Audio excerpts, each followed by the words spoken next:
Roblox is the best. W.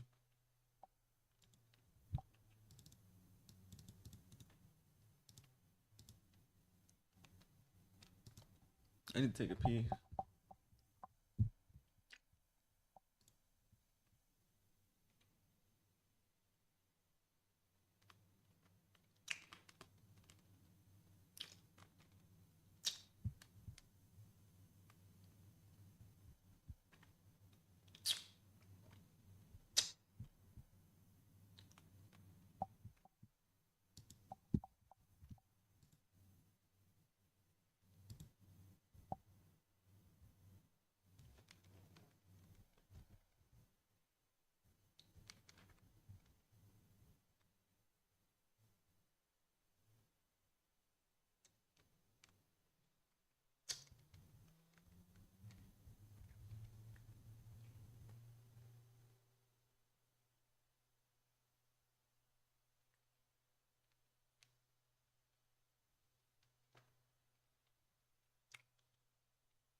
I gotta get ready for class. Chat with y'all later. Everybody got school.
Thank you for the sub. Thank you for the follow.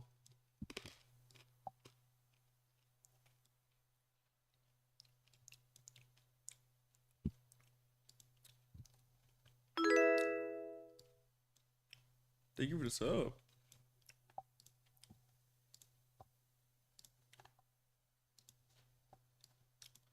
Make sure you guys like the stream.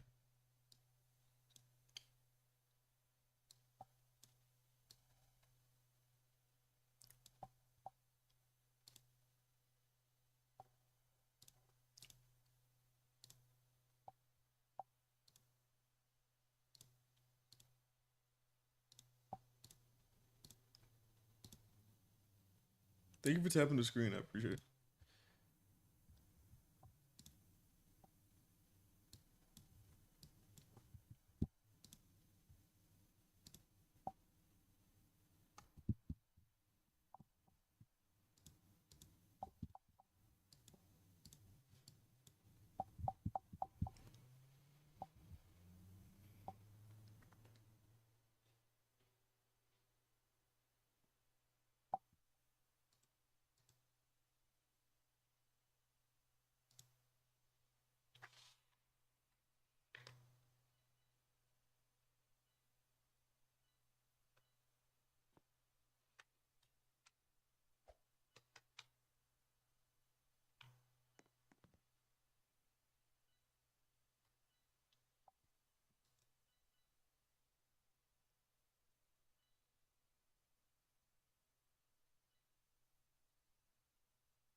Yo, oh man, I gotta go. Bro said what's good and said he has to go.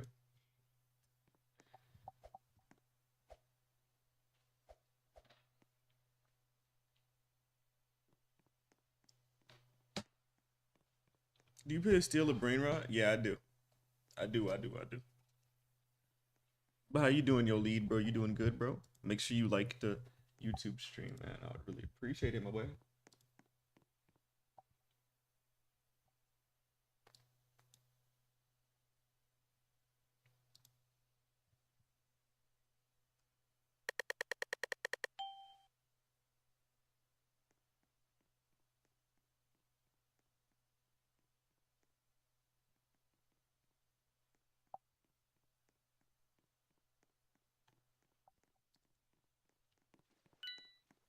Yo, Christy, what's good? How you doing? Bro, of course he's starting early in the morning following me. Like, he already starting. Bro, is that a hacker? Like, I can't join not one murder mystery game with no hacker, bro. Like, they love hacking, bro.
Like this dude is just floating between the map.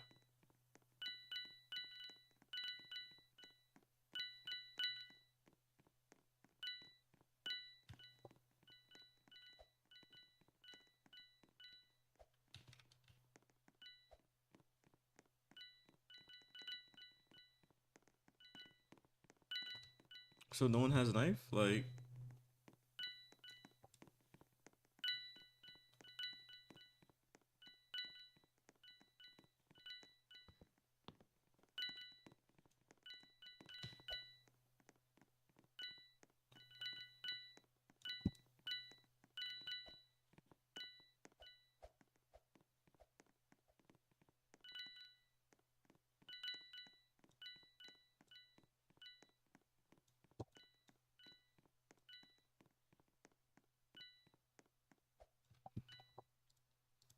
bro.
I was like those things? What things?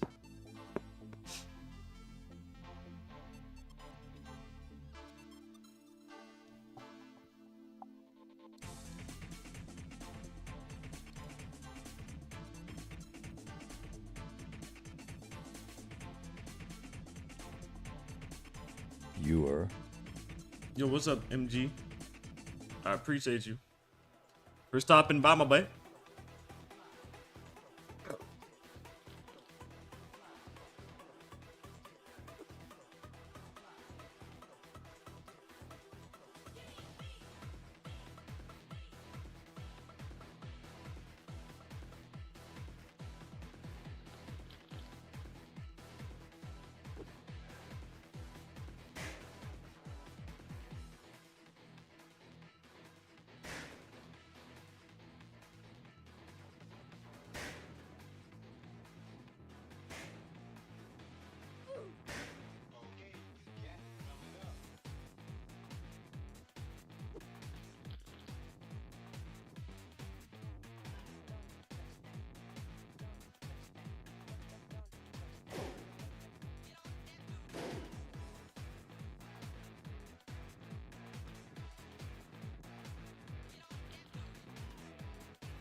Why are you spamming Untamed? You good?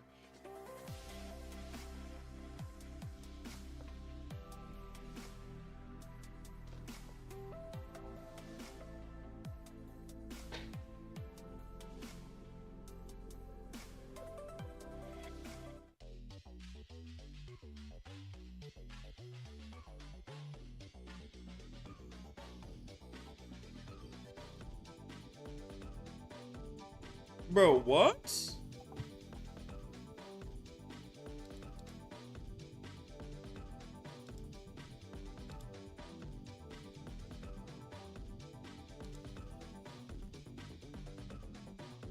Like, TikTok just banned me for frauds and scams again.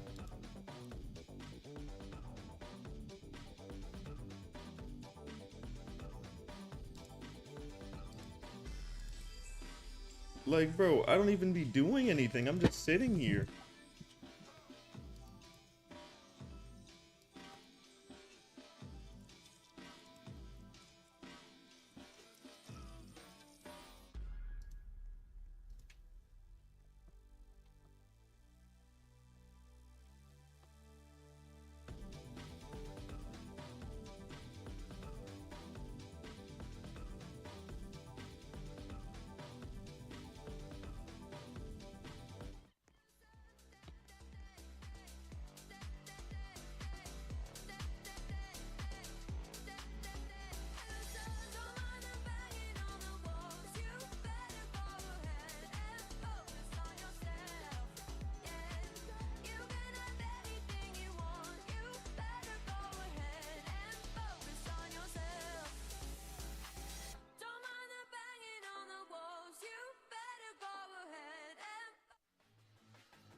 So freaking annoyed, man.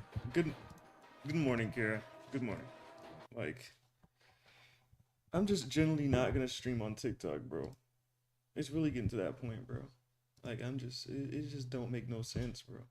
Are you good? No, bro. And now my stomach hurts, so I'm gonna just take a doo-doo. Like, now my stomach just started hurting crazy. What happened? I just got banned again for frauds and scam. I just got banned for 2 months on TikTok for frauds and scams. Like, I know it's probably somebody reporting me, but like, it's just like, it's stupid, bro. And mind you, I was only live on TikTok for about 4 minutes. I'm generally not trolling, bro. I was literally on TikTok for about 3-4 minutes and got banned.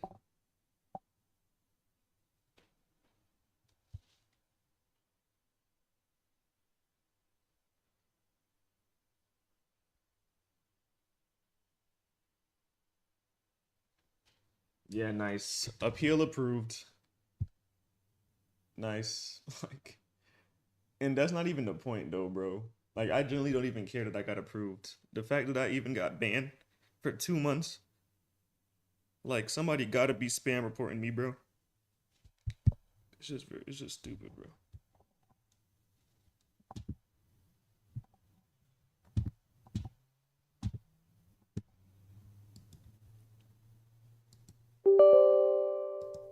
But I'll be back. I'm a doo-doo real quick.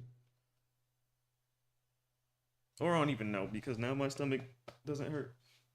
Janaya? Yeah, what is Janaya talking about, bro? Like, I just be ignoring Janaya at this point. Also, she shouldn't even be in here, dude. She literally sat there and said, I gotta go to school. Bye. Like, doesn't that mean that she's going?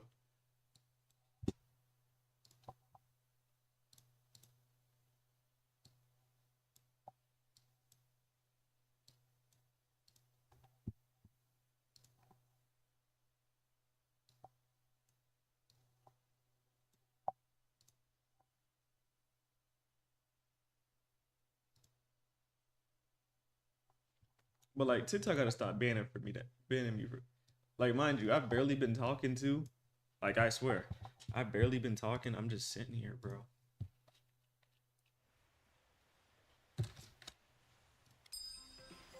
Like, that's what's worse. Like, I'm not even talking because my throat hurts. So it's like they literally just packed me for being quiet. That's how I see it. I literally just got packed for being quiet, bro. Like, such a good app, bro. Such a good app, bro.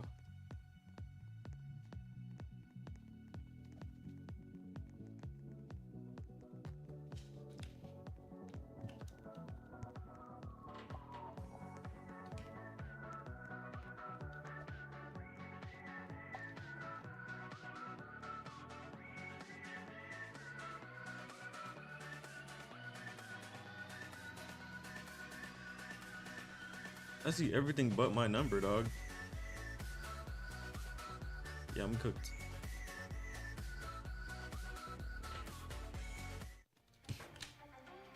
That was just unlucky.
My throat does not feel any better. It's the same as it is. I've already gone through three. Not, yeah, three.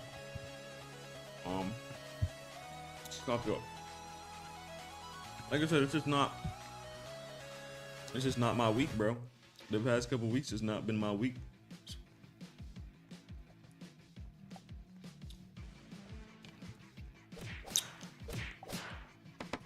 My body finding any way possible to not let me stream.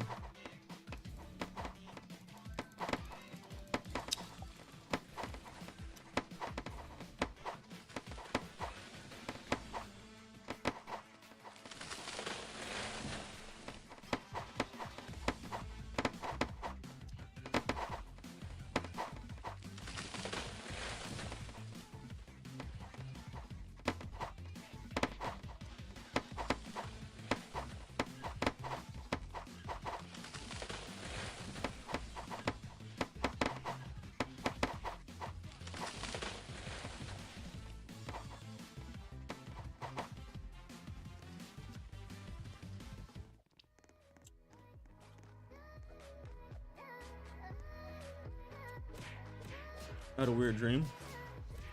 About what?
I'm on the train. Be safe, Kevin.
Hello?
Bro, I can barely see the penguins because there's all that stuff on the other side. Like, move. Oh, wait, it's just hide. Let me hide that. Yeah,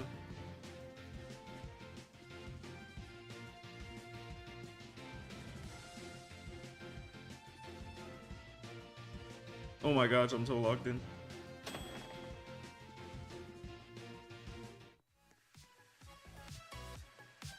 Beep boop.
Dang, I the only one that won? I have aura.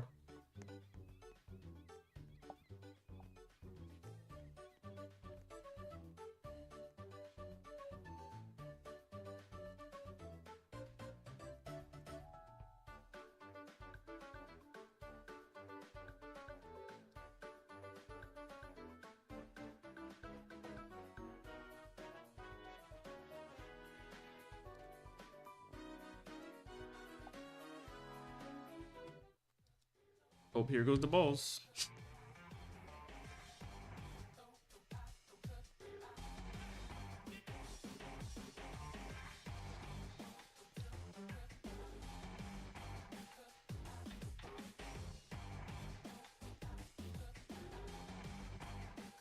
Ooh, they tried to get me, ugly.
Free copyright.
Chicken Gilgers.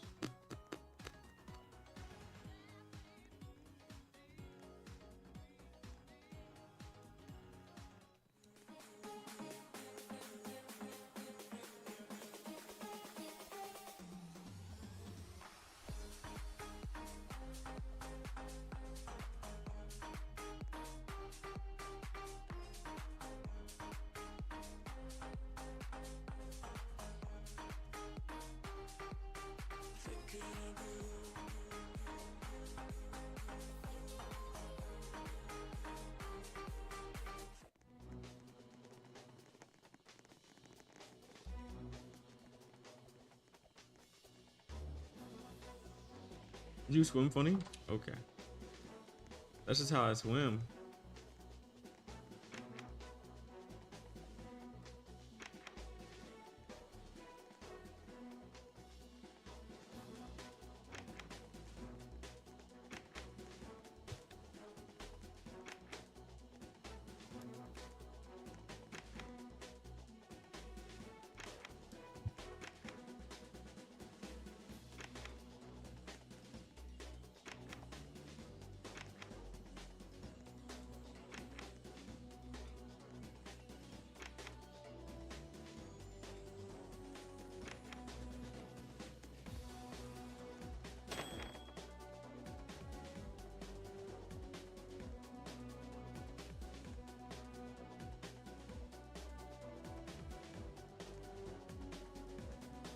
Yo, what's up, Jahan?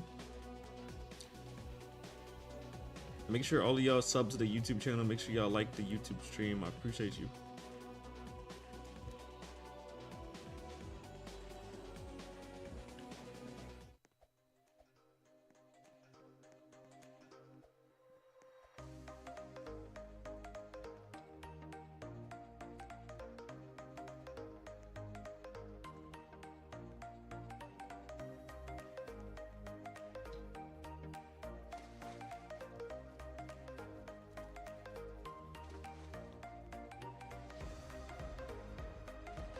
Bro.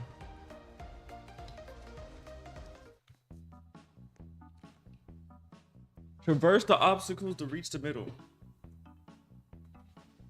Mid.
Freaking giggity, bro.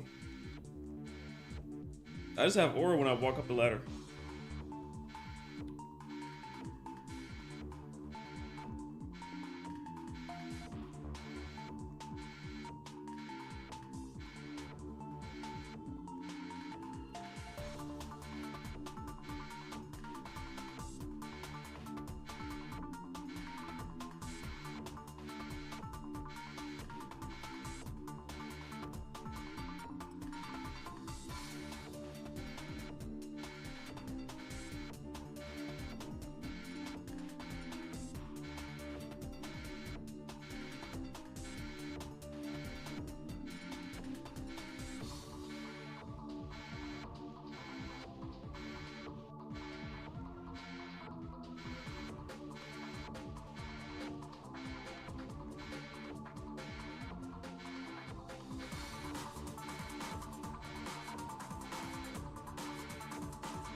I didn't even know where the middle was. I was just following people.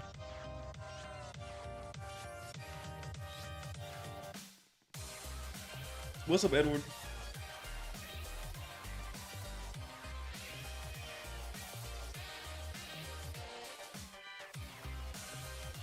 The yellow arrows before? Edward? Yes.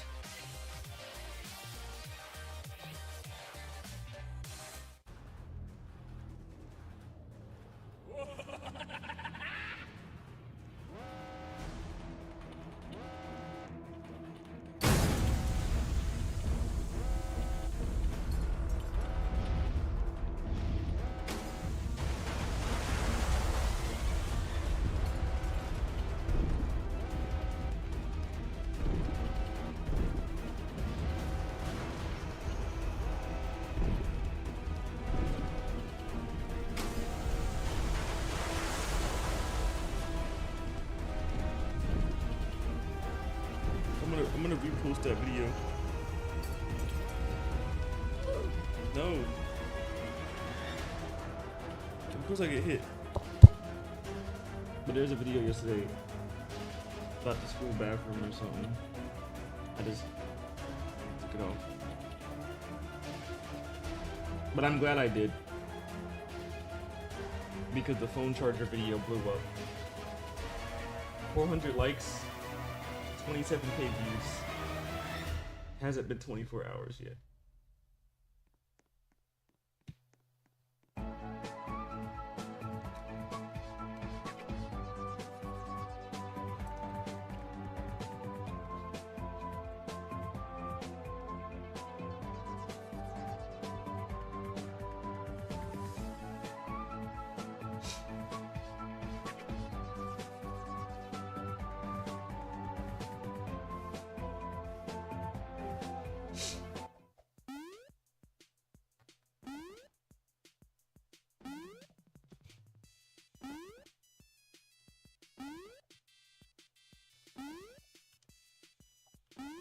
How did that not go through?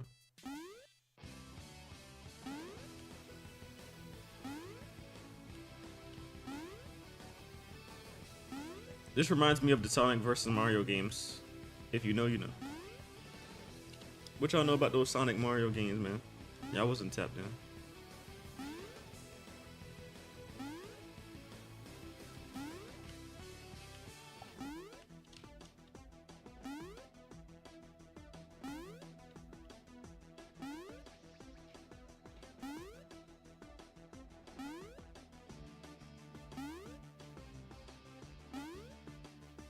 But listen, chat, I'm telling y'all, like, this week we're gonna get a 1 million view video. I feel it.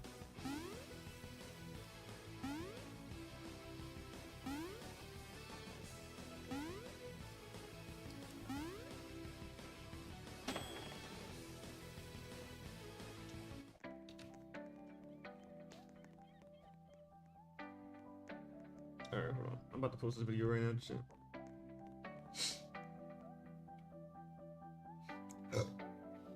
Honestly, I don't even know what a video is. Hold on.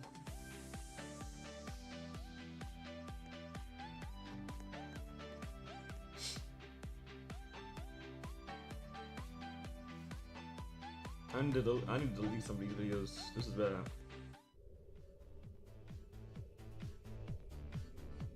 Too many obby videos I see.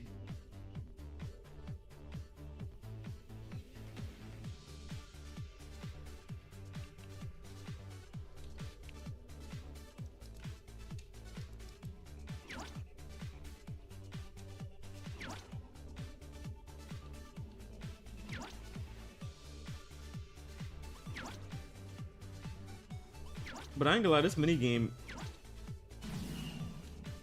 got so many games. I've never seen a game with so many mini games.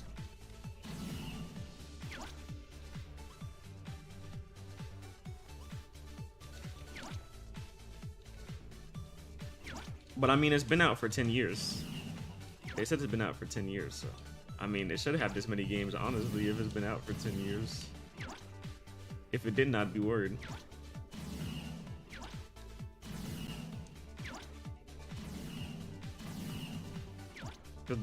Cause no offense to Murder Mystery, but it's been 10 years and I feel like even when I seen people play back then, it's the same map, same everything. I first heard of Roblox is the game I used to play. But yeah, every time there's a new, if I'm being honest, I have not gotten the same game yet. If I'm being honest, I have not gotten the same game at all. It's always a different game.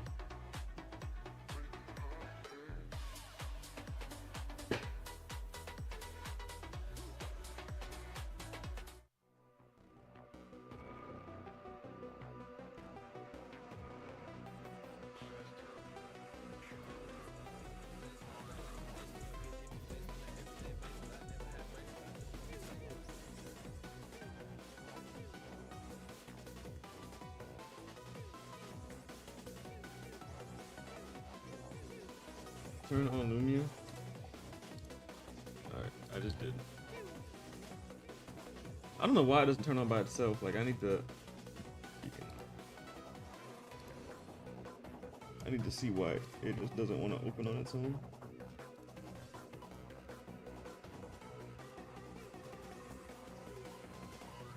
But yeah, I literally say that it can start. I literally say it started on the boot.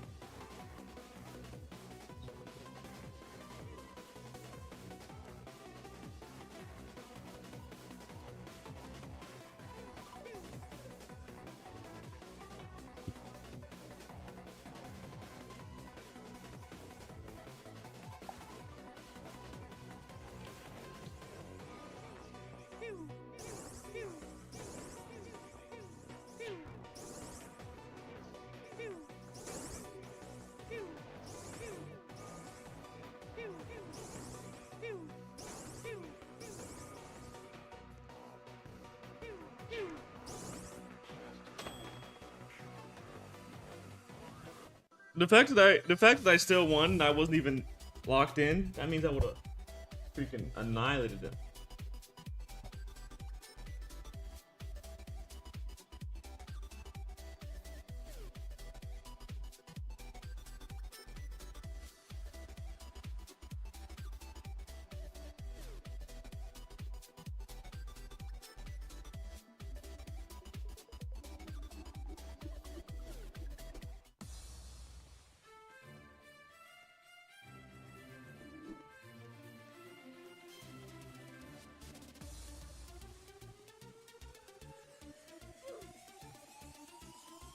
Alright. No! Alright, I post the video. You know how that goes. When it posts, I'm gonna let y'all know. L shark. That was not no effing shark either, bro. Let's be dog. Let's be for real, bro.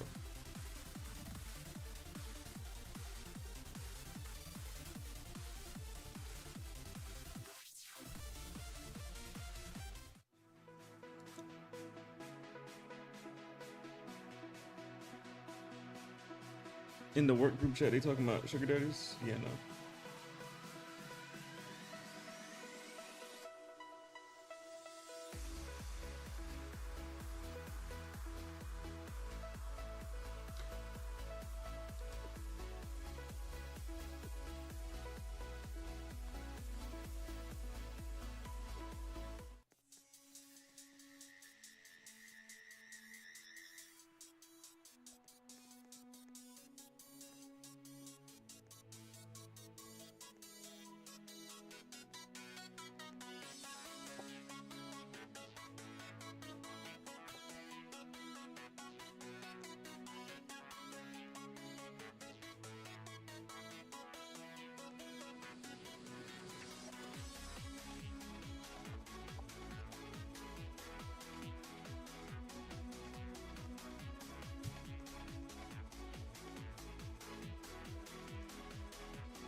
What you sad for?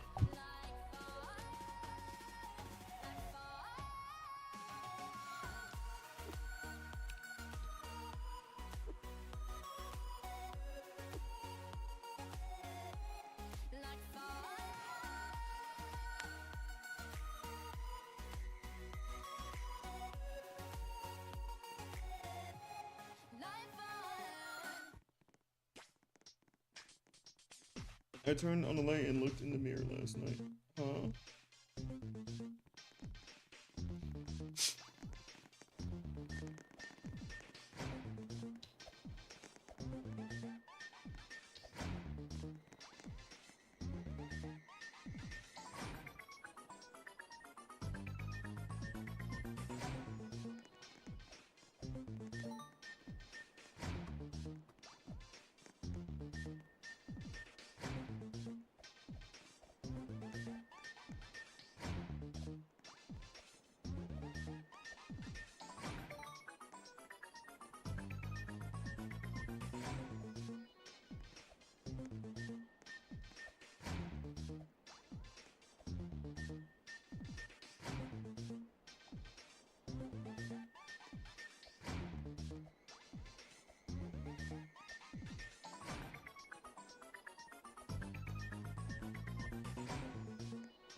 I just got ore.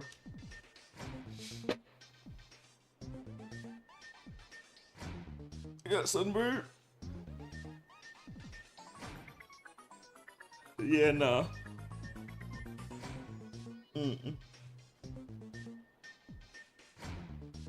I still want to watch Superman.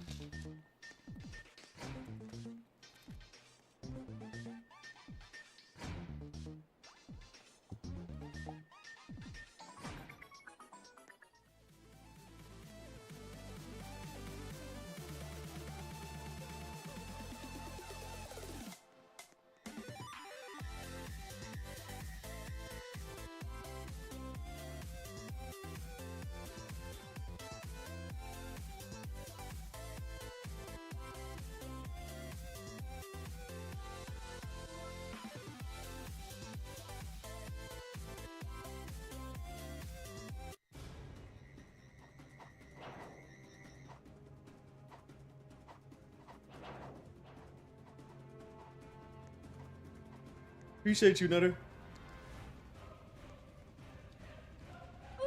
Whoop. Alright. I didn't know I was gonna die so effing quick, but alright.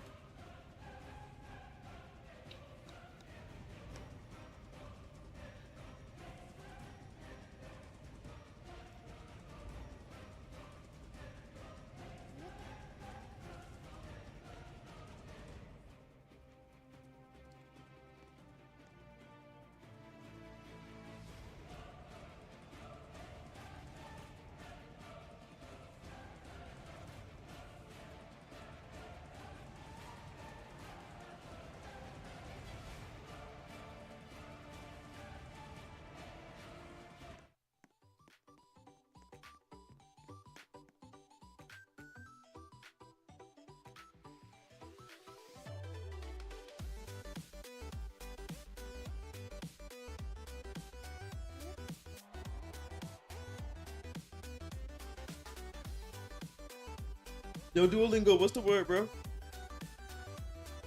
You said what AI voice do I use in my videos? Bro, you can use any AI voice. Literally, you can use any AI voice and just high pitch it. Find a deep voice and high pitch it, and it'll sound the same.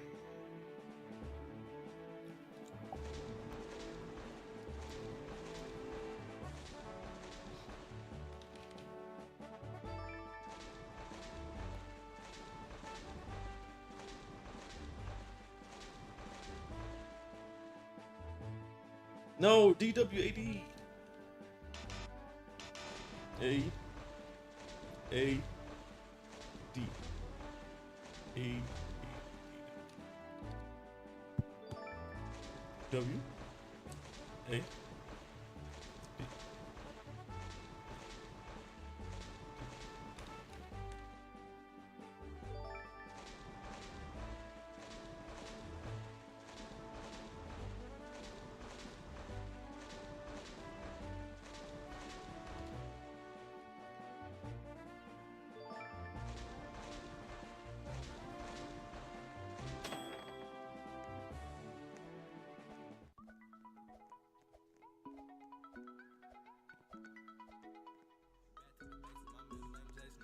Is Texas Speech on? You got to send the heart meet for Texas Speech. Liam, thank you for the follow on Kick, bro. Thank you.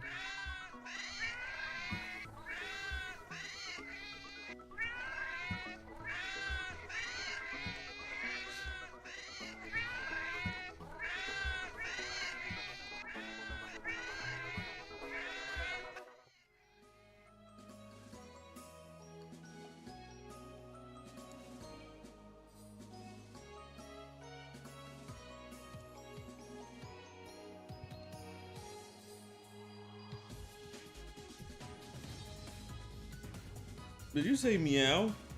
At first I thought you said Mel W, and then I seen.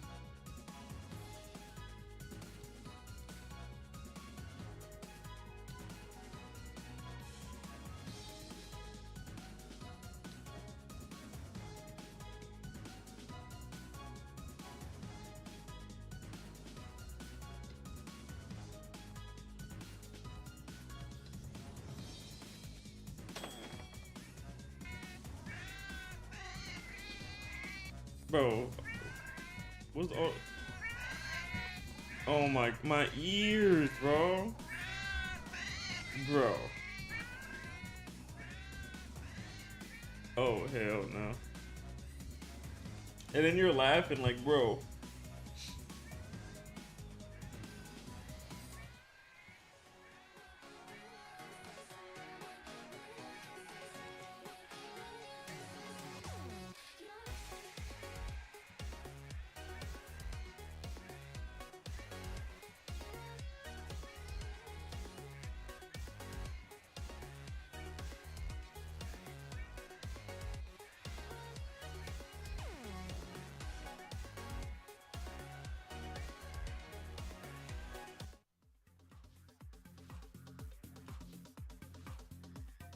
Good morning.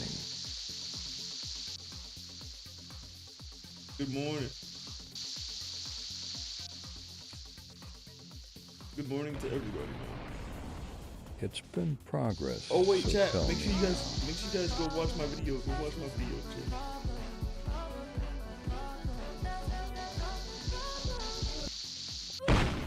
Bro, you worried about a giveaway? I keep telling you, when I hit 1 million subscribers, I don't know. Like, bro, you keep bothering me about what I'm gonna do for 1 million subscribers, bro. Just wait. I'm nowhere to close. LMAO. I am nowhere close. Anyways, new YouTube video, guys. Please go like and comment right now, chat. Please go like and comment You are right now, though. chat. No, Beamer, no. Just because someone used text-to-speech doesn't mean it's corn. So Thank proud you, of Kara. you. W. Kara, I bro. remember when you had My goat, bro. 10K on TikTok. Bro, like, why do we always gotta bring up back in the day? Let's bring up right now the present.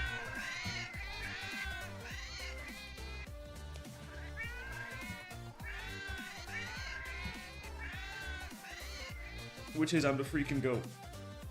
Best streamer, best content creator. I'm the GOAT, bro. Best kick streamer.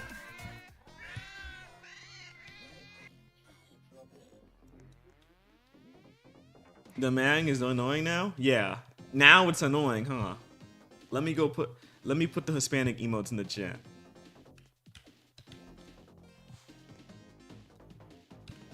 Like you was sitting there laughing like these little kids are effing spamming it in my ear.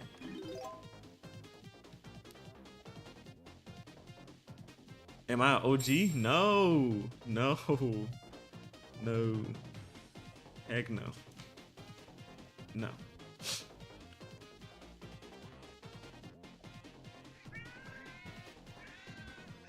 Bro, yes, I am the freak.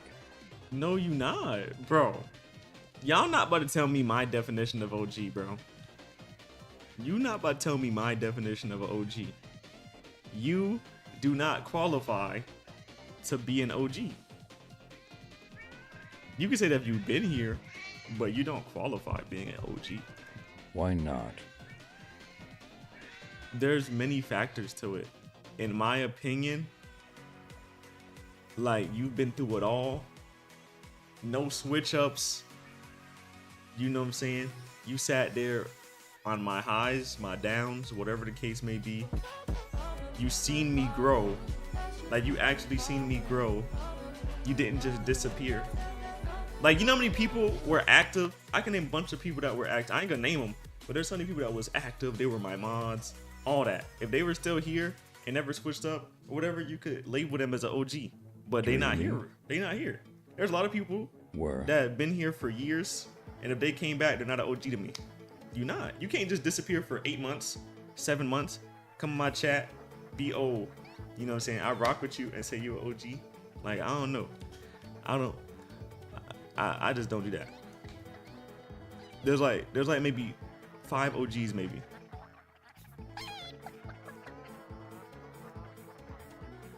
My mindset different. But like I said, you got a life. Everybody in the chat got a life, man. I don't want y'all to think y'all don't got lives. I feel like people got lives, bro. Of course you can't be in my stream for 15 hours a day. I get it. Not everybody can do that. But I'm just telling you, the people that are my OGs, like Kara, Dreams, you know what I'm saying? They've been here no matter what. They sat there and watched everything, the downs, the lows, the ups. They didn't just be like, man, F you, Melly, and disappear for, you know, forever. My fav. Or talk crazy about me.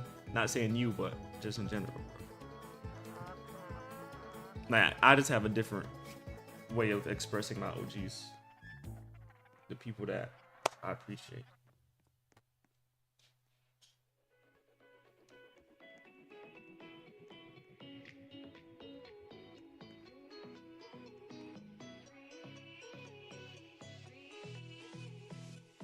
I don't know if this video is gonna hit or not. This video is gonna be dog me.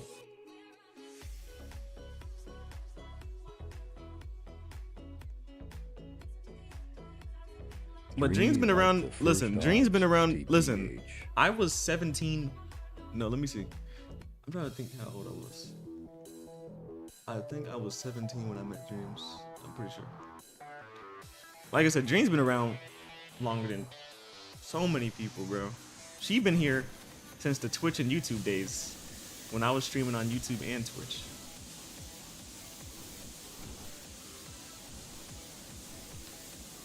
Even though dreams get on my nerves, but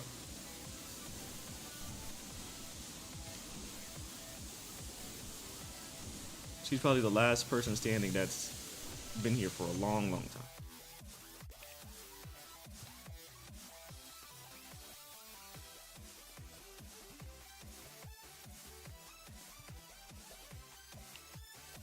But she's still my op though. I don't care nobody say. The chat know that dream my op. She is my effing op, bro. 100%.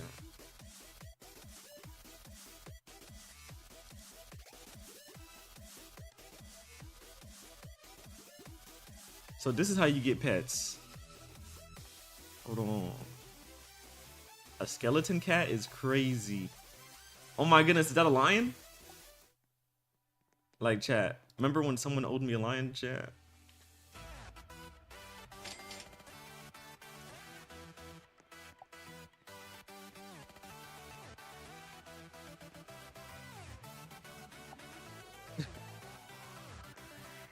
Dreamy like the first OG XX, to be honest. I wouldn't say first.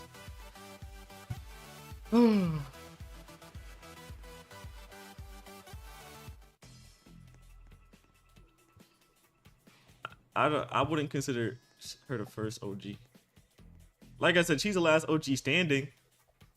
Like, people don't understand. I've been streaming so long. I've seen at least 100 viewers. Probably more than that. But I'm talking about viewers that I like remember.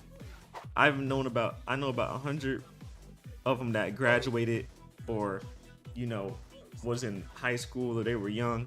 Or they were my age and now they were in college or whatever, or they got motion, they can't be in the streams no more. Like, that's how streaming is. But I love it though. That's why I always tell people they're gonna end up falling off or they're gonna disappear. People take offense to it, but it's the truth. It's just the truth to me, bro. Everybody get older. You might have a kid, you know what I'm saying, might go to school. You might get a job where you just can't be in the chat at all. Or like you might want to be a streamer yourself. I don't know. Somebody might want to be like a streamer themselves. They go stream. That's just how I see it. That's why I always tell streamers and content creators, always be grateful for what they have. Even if you have one viewer, be grateful. Because that one viewer can go to work and never come back in your stream.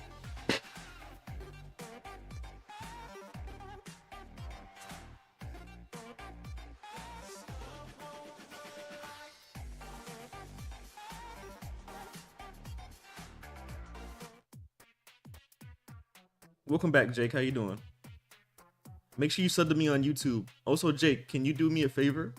Can you watch my recent YouTube video and like and comment? That's all you gotta do.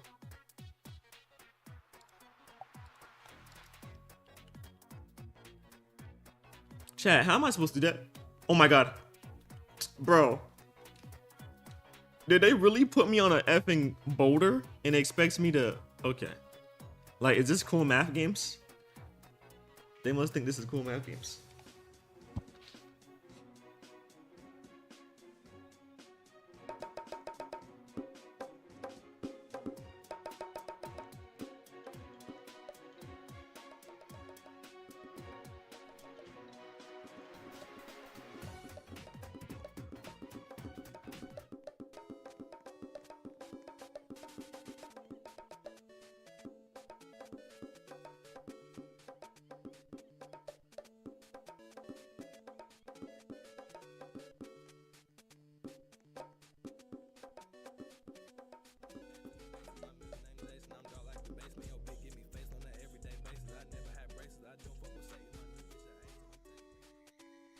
Mods, get him out of here. Mods, get him out of here, bro. Like, this guy, he's everywhere. Like, chat, I'm telling y'all, I looked at my activity feed. He literally followed me like 7 times. Like, oh my gosh.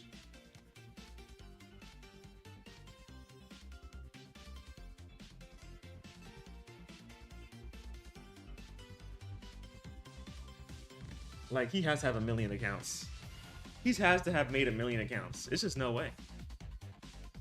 Like, how many accounts does he make a day?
Jake from State Farm.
Yo, Amen, thank you for the sub.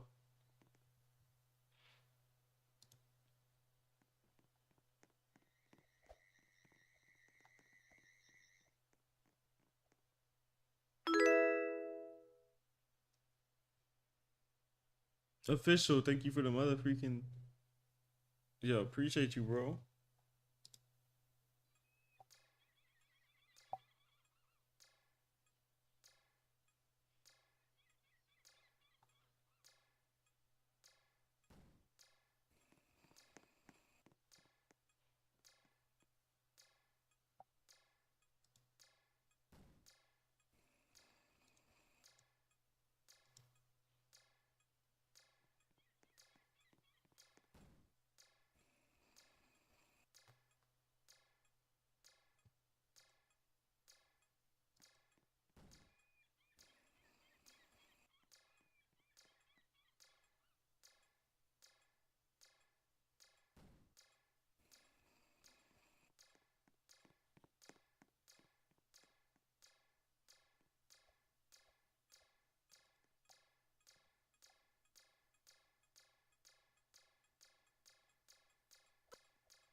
I don't know, maybe that video just doesn't hit.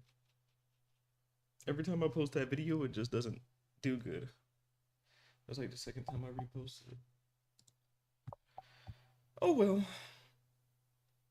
I'm gonna upload another one.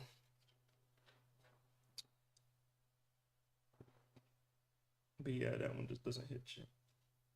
I'm gonna keep it up though.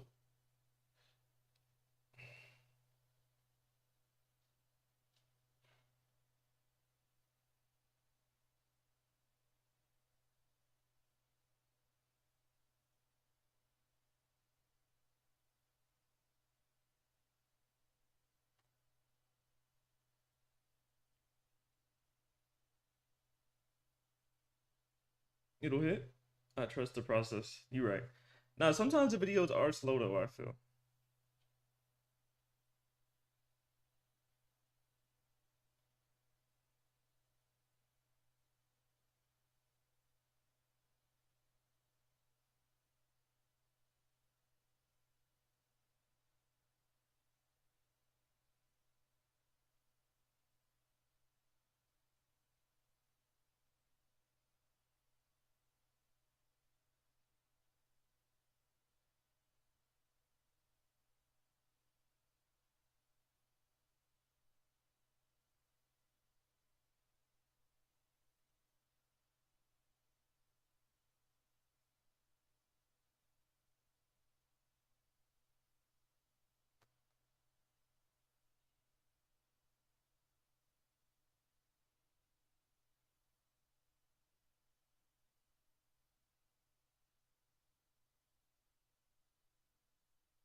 That video is doing so bad, but I uploaded it. I uploaded another video, but yeah, I might just delete it. It's doing horrible.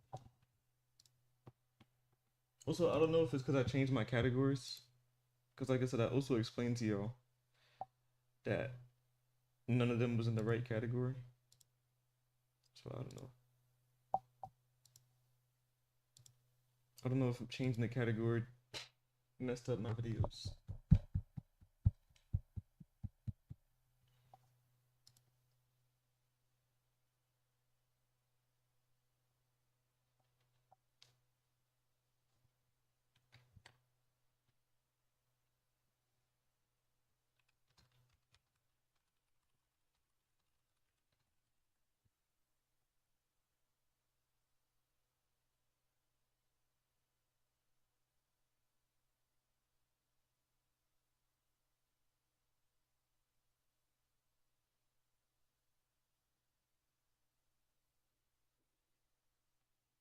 Mm.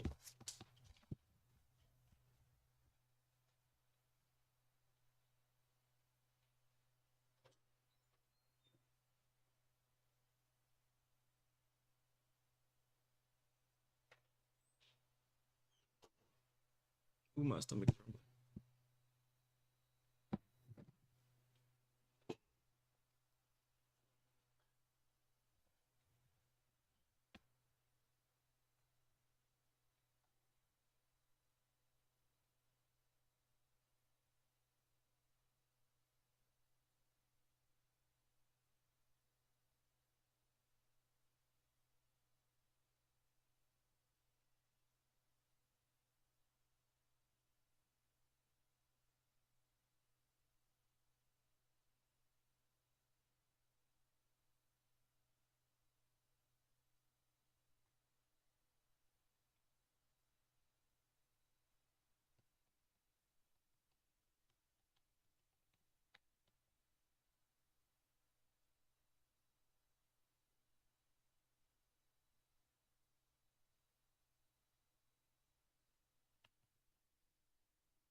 Mm. Mm.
Oh, I'm watching a video, Walla. Ooh! Am I tripping or is there no audio? I think you're on drugs. Now, several years ago, Disney made a spin-off channel called Disney XD, which in its inception at least, was supposed to be for boys. Now, basically all that means is there are more boy characters In less GTA TikTok. because everyone knows boys don't want to watch a show full of bunch of girls, you know, I even might though be. girls have to Nah, watch you- shows full of boys all the time. But hey, whatever, as long as the shareholders are happy, am I right? So in 2012, Disney XD came out with probably their most popular and successful show ever, Lab Rats. Now, a lot of you have been asking me to check out Lab Rats for a long time now. So, come along, kids. Let's take a walk. But before that, really quick, this video is brought to you by Surfshark VPN. Surfshark VPN is an app and browser extension that lets you change your IP address to be pretty much anywhere in the world you want. Now, what this means for you is it protects you from websites and other users trying to snoop on what you're doing and from where. Maybe your country has some like weird, strict content censoring laws, or you just don't want people to potentially hack your accounts. Well, Surfshark VPN can help you with all of that, but it also has a lot of very practical day-to-day uses, like allowing you to watch the Netflix libraries from almost any country. Fun fact, Slovakia has by far the highest number of movies and TV shows you can watch, with over 7,400 titles compared to 5,800 in the US. And all you gotta do is just install Surfshark VPN and tell it to put your IP address in Slovakia, and there you go. You have access to an extra 1,600 titles. Or Japan and Taiwan have the biggest anime libraries on Netflix, so using Surfshark VPN, you can have access to all of that. Or in the reverse, if you're traveling away from your country, you want to stay up to date on a certain show you're watching or whatever, you can use Surfshark VPN to put your IP address in your home country, and then wham bam bibbidi-bow, there you go. It's quick and easy to sign up and install, and only costs $2.49 per month with a 2-year subscription. And so it barely costs you anything, really, and gives you access to all of this. And get this, you can use a single subscription on an unlimited number of devices. So let's say you and 4 other family members, y'all want to pitch in on one subscription. That means Yo, what's you up, get all of Rosins? this for 50 cents a month. So click my link down below and use the promo code MYERS. You're gonna get 83% off the regular price and also 3 months free as an extra bonus. So click my link and sign up today. Okay, back to the show. Welcome to your new home, Mrs. Davenport. Oh, why, thank you, Mr. Davenport. Absolutely, Mrs. Davenport. We get it. You got married. It's getting old. You got this big house just from inventing things? Oh, this? Oh, no. My family's already rich. I just bought my way into a bunch of products and services that were already successful, and now I just spend my time posting rage comics on Bro, social chat, media, my so recent it all video works. just But okay, posted, so chat. This is our main character. I posted a Leo. new Now, video, go Leo's watch it. mom just married this guy, Donald Davenport, the local Salt Lake City billionaire, who's known for inventing little things like holodecks from Star Trek. Davenport Industries first You are completely interactive rich into the brain 3D rot? TV. Yeah, I am rich.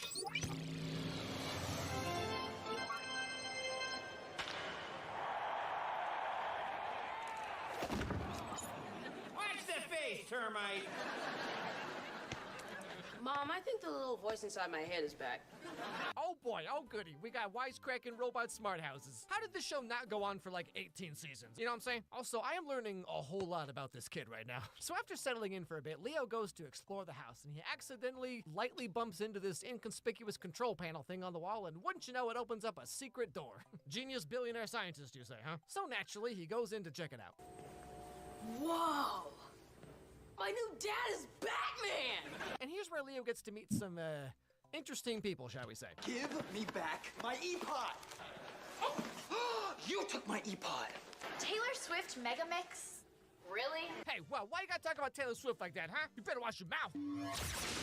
Oh, I know you didn't shoot that laser at me. Oh, sorry, it was a terrible mistake. Just like your face. Dad, is that you?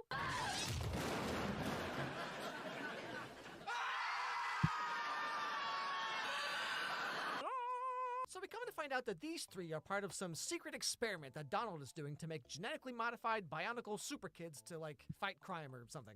Part of a secret project I've been developing. Genetically engineered superhuman siblings. So they're robots. Tasha, they're human. I've just given each of them a unique set of bionic abilities controlled by a microchip implant in their necks. Yeah, you know, if you think about this for like 3 seconds, okay, like this dude literally just has bionic slave children in his basement. And throughout the episode, we get to learn that they've been down here their entire lives. They've never gone to school. They have no idea how any of the outside world is. They've never even gotten to experience the majesty of watching a Twitch streamer react to a YouTuber talk about another Twitch streamer's tweet. I've created this place so they can train in the utmost of comfort and technology. technology. They have to stay down here for their own safety. This is all very top secret. I want to go to the pyramids. I want to go to Paris. I want to go upstairs. So this dude just has these kids here, right? Either he got them from somewhere, or he made them, or he made them. You know what I'm saying? Either way, this is the most messed up thing I have ever seen. And it's all just played off with a laugh track. These are my biologically regulated atmospheric chambers where my bionic creations live and sleep and eat. Hilarious. So this is the setup of the whole show, right? You have Donald Davenport, who has enslaved 3 human children in his basement, and his new wife and her son Leo, who has the most bizarre t-shirts I have ever seen. Anyway, so now it's time for Leo to go to school. But like I said, none of these bionic kids have ever set foot outside the lab in their whole 14 years or whatever. All we do is eat, sleep, and train for missions. We're like human lab rats. Oh, he said the name of the show in the show? So as you can probably imagine, they really want to try going to school, you know, see what all the fuss is about. Well, I better get ready for school. Ooh, I have always dreamed about going to school.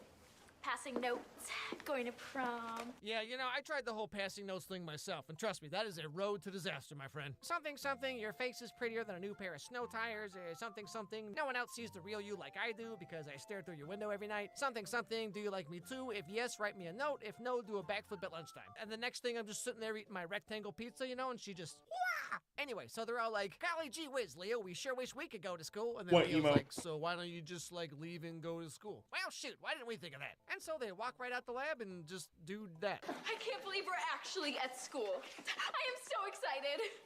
Oh, my first lunch lady. She smelled like fish sticks. Hi, I'm Bree. I like ponies and girl things. Nah, you see, this is 2012, okay? We're like peak Hunger Games mania right now. You're only allowed to like boy stuff, okay? Because that makes you better than other girls. Did you see that? I have besties. I can't wait to stab them in the back. Okay, all right. Every once in a while, this show just, it has a good one. So the kids having run away from the lab and all that, eventually Donald figures it out, you know, because he's such a gosh darn genius, you know what I'm saying? And as you might imagine, having some teenagers with superpowers who have never been outside of the house before, like, things might get a little not good. Because they're human, their emotions can trigger their bionics. If one of them gets a little nervous or upset or even a little bit too happy, they could take out everything from here to Tijuana. You did not mention this on your profile. Yeah, okay, no one's profile is ever honest, all right? Girls will put stuff like, I'm just a little nerdy worm who loves video games and anime, which apparently does not mean they want to spend the first date discussing why Tuxedo Mask could totally take Goku and Cat Noir at the same time. So like, yeah, okay, why are women so mysterious and hard to figure out? And if a guy's profile has at least 2 pictures of him holding a fish, you better believe you're about to go on the most boring date of your entire life. Anyway, so back at school, Leo is the cool kid now, right? Because the bionic kids helped him do a slam dunk in gym class, which is all you gotta do apparently? Man, I tell you, I've been doing it wrong this whole time. Also, like, what even is this gym class? Like, what are they doing?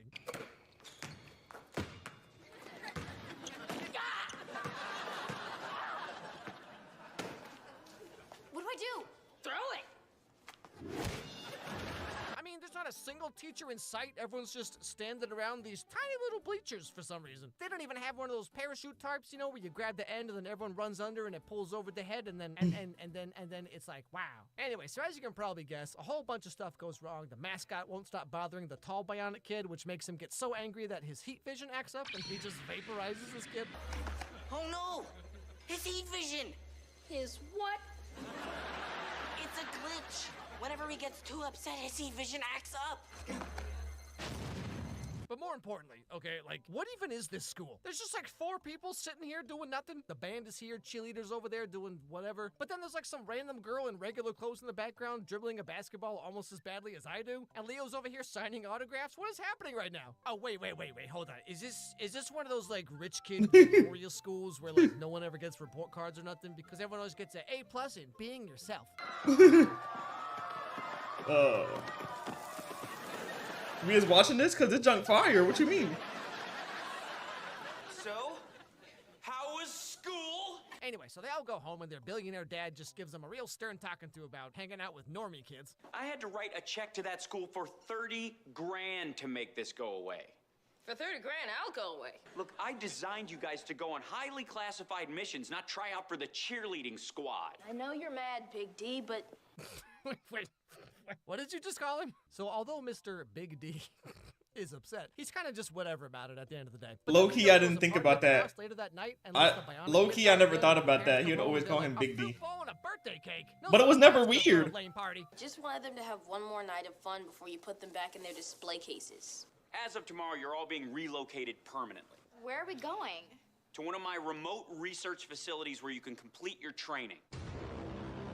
So what ends up happening is he ships them off to a training facility, like he just said, but he doesn't want Leo to lose his new friends. So he makes robot copies of all the kids, and so now Leo just has to spend all of his time hanging out with these things.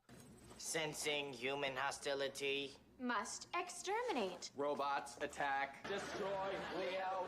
Destroy Leo.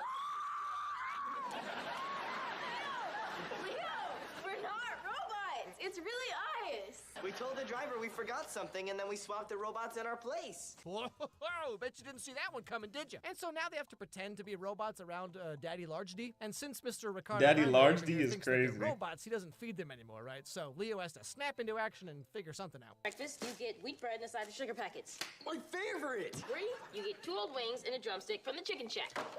You can have the peel to my banana. I'm not eating a banana peel. You don't eat it, you just chew it till all the flavor's gone.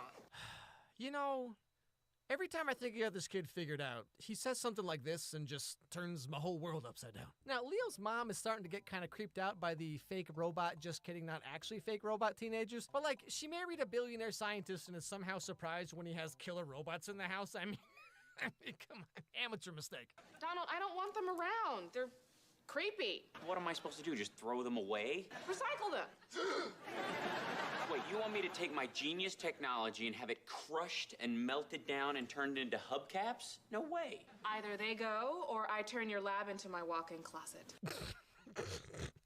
What? Just imagine this was reversed for a second, right? Like, imagine some, like, hot genius billionaire. Hey, yo. She marries some, like, regular dude, you know, who's just like, wah. And he's like, yeah, so I know this is your life's work and everything, but, like, where am I supposed to put all these pictures of myself holding fish? Anyway, so he ends up sending the robot kids to be recycled because of the old ball and chain. But remember, they're not actually robot kids, they're real kids. So Leo freaks out and goes to save them from being recycled, but then he gets trapped himself, and so then the dad has to show up and save everyone. But it's all fine at the end of the day. But all the same, Leo wants to make it real clear that he is not going to give up on his friends ever again. Why didn't you tell us that Adam, Bree, and Chase were still here?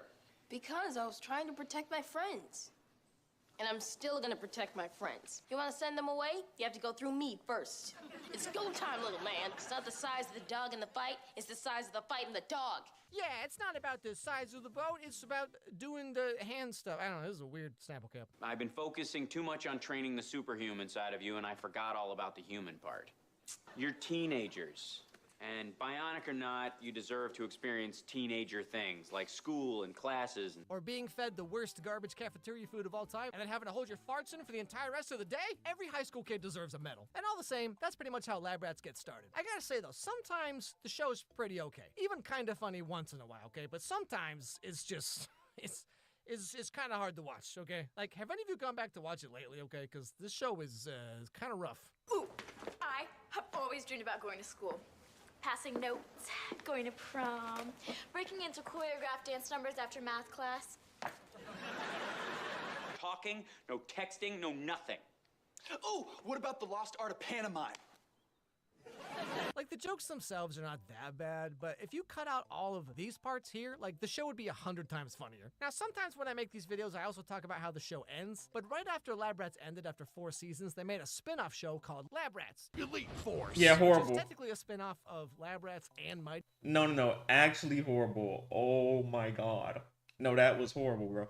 That was actually horrible. Together. And the ending of this show leads directly into that show. So I'm going to talk about all of that whenever I talk about this. So no, never talk about that show. See you then. I'm not gonna lie. I only watched 1 episode of Mighty Med, and I knew it was mid, and then I watched that. Nah, Mighty Med should have never been a thing. Horrible. I know I've said this like a million times before, but growing up, I was a huge Disney Channel kid. And by that, I mean I was a really chubby kid who watched a lot of Disney Channel. But somehow I never heard about Disney XD until this year. I mean, it started Yeah, in Disney 2009, XD is so I guess cool, it's kinda like my fire. time. But anyway, Disney XD was made to be popular with boys because at some point Disney Channel became made for tween girls specifically, which apparently I did not get the memo on this because 17-year-old me was just right there front and center being like, oh man, I sure hope Mandy Fitzpatrick can finally go on that date and her hair doesn't get too frizzy in the humidity. What'll she do? So like I said, Disney XD was marketed towards boys, so everything is kind of like what they thought a young boy fantasy would be, you know, like superheroes or martial arts or superhero martial art doctors. And Disney Channel proper was relegated to young girl fantasies, like what if your best friend didn't stab you in the back, or what if you met a boy who was actually kind of normal? Can you imagine? Now with that in mind, I wanted to check out the 2011 Disney XD sitcom Kickin' It, which is about karate. Karate Fire. comes from Japan. And speaking of Japan, this video is brought to you by Boxu. L ad, bro. Really, come on. Like, let's be honest. These YouTubers always using ads. Stuff in here. So, Kelsey, what was your favorite snack in the box? My favorite was the white. Bro, you're still going? Japanese snacks. Okay, back to the show. God damn. It's my first day. What would you recommend? Not this stuff. I don't know what half of it is.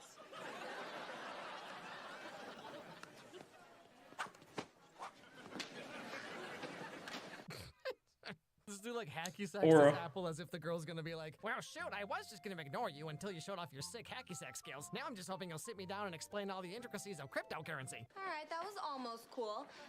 I'm Kim. I'm Jack. I'm new. Can I have my apple back? Oh, sorry. Well, maybe I'll see you around, Kim. Maybe you will. And then at the very end of the show, we flash back to this scene when he realizes that there hasn't been a girl named Kim at this school for 500 years. Anyway, so this is our main character, Jack. Now, Jack is the new kid in school, so this table of guys welcomes him to the school and lets him hang out with them, which, like, yeah, sure, everybody wants to hang out with the new guy you don't even know, but they're always too busy to hang out with me, the guy you've been going to school with for like 10 years straight. Come on, let me into Allison's party. I have a Sega Saturn. Hey, new kid. What are you doing, Eddie? We saved that seat for cheerleaders, prom queens, and supermodels. So how do you guys all know each other? We're friends. We do karate together after school. We don't just do karate, Milton. In fact, I've already gotten a few calls about joining the Navy SEALs. Why does this guy sound like a young moist critical? Oh, hey guys, just wanted to talk about the new colon cleansing, rectum quivering news that just came out. But anyway, so you may be shocked to hear this, okay? But these guys here aren't exactly the cool kids, which probably should have been obvious from the fact that this dude's wearing a cardigan while everyone else has short sleeves on.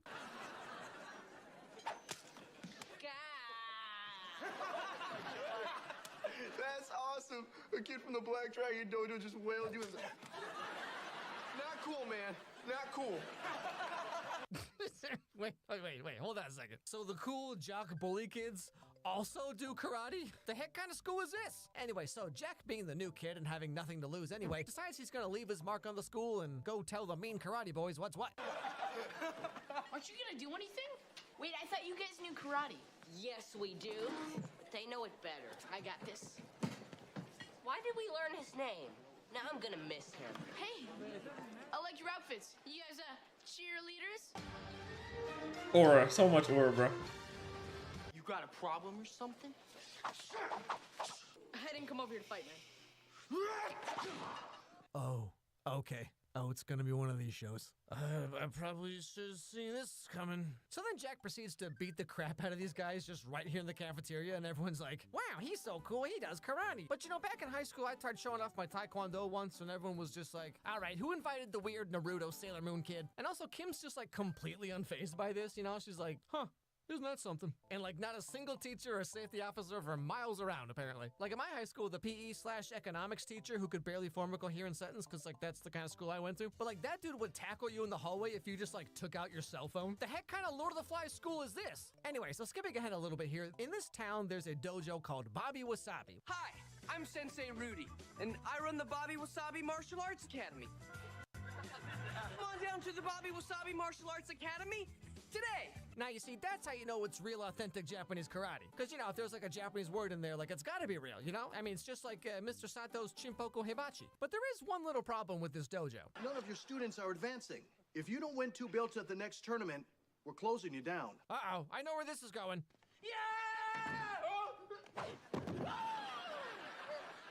Guys, what are you doing? They said if we don't win 2 belts at our next tournament, they're shutting us down. All right, guys, looks like we gotta beat him in a go-kart tournament and or breakdance competition to save the dojo. Now, right that moment, Jack is being chased around the mall by Paul Blart because he's skateboarding, and there's nothing worse than skateboarding youths, okay? Next thing you know, they're gonna be dancing to rock and roll music and exposing their shoulders.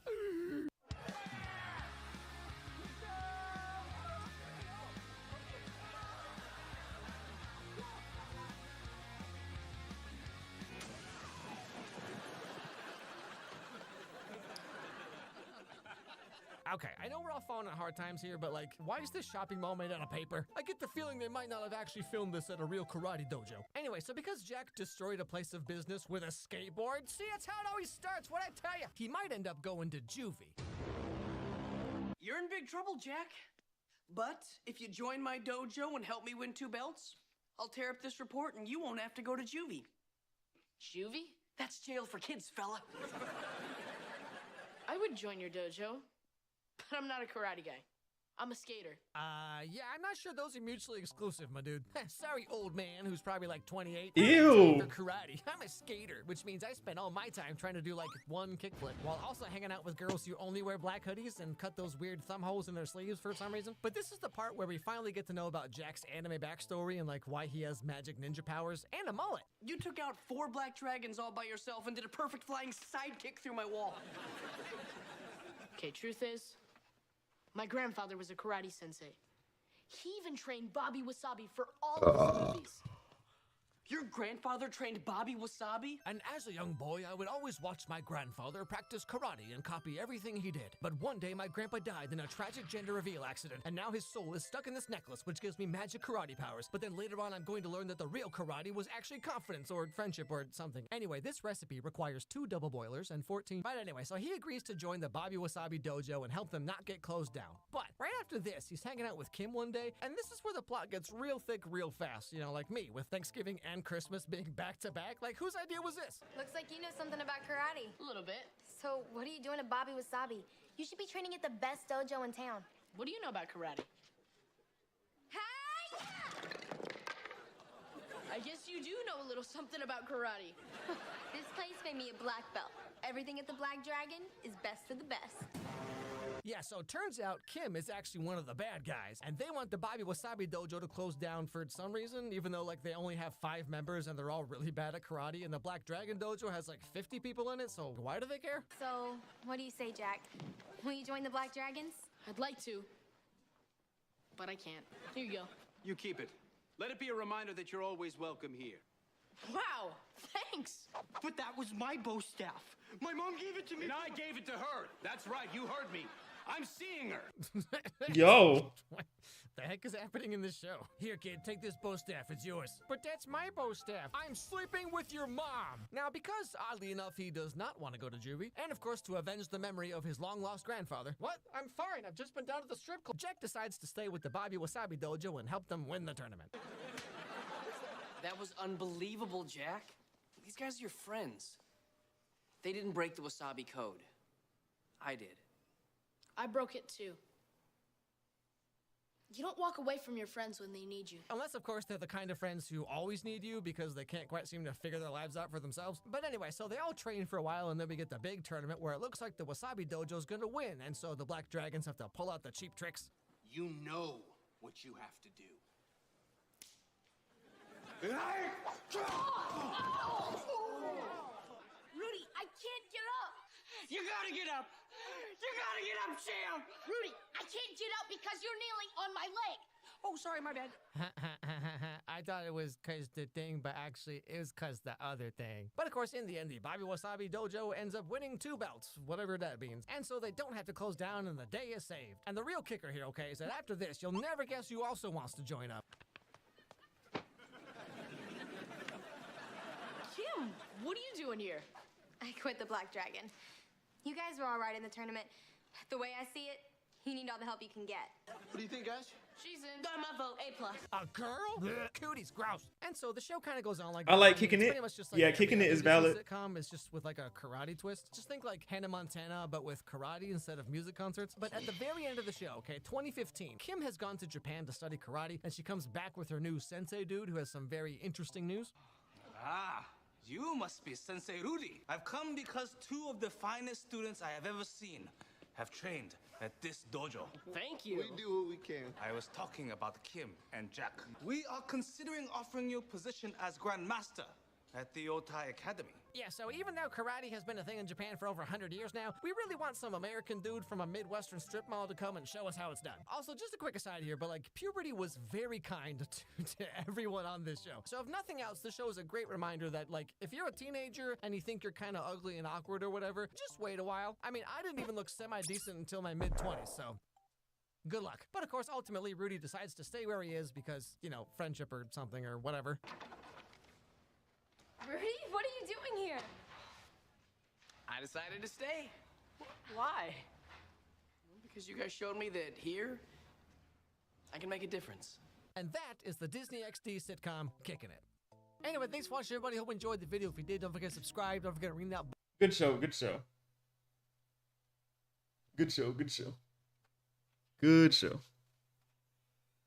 I'm gonna watch one more. Honestly, I can watch this one. Plus, he said Roderick rules don't make sense. Don't disrespect Diary Kid. Hi, Jess.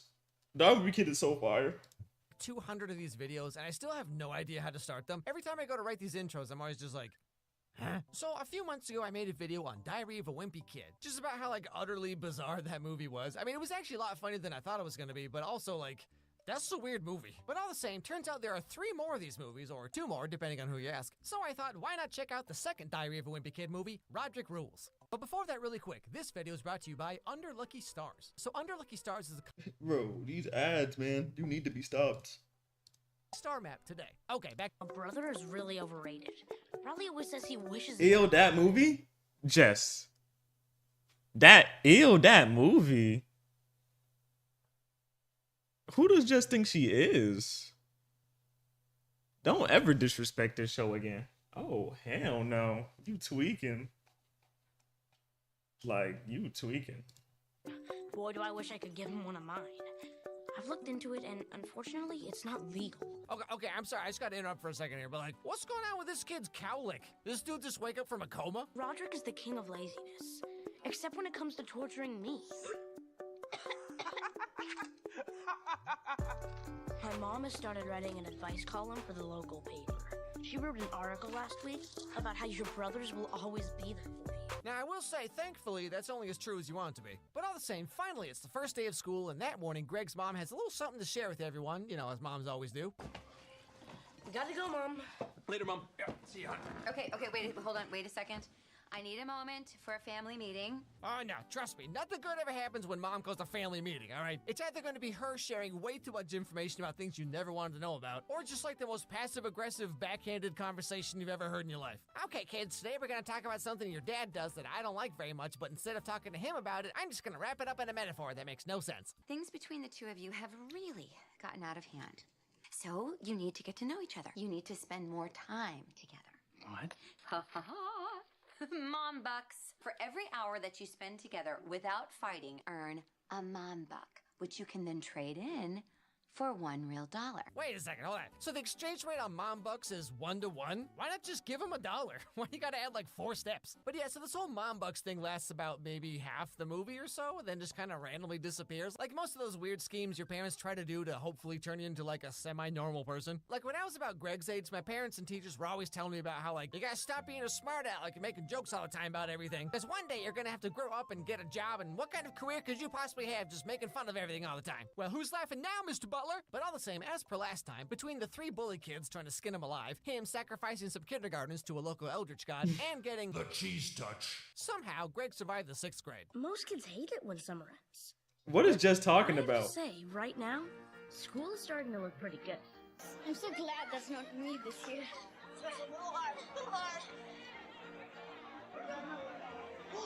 Greg, look who's in our class. Oh yeah, I forgot to mention, over the summer, Greg and Rowley went to the roller rink, you know, like all the cool kids do, and ran into a new girl in town, Holly.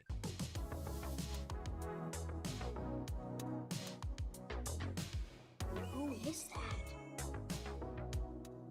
Her name is Holly Hills. She just moved here. Because I guess little Greg's just bouncing from blonde to blonde? Okay, I see how it is. Well, whatever happened to Angie? She's probably still sitting under those bleachers to this very day. She's got her best beret on, you know, sitting there reading a book called You're Not Pretentious, Everyone's Just Jealous of You. A teenager's guide to ending up with no friends. But anyway, so yeah, this is Holly, the new girl, who does literally nothing the entire movie and serves no purpose. Although I guess she is the motivation for Greg running around a nursing home in his underwear. But don't worry, we'll get to that one later. For now, it's Greg's first day of school, and everything's off to a great start. What's going on? This is my seat. Okay, let's start again. What are your names? Patty Farrell. 2 R's, 2 L's. Thank you to follow, Munch. Greg Heffley. Greg Heffley. Would you be related to Roderick Heffley? Oh, jeez. Oh, man. This scene is speaking to me right now. Being the fourth Myers son, okay? Like, I was always having teachers and upperclassmen just being like, oh, jeez, man, there's another one of you? How repressed were your parents when they were kids? Now, once school's over, Greg goes home, dejected, because he'll be living in Roderick's shadow for the rest of his entire life. He won't sleep through an entire day. Do you have an amazing talent that you'd like to share? Today, Plainview City Council announced a brand new local contest, Plainview's Most Talented. Top prize is $1,000, and of course, the admiration of your friends and neighbors. This is huge. I gotta call the band. We gotta practice. And so this sets in motion the rest of the movie, where Roderick wants to get his band in the city talent show so they can maybe get some money, but hopefully get scouted and get like a record deal and stuff, you know, because someone out there's just gotta recognize the talent and infinite marketability of a band called Loaded Diaper, you know what I mean? But anyway, so as per usual for the Heffley boys, Roderick is just obsessed with ruining Greg's life. One thing leads to another, and they get in a huge fight in the middle of church, and gosh darn, the moms just had it with these kids. What did I say about being civil to one another? Well, you have blown it big time. Never been more embarrassed. You can kiss Rockin' Rapids goodbye. You two will stay here together all weekend and work out your differences. And don't have anybody over this weekend. And so, of course, Roderick immediately throws a party and invites all of his cool high school friends, like 3D Glasses Guy, Cool Girl by the Coat Rack, and everyone's favorite Dead Guy. I'm gonna get ready. Now, Roderick tries to lock Greg in the basement, but then to go Greg shopping in the morning? What time is it for you? I mean, phones are just so boring now. Like, what time is it for you to be going shopping? It's too early in the morning to go shopping, dog. Using Garfield phones, humanity's just gone downhill, okay? The evidence speaks for itself. Anyway, so long story short, Rowley comes over, and now he and Greg are hanging out at Roderick's cool party. As long as they don't act like total dweebs. We play so loud we actually make people's eardrums bleed. Ew. I mean, not really. I think your brother likes her! Oh. You're not making this easy, Rowley. Did somebody say dance? Break it down! Rowley, no, don't! That kid's dead. No, wait, man, what do you know? You can't mess with a chubby kid. The girl's a freak out. Wait, hold on. Why are they still acting like this? We've been down this road already back in the first movie. There was the whole Zooey Mama thing, the mother-son dance. I thought we learned these lessons already. Anyway, so thanks to Rowley, the party's a huge hit. I think it's get a little crazy, as you can see here from the ambiguously branded soda tower, and then this guy in the back just being like, I didn't know Roderick had a tramp stamp. Kids spraying whipped cream directly into their mouths. It's okay. Sure hope someone doesn't call the cops on these kids. Until, of course, the next morning.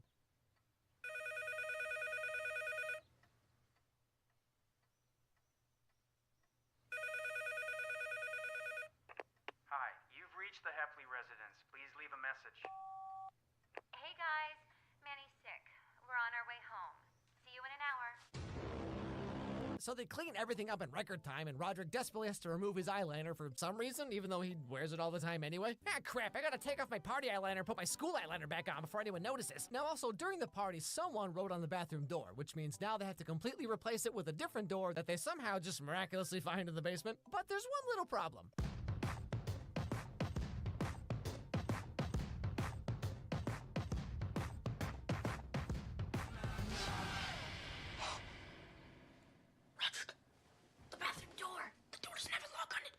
Try to lock on it, this doesn't. We're dead, and if they find out... So now Roderick and Greg have a secret just between them. And so for now, all the hazing and bullying has stopped. And as long as their parents don't figure things out, everything's gonna be fine. I kinda wish you hadn't told me. Don't you understand? Roderick isn't beating me up anymore. But how are they not going to notice that the lock's gone? Please, they're like 40. They can barely remember our names. You know, I was gonna make fun of the fact that Greg thinks 40 is like so old, you know, but like I'm in my early 30s and last week I thought it was Tuesday 3 days in a row, so enjoy these videos while you can, everybody, because I don't know how much time I have left. Also, slight tangent here, but like I thought Angie was a little try-hard with how she dressed, but like what the heck is Holly wearing right now? What is this? Anyway, so as you may recall, Roderick is trying to get his band to win the talent show thing, and to do this, he's brought on a new guitar player to really take the band to the next level. Roderick tells me that you're a professional musician. Why? It doesn't sound like a cakewalk, right? No. Why don't you tell Roderick, give him a picture of just how challenging it is. No, on the road, it's all burgers and fries and pizza. Then you gotta deal with the fans, especially the girls.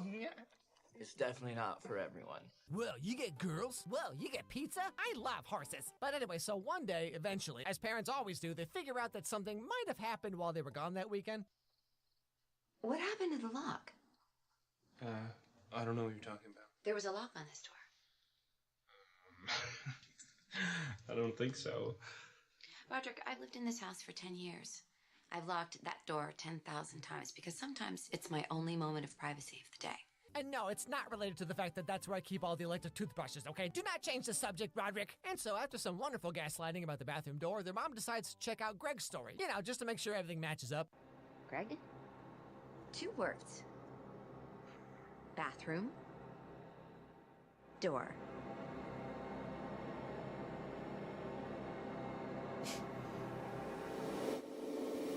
Roderick, he made me use his idea. He had the party. Someone wrote on the door, so we had to change it. I knew it.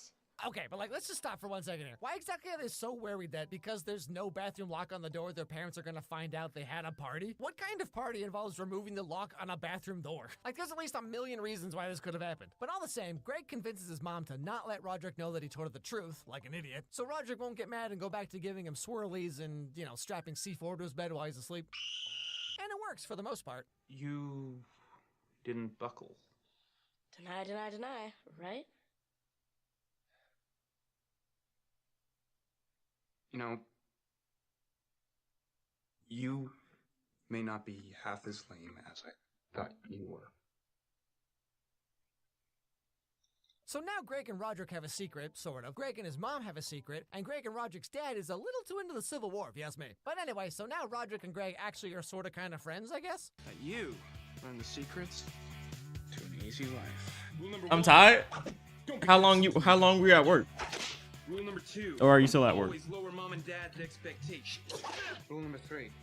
Never do something. Home? unless W. Someone else can do it for you. I mean, this man's just spitting straight truth over here. But all the same, Greg and Roderick keep hanging out and bonding over pranking people outside of a gas station with fake vomit. Just dude things. And it looks like everything's going pretty well until their dad wants to show some friends some Civil War reenactment photos. I'm telling you, something's up with this guy. Nothing special. Oh my God. Roderick, can you explain what you're doing in this photo? Yeah, what kind of sad party is this, Roderick? You broke the one rule I gave you and this is the best you could do? Diet soda and conga lines? What are you, 7? I can't believe that you had a party. Greg, you told me it was a couple of kids. A band rehearsal. Wait, Susan, you knew about this? Oh, so now you care about honesty and working as a team, huh? Yeah, okay, I see how it is. Everybody gather up, it's time for a family meeting. And so now the truth is finally out there, which had nothing at all to do with the bathroom door. Why were they all so obsessed with the bathroom door for like half the movie? But all the same, now Roderick and Greg are in trouble. Your father and I have talked, and we've decided on your punishment. Greg, you're grounded for 2 weeks. Roderick, you may only drive to and from school for the next month. As the ringleader, you are also grounded for a month. We're also not allowing you to perform in the talent show. Oh, sorry, wrong button. How do you work this thing? Oh, here it is. And also on top of that, I did watch Die Robot Greg Begin. I'm stayed just watching at this. his nursing home for the weekend. Who hasn't That's the watched Die weirdest Robot punishment Begin? I've ever seen. Now, while they're there, Greg runs into Holly because turns out she also has a designated old person, and they get to talking and find out that they have so much in common. You know, like they both wear jeans, and she's at least 4 feet taller than him because that's what middle school is like. I mean, I'll tell you, being a boy in like 7th grade, you go to the spring dance or whatever, and it's just like Shadow the Colossus over there. But most importantly, Greg and Holly both wear Chuck Taylors, which is how you know they're cool, but like in a relatable way. Anyway, that night, Greg writes in his diary about how in love with Holly he is or whatever, and guess who finds out about that real quick? I've never believed in fate or destiny or whatever until now. Things are finally starting to go my way. I thought being a grandpa's was punishment, but really, it was destiny that Holly was here too. My luck had finally changed. Aww. Give it back, Roderick! Yeah, so this is why we saw Greg running around in the nursing home in his underwear earlier. So, hope that was worth the wait for you. Now, skipping ahead to the end of the movie here. Greg and Roderick's parents make them go to the talent show that Roderick wanted to be in. Roderick finds out that his band went and replaced him with a new drummer, and they're gonna do the show without him. Now, Greg sees all this and decides that despite everything, he doesn't want Roderick to give up on his dreams, which is fine because the universe is gonna crush him for you anyway, so don't worry about it. You need to let Roderick play in the talent show tonight. Greg, we've been over this. He needs to learn a lesson. His band is playing. Without him, it's not fair. And I'm sure that's very hard on him, but I can't go back on the punishment. You let Roderick play in the talent show. I'll do the magic thing with Rowley.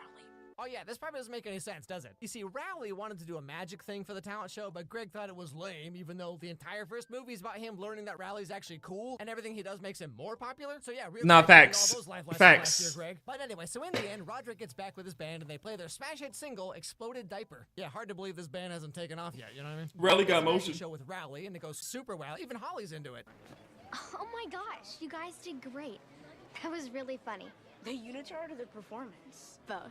Yeah, okay, I'm just gonna stop you right there, Holly. Now, it's a well-known fact that girls are really into guys who do magic. But don't get too attached, okay? It's probably just gonna toss you aside like it did with Angie. And so Roderick and Greg make up, and everyone's best friends, and that's pretty much the end of the movie. So back when I watched the first one, I said how it was a lot funnier and smarter than I thought it would be. I mean, like, yeah, it's definitely a movie made for 12-year-olds, but, like, it had a lot in it that I feel like the kids' parents could also appreciate. But this movie's just straight up a kids' movie, okay? Like, all the adults are suddenly real dumb, and none of the jokes land at all. Can you bring me back a cobra?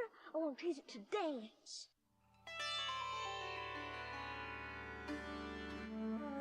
What was General Grant doing on the thermostat? I mean, I guess it kind of makes sense because the second movie has a different director and writing team, but, like, man, it really shows. No, the second movie was good. Exploded Melly? You so weird. Glazing. Like, KB's just so black. I just can't stand your face. Like, I just know your face through the screen right now is just disgusting, bro. Like, your eyeballs are popping out. Pimples on your lip. Breath stinks. Like, I don't know.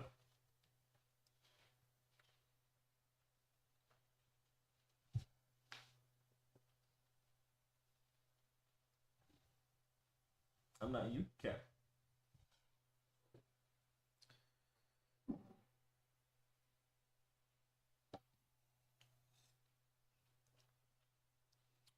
I am you when you are me. P5 poo foo hoo.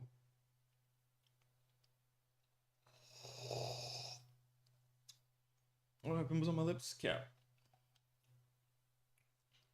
You see how you didn't talk about how your breath stink?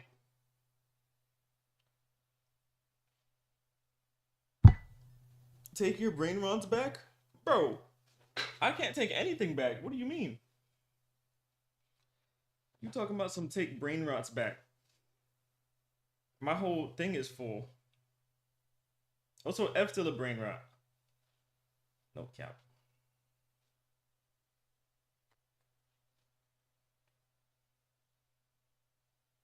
Sound personal? Like, so the brain rot's so boring, bro. I can't.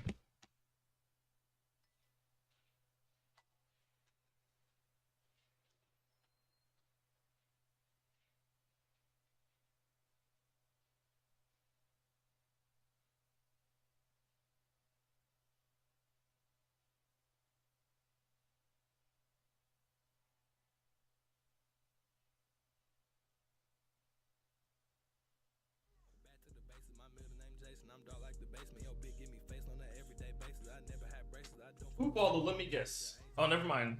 An actual person followed me. Okay. I was like, let me guess. It's probably that dude. Yo, Neko, thank you, bro. Appreciate it, bro.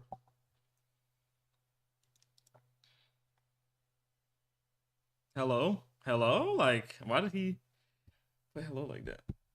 But I'm just used to effing seeing freaking bots.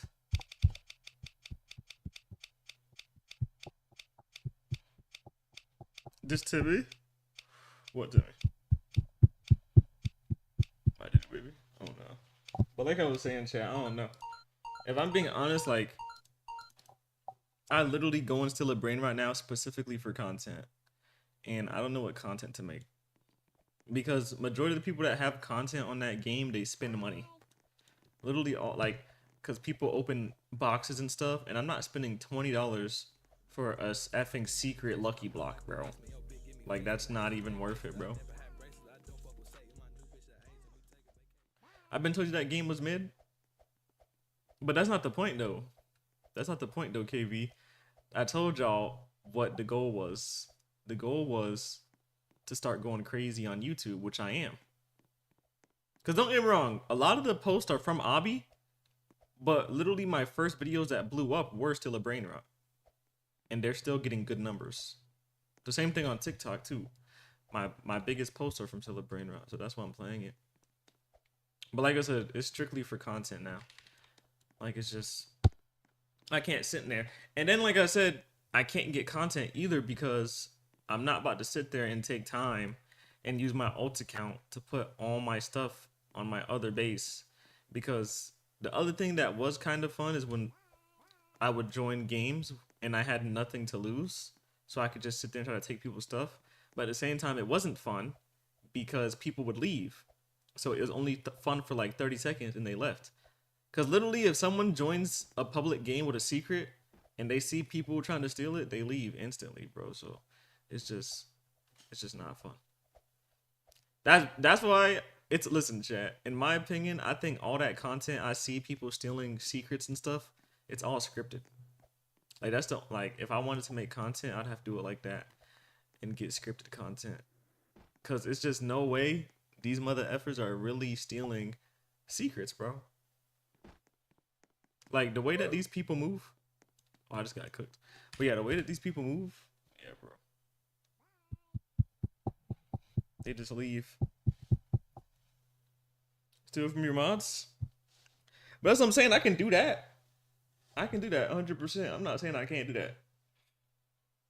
I'm just telling you how I see it, bro. Like, that's why I don't like the game no more. Because at first, it was cool.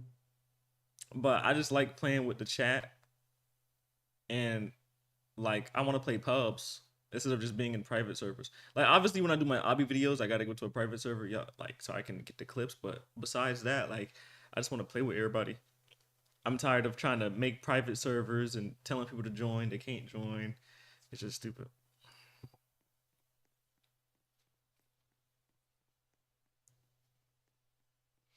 And then I'm tired of people begging for secrets in my ear. Even Grow a Garden, bro. Like, can I get your Kasune? Can I get your Kasune? Can we trade? Can we trade? Like, that's when I like those type of games, bro. Like, it's just, like, I don't want to hear that, bro. I don't want to hear no effing, can we trade? Can we trade? Can we trade? I don't want to hear that all day, bro. I'd rather hear the hard R in my ear at that point.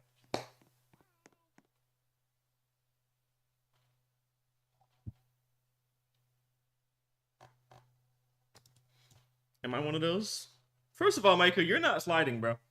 Micah, you're not sliding, bro. Go ahead and tell them what you did last night, bro. When you were the last person to call. You not sliding, bro. At all. Like, KB, I literally ended, right? I was, you know, getting ready to turn off my PC. And he literally was using a soundboard to call me the hard R, bro. Y'all's in VC for Love Island. Bro, I don't use VC anymore. And that's one of the main reasons. That's literally one of the main reasons I don't use VC. Because of stupid shit like that.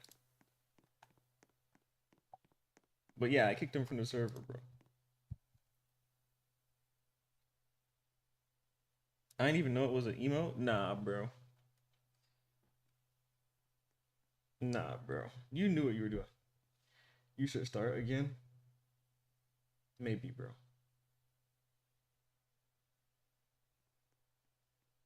But my phone charger, the phone charger video is doing very well. It's about to hit 30K views.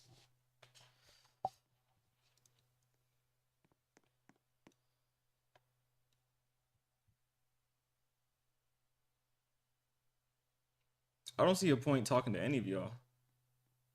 Honestly. No offense though. I just don't see a purpose, bro. Like maybe you KB. You be funny, bro.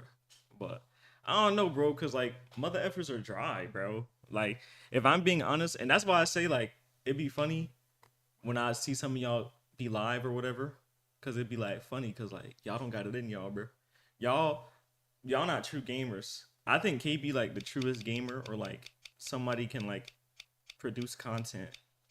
Like I'd be sitting in there and it's just boring, bro. Like no one talks. Like you want me to sit in the court? That's literally how it was though. I would sit in the court, no one talks.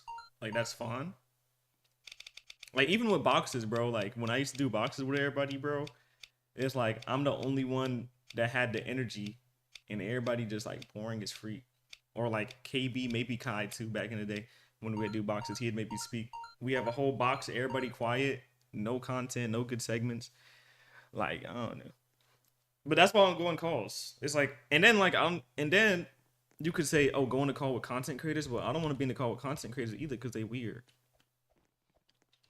They, you know what I'm saying? They act one thing on stream and then you know, they might pull a Sherman or something. I can't trust these creators. So that's why I don't go on calls no more. It's just no point. If no one's gonna talk or speak and help me make content, there's no way. There's no point. And then the chat can't hear you no way anyways. And then I can't use game chat, because you could say, oh, use game chat, but I can't use game chat because we've seen what happened. Like I can literally sit there, not say nothing in game chat or voice chat or whatever you call it, and I'm still just get banned. Bananas, sorry TikTok, for some reason. Like literally this morning, wait KB, you aren't even in here. Literally this morning, I was live for literally 2 minutes, I swear to God, and I got packed for 2 months on TikTok, bro. Like I'm good now, but still. Like that jump was the most dumbest thing I've ever seen.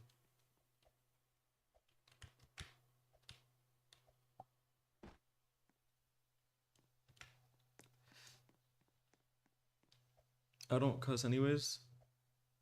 Make it so the chat can hear us then. Yeah, so people can use soundboards and say the hard R. Like, bro.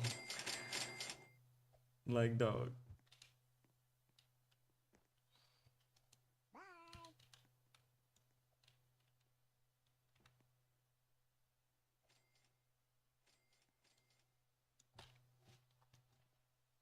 Like I said, I keep it muted for a reason. Because you don't understand. I feel like people can just slip up. And like I said, don't get me wrong. It's not that many people that have it anymore. But it's like, people can just slip up, bro. Or say something stupid. I've seen it so many times. Like, if I'm being honest, every day when I used to be in the court, it was one person that slipped up or said something dumb. And you could say, oh, it's because they knew they were muted. No, like that jump was just stupid, bro. I just don't trust anyone when it comes to that. I'm sorry. When it comes to my stream, I barely trust people's voices. It's very difficult for me to trust people's voices. Like, you know what I'm saying? Cause like y'all can say y'all don't talk a certain way, but I don't know. It's just how I see it. Cause then when somebody say something dumb, I'm gonna press you on stream. Cause that's how I am. Like, there's another thing too. If y'all say something stupid and nobody can hear you, I'm not gonna say a word. Cause they can't hear you. If you say something dumb, I'm gonna call you out on stream. And then I don't want nobody feeling no type of way because I just pressed you. Cause that's how I am. Y'all already know how I am. I keep it real.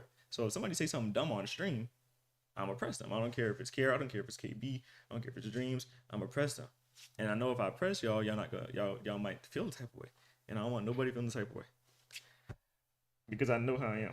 When it comes to my streams, I'm very serious. I've been in the game for too long. I'm telling y'all, chat. Like, maybe if I wasn't in the game for too long, I wouldn't care, but I've been streaming so long, I just know everything. Like, when I have a feeling, I know I'm right. And I know something will go wrong if I don't abide by my rules.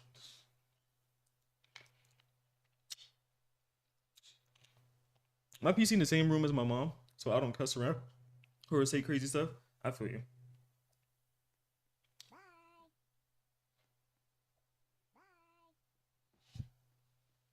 Bro, Micah, at the end of the day, I didn't ban you, I kicked you.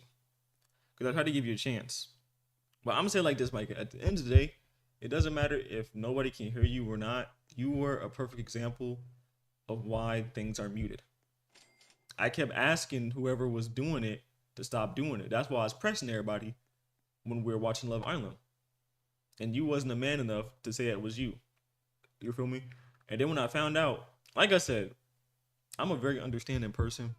And I tried my best not to crash out. So I just kicked you. But you should have got banned. I should have banned you from the chat too. Because I really gonna do that. I'm gonna be honest. I was really thinking about wiping all your roles, bro. But I was like, I'm gonna just give you a chance. But next time, if you ever join my core and do something like that, bro, you are getting wiped out, bro. Don't be doing that, Chuck. It doesn't matter if I ended stream or not. Like, say if I didn't fully end stream and for some reason the chat heard that. You feel me? You risking everything I worked for. And I don't rock with that.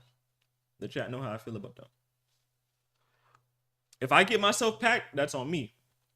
But if somebody else get me packed, it's a whole different conversation.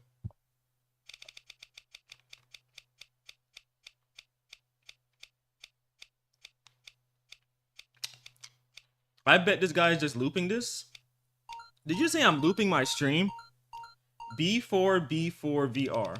Did you really just say I'm looping my stream? Really? Like, let's be for real, bro. No way this random dude on YouTube just said I'm looping my stream. He has the IQ of a walnut. Wiping rolls? When you kick somebody that doesn't wipe their rolls?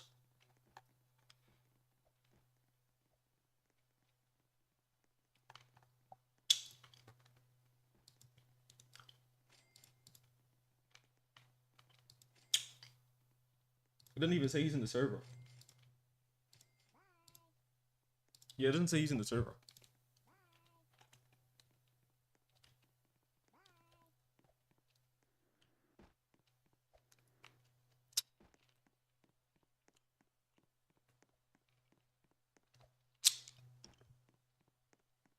Never had rolls?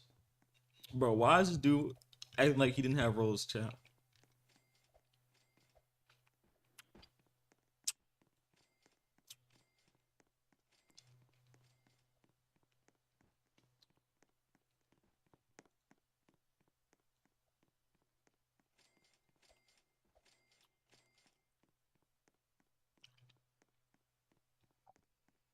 Ooh.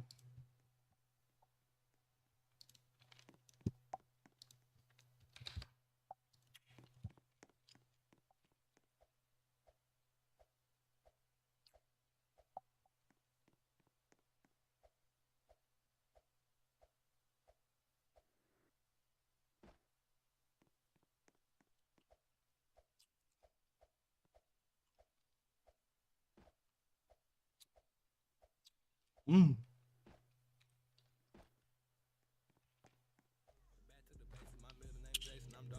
Yo, 1C. I don't even know how to pronounce that. But thank you, 1C, for the motherfucking follow, bro. Appreciate you.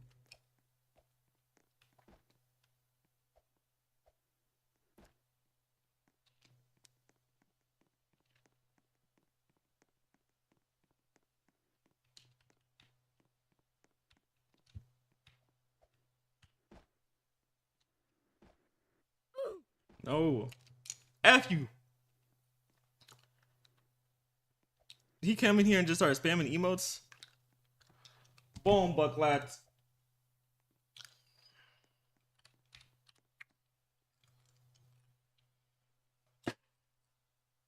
Brian Pepe? Brian Pepe.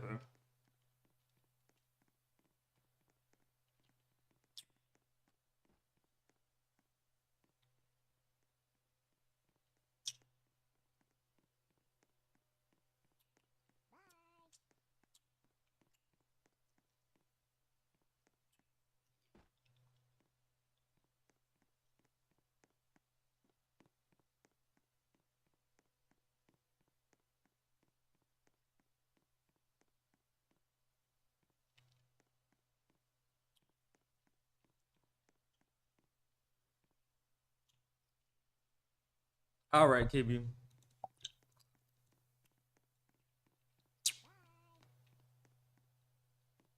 Why did someone text me on Roblox? Bro, that's hilarious.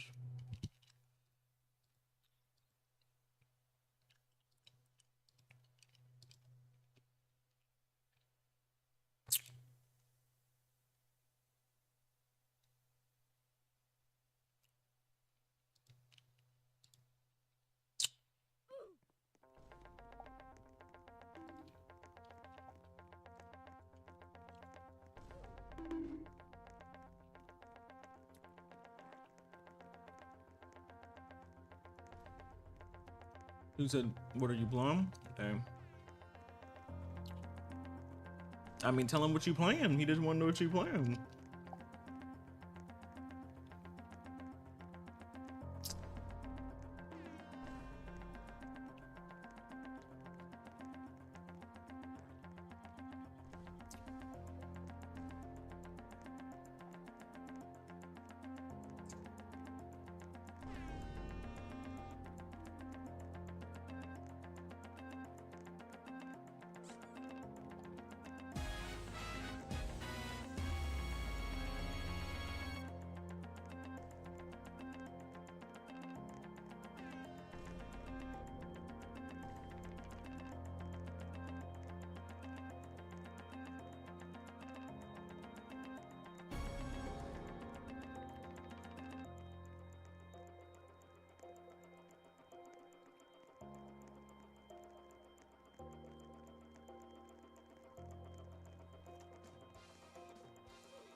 Kind of tired. If I want to take a nap, you should take a nap for sure. Sure.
No.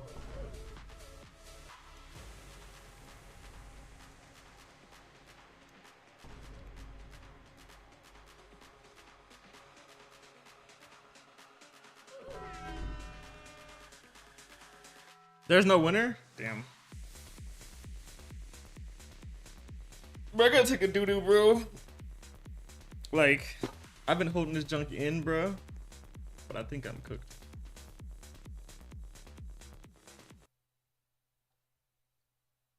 I think I'm actually fried, Joe.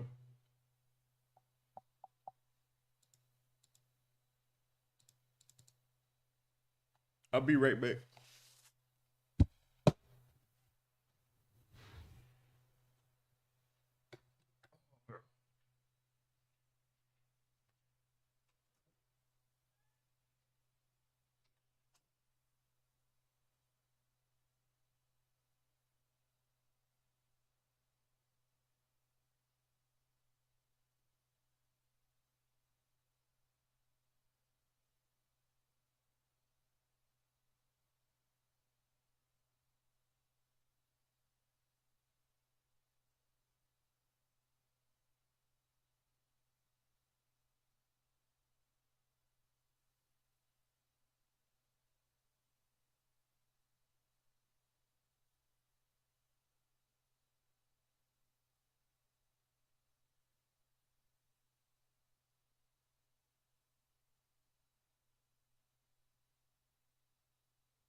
chat.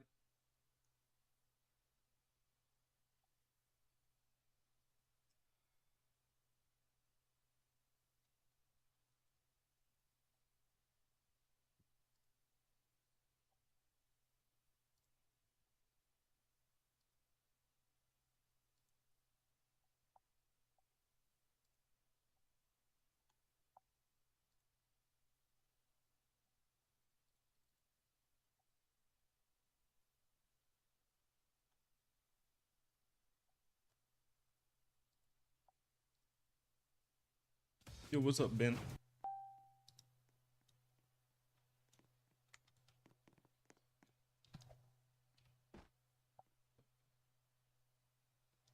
What do I hear myself? Oh wait, I forget I was in the chat.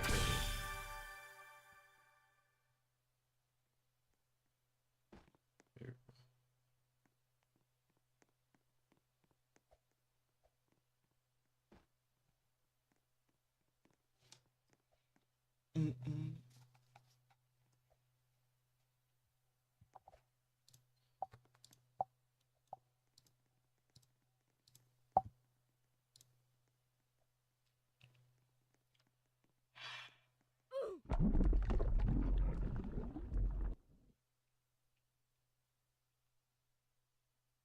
Stomach is bumping.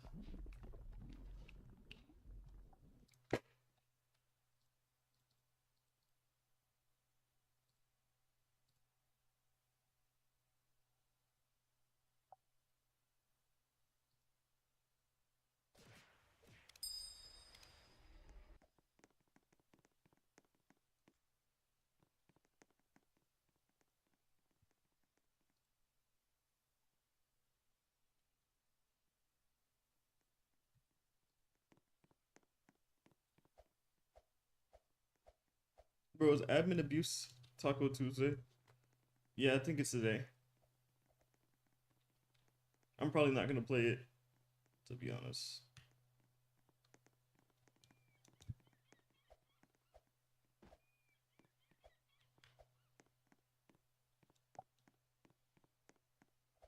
Thanks. Yeah, no problem.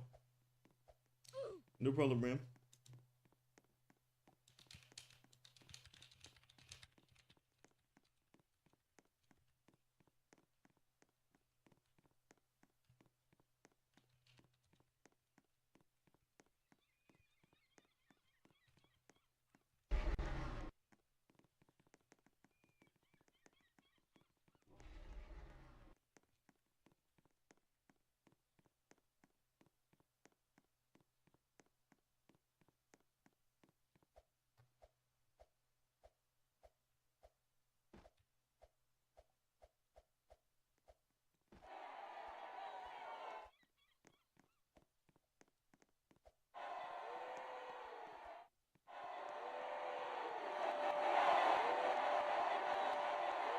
My ears.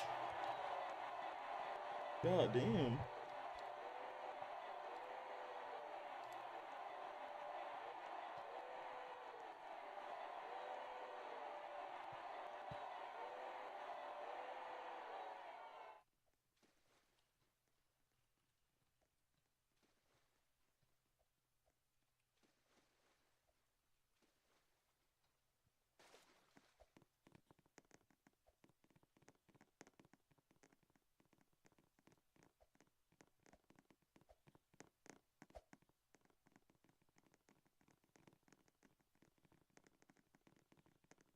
Doodoo? What's up, KB?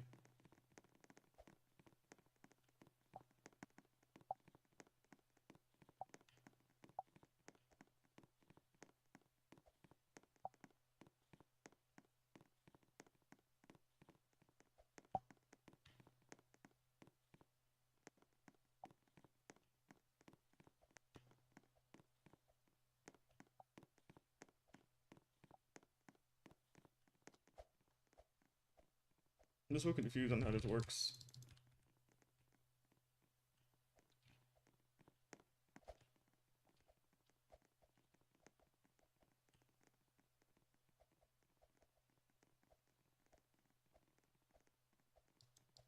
Of course I got boxed. What?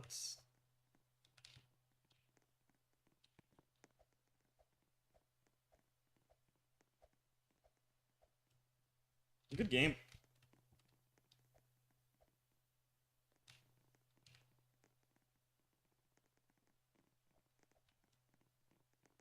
Get better? Okay. Like, what is she wearing?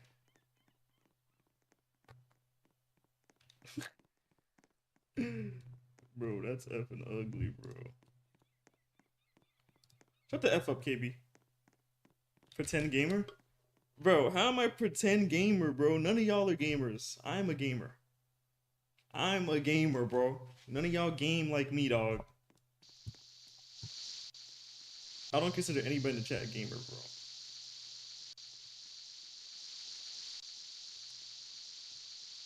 Oh my god. Oh my goodness. Number one hater? How am I a hater because your fit is ugly? Like, the same way how KB and Kevin, y'all all have ugly fits, bro. That's just disgusting, bro.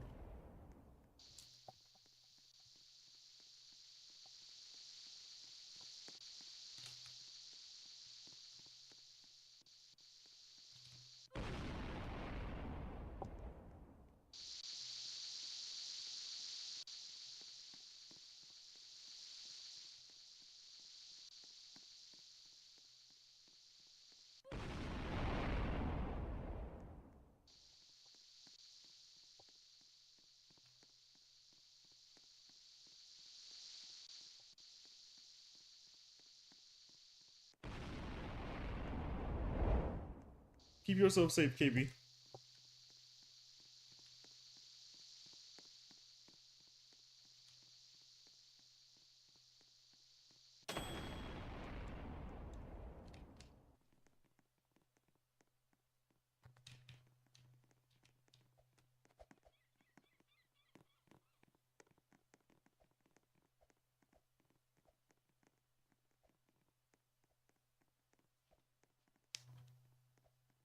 I haven't touched it, bro.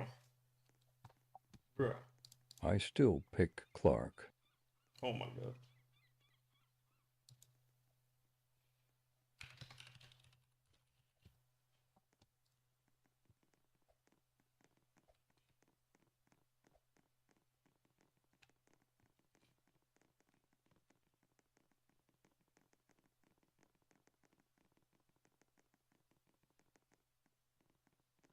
Oh, shut up.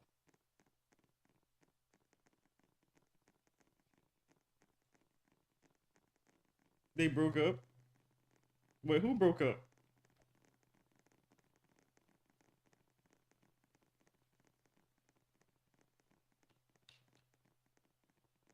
Nuts.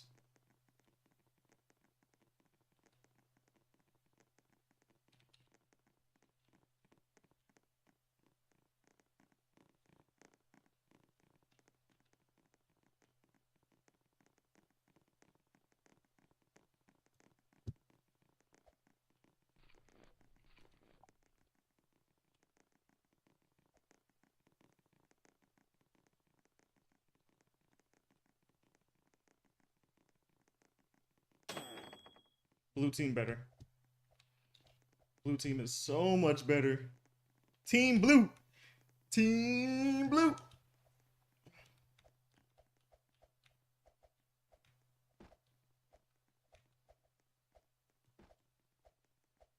Condo. You good? Like, you good, Mike?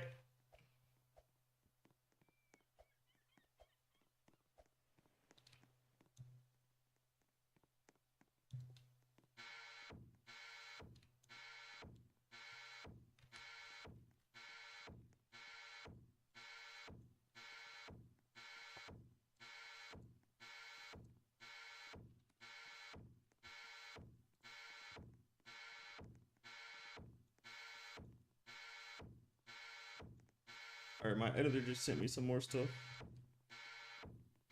Let's see if he's actually cooking.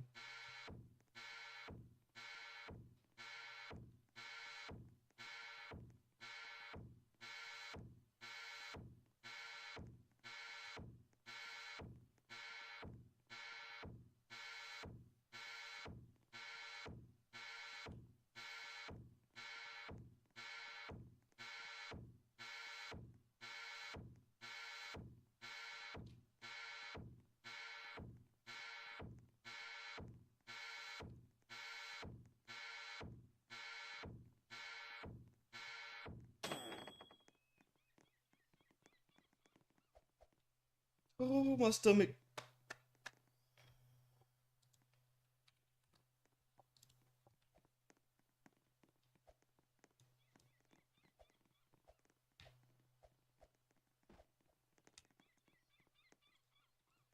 Like I'm so cooked.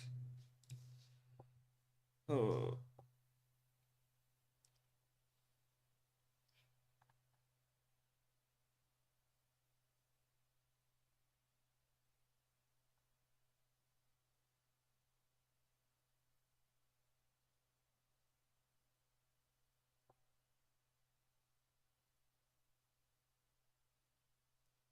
Don't run away.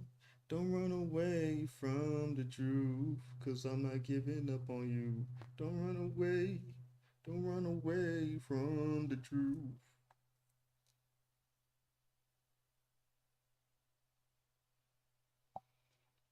Mm.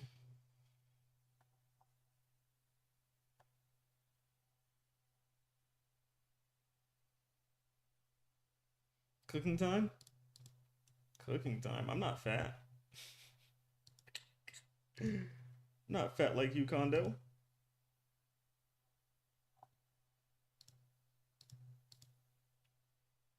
But that's all you be thinking about is food, bro. I swear. Fat I do. I wish I was fat, to be honest. I used to play this game all the time.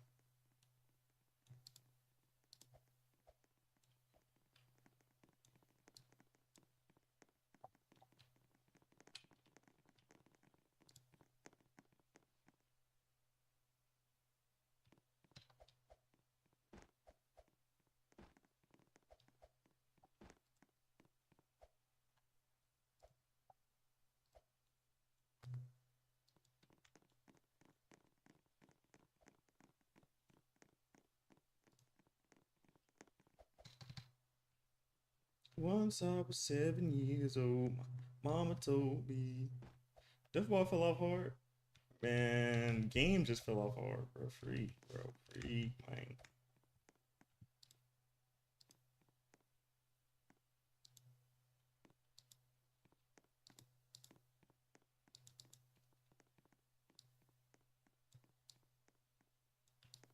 I need to find some games ASAP. KFC and watermelon type fat? Hello? I don't think that's a thing. Bro, I don't think that's a thing, bro. If you're big, you're just big, bro. I don't, you know what I'm saying? I generally don't think that's a thing at all. I've never heard that before. KFC and watermelon type fat. If I'm being honest, bro, eating chicken is good, bro. Eating chicken and watermelon every day is actually a good option, bro. Like, no troll. KFC is mid. I'm just saying chicken in general. Chicken in general, bro. Not KFC. Also, I'm tired. Like, bro, how many times I told you this, bro? I'm tired of people saying KFC and watermelon, bro. Can we start saying Popeyes and watermelon? Like, no black person likes KFC, bro. Like, I'm telling you, bro. Whoever started that KFC junk, bro, we never liked KFC, bro. It's never been good. Popeyes chicken TV too? Hell no.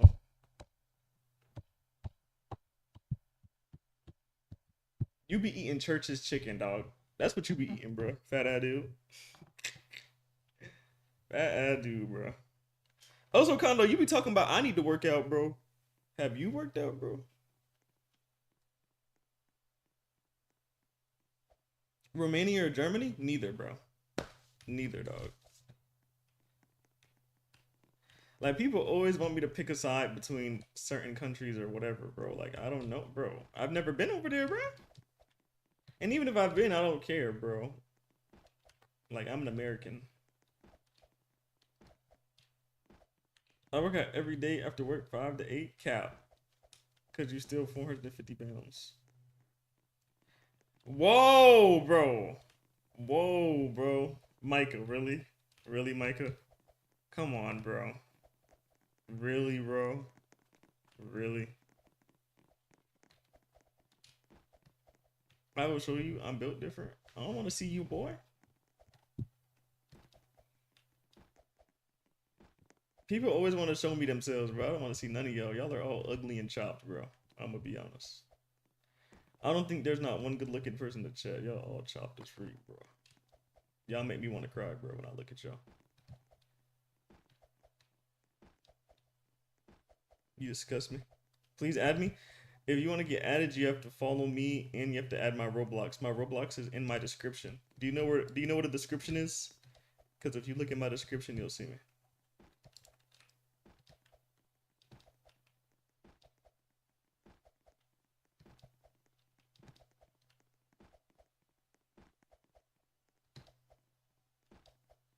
But low-key after this game, I do need to jog. I said jog, I'm gonna walk.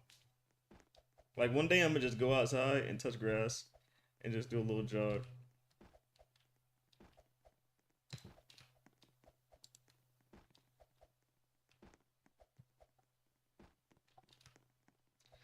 I honestly don't know how Death Ball is so, like, I don't know why nobody plays this game. It's way more fluent than Blade Ball. But that's what I be talking about though, like. What I do, Melly. The best games ever are like just basic games on Roblox. It's never the games that like look more fluent. Like Roblox mother effers just love that basic stuff, dog.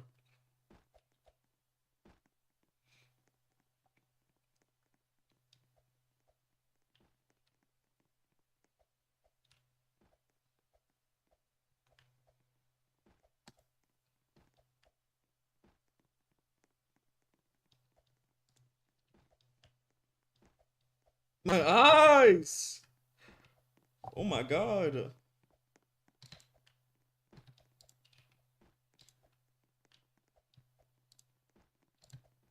Oh dang it. Wait, how many lives do I have left? Or I only got... Oh, I keep forgetting we're playing Smash.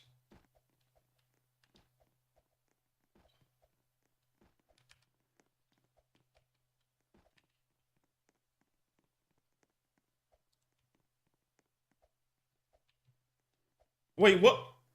Bro, did I just TP out of the game? Oh, I'm dog.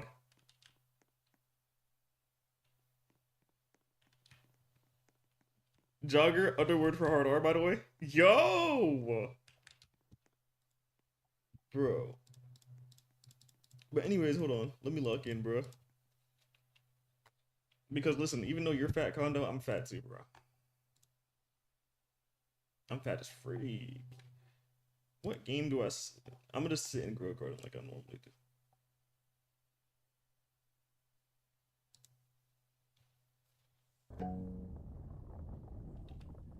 How many hours until a brain rot? Don't care. Like I said, I'm not doing that junk today.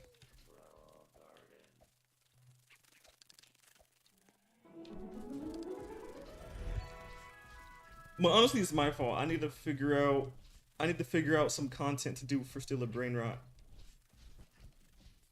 It's just like the event content, unless it's a new event, I just don't want to do it, honestly.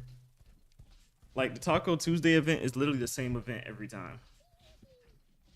Like, so literally, I'ma just, like, if anything, I might as well just go re-upload the video I already posted and post it again and act like it was this week. You know what I'm saying? That's literally what it is. Oh yeah, get him out of here. Get him out of here.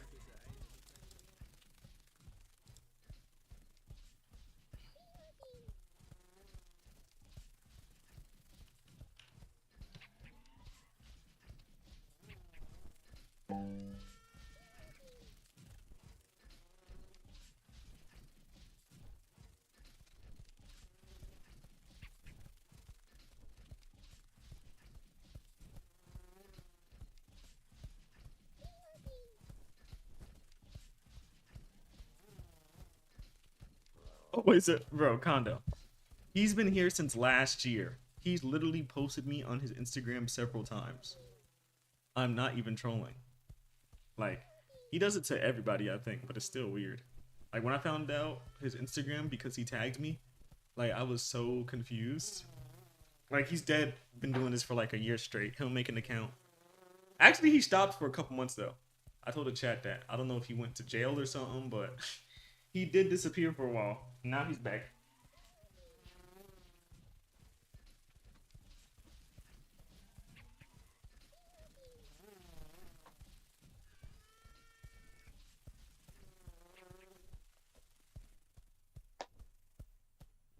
But me doodling just now, chat, upset my stomach, bro. My stomach does not like me right now.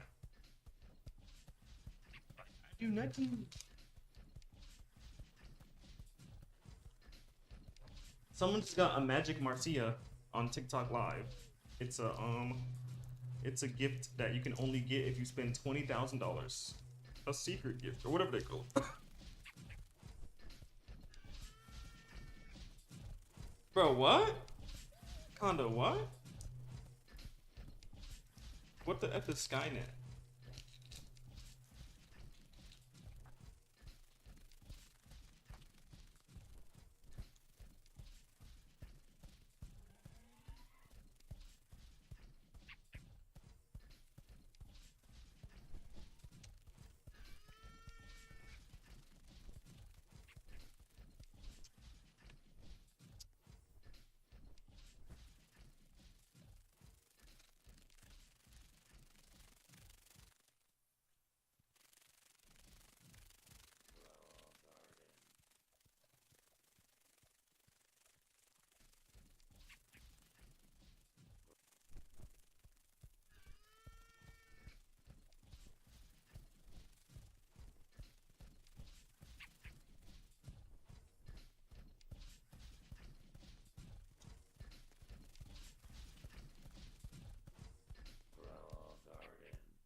Yeah.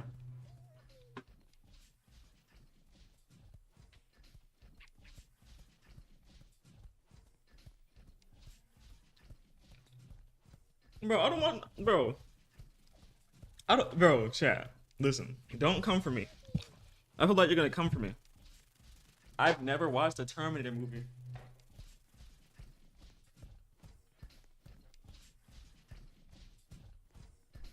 Like, true story, I've never watched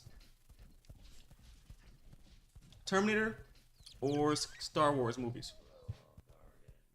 I literally only know the line everyone knows. I am your father. Because Star Wars is myth. No one's gonna tell me differently. I'm sorry.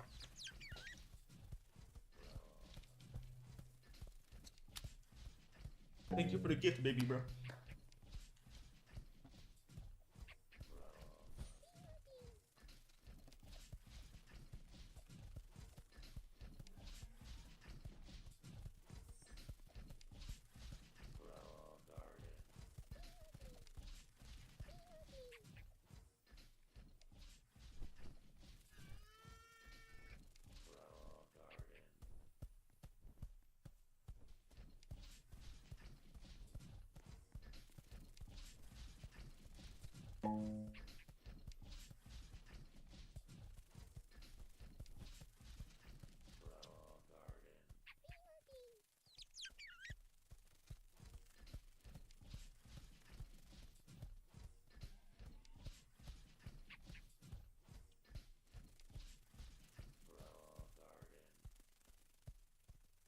BRB? Yeah, you good.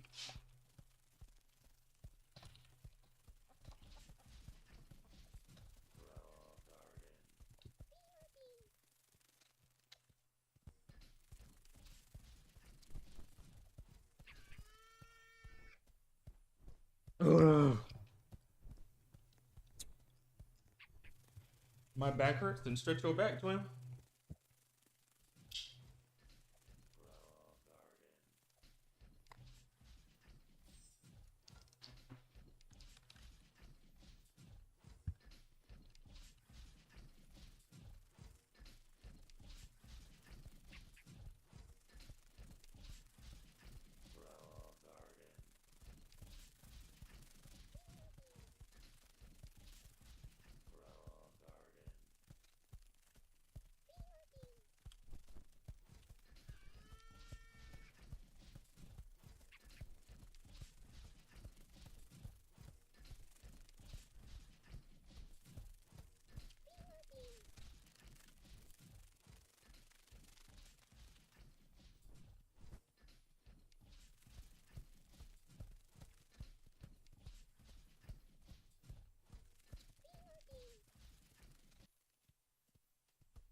Appreciate you, Luna.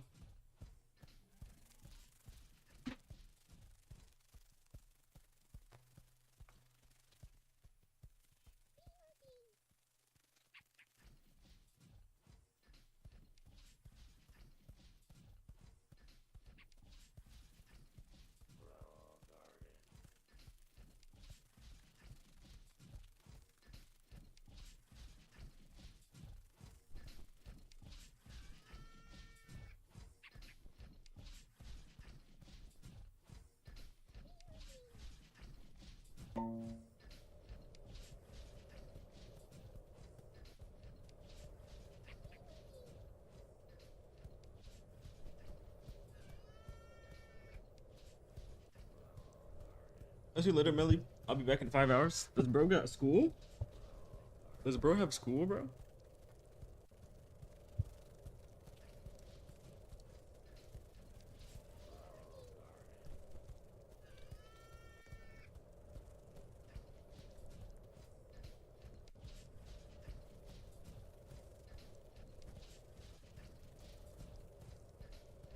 Nah, job. Cap. You working?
But good morning, Cursify, even though it's the afternoon.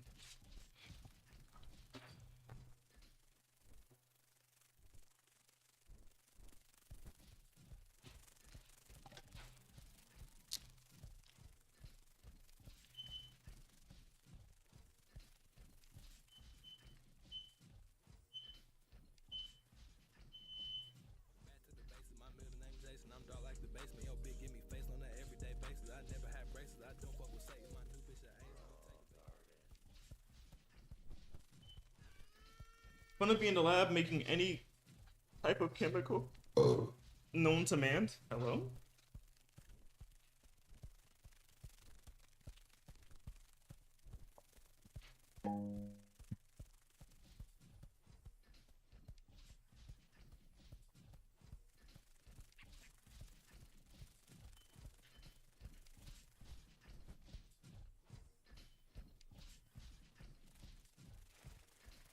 Yo, what's up, LaRiz? I got Riz, bro.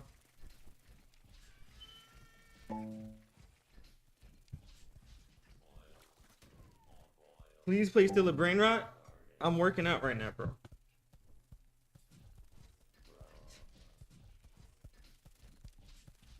You have Riz? What are you talking about? Someone on YouTube is named LaRiz.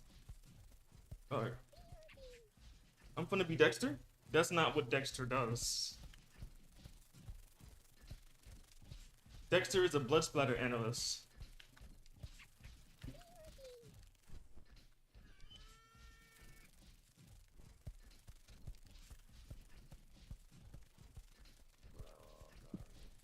You said you have Riz? Do you have a job? Like, can you go work? Like, F all y'all in the chat. Can y'all go to get a job?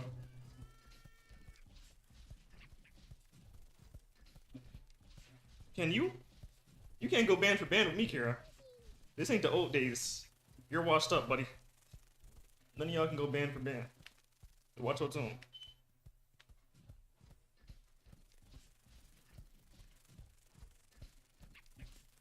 F a job.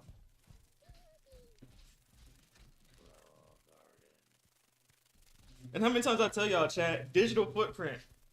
Digital footprint, chat. They gonna see clips of me twerking and stuff, bro. I'm cooked. I'm cooked, brother.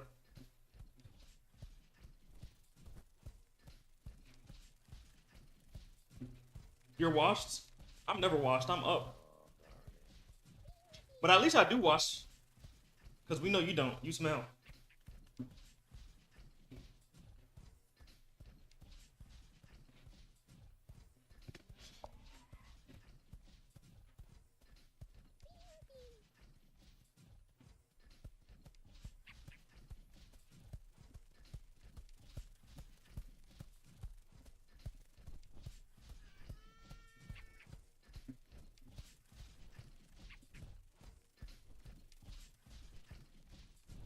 Kondo can go penny for penny? He's broke too. He's in the kick streamer chat. You think he got motion? Let's be for real. You think mother effers in the kick chat got motion? Like, come on.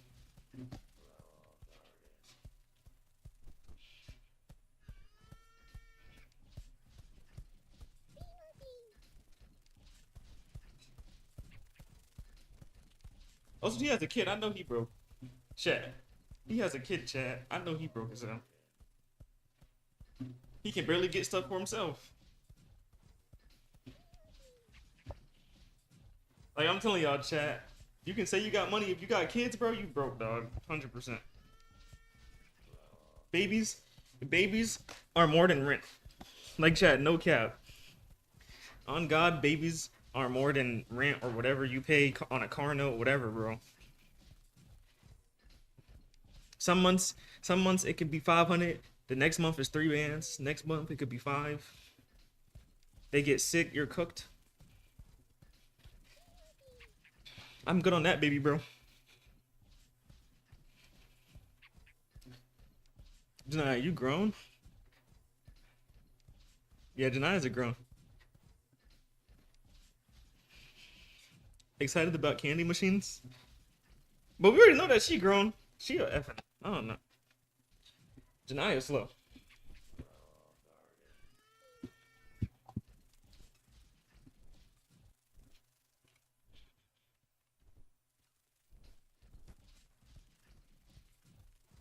Never said I was excited? Nah, the way you was typing, you had excitement. I ain't broke. Chat, this is my mindset, bro. I'm gonna keep it a buck, dog. I don't think anyone around me got motion.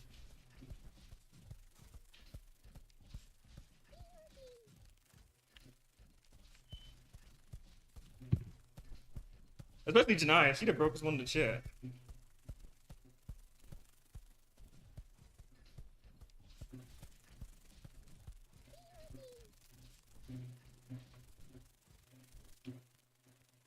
But it's okay to not have motion. You know why? Because you're young, stupid. Besides Janaya, she just don't want to do anything. At least you guys are trying. I feel like everybody in the chat is putting in the effort to get their first M. Janaya, I think she's gonna be homeless soon.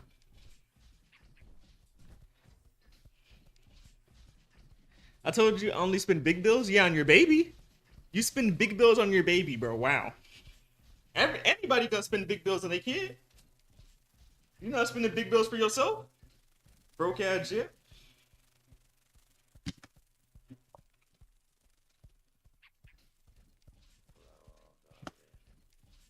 Also, chat, I hate all that surround yourself.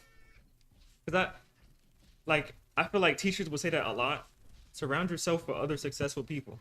Yeah, let me go surround myself with Jay-Z so I can get a whole M. Cause of Jay-Z, bro. Like, no, bro. Go grind, bro. Go work 2 jobs. Do anything, bro. I'm telling you, if you want to do it, Chad, you're gonna do it, bro. Like Janaya, if she wanted to get a job, she can get a job, dog.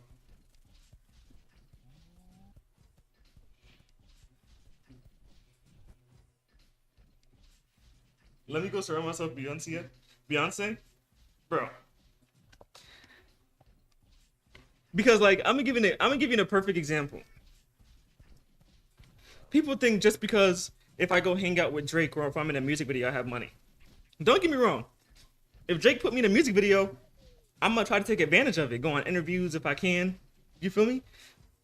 But I'm just saying, if I'm a regular dude in a music video or a background character in an effing TV show,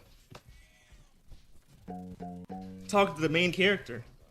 You think that's just gonna get me motion automatically? I don't care about meeting no celebrity, no big person, no big streamer. I'm focused on my own line of work. Let's don't skip leg day at all. All I do is leg day. I ain't gonna lie, Chad. If you seen my legs, they're buff as freak, bro. No cap. My legs are like the best thing in part of my body. 100%. But they always been like that though. It's always my legs. My legs have been the thickest thing on my body. Even when I was a twig, my legs were still buff. But it's because I always walked and I did track. But let's go band for band. You can't beat me, bro. You cannot beat me, dog. It's gonna look bad for you.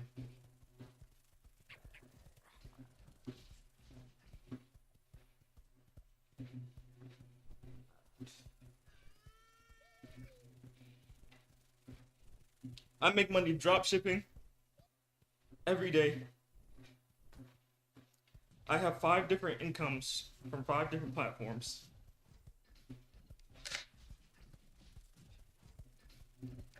I also sell things like shoes, Labubus. And I know it looks like I haven't been moving my Labubus, but I've actually been selling Labubus recently, surprisingly.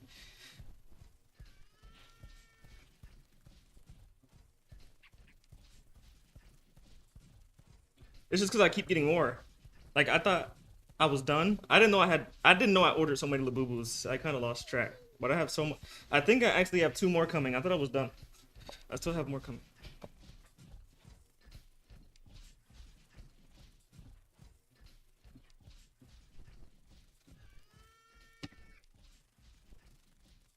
I also have money in crypto. Like I have money everywhere. Like I've already told this to the chat. but I have multiple different accounts. My money doesn't just sit in one account. I have multiple accounts. Nobody in the chat got motion like that.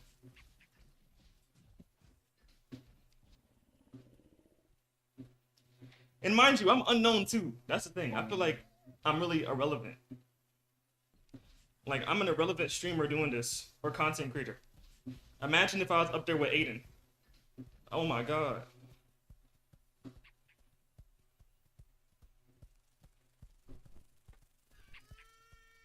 Better sell your crypto now? It's about to disappear? Nah, I'm good. Like I said, I keep money everywhere. Chat, it's not smart to not keep your money everywhere, bro. I mean, it's not smart to keep your money in one place, sorry. It's smart to keep it everywhere, is what I'm going to say. Sorry, I'm a little bit slow because I'm walking. But never keep your money in one spot, bro. I've learned that.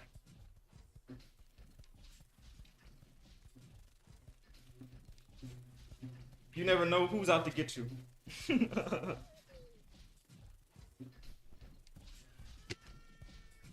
Like, even with my main card, I always tell people this. I don't care how nobody feel about this. I have a budget for everything, or every one of my accounts. I literally budget them. I keep track of it. But like with my card, if I ever got robbed, you would think I'm broke. I swear. I tell this to the chat all the time. You would probably, like, say, well, sometimes, well, it's like this. My card will either get locked, one, but say if it doesn't get locked, you'll probably be able to spend $1,000.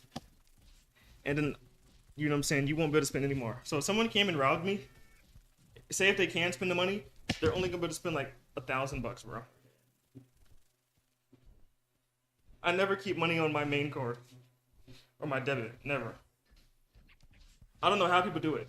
I only put money inside of it when I'm about to go buy something, because I don't touch grass. I told you this. I don't touch grass. So if I don't touch grass, why is there money sitting in there?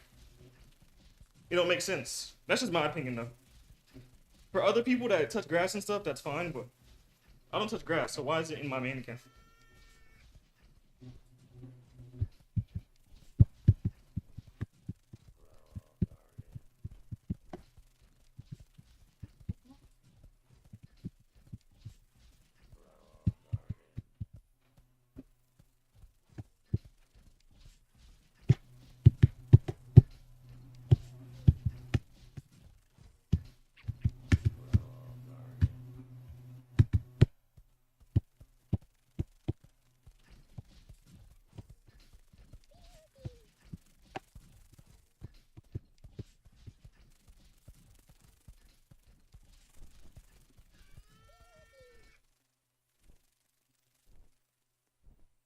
Four hours left.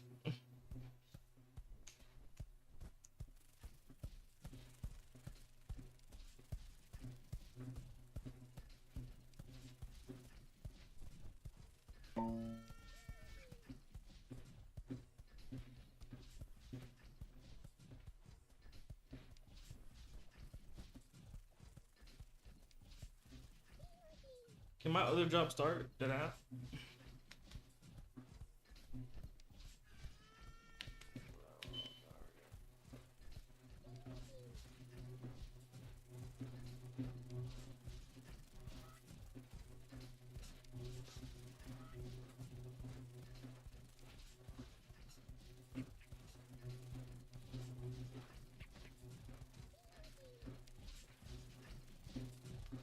I've been yelled at twice today. Twice. Been yelled at twice today, bro.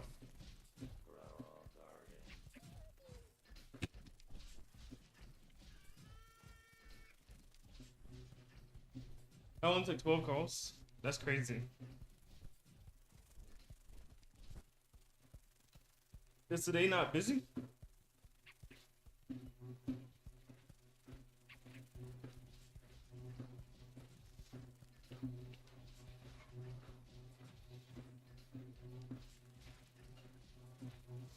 Why did it just say that I finished my workout?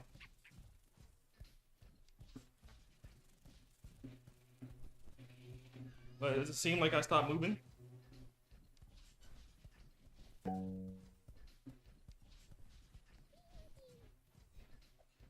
A team got sent home. Ooh. Why you said sent home like... Lemur, you funny as freak. You talking about some sent home. Like, how did they get sent home when they already home? Condo.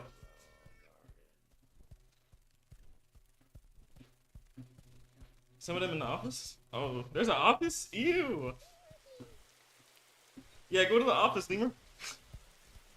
Go to the office, baby bro.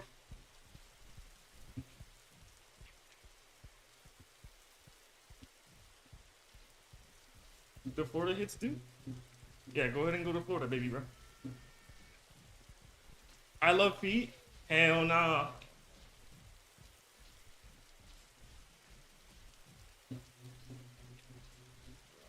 That's where people step in doo-doo and viruses.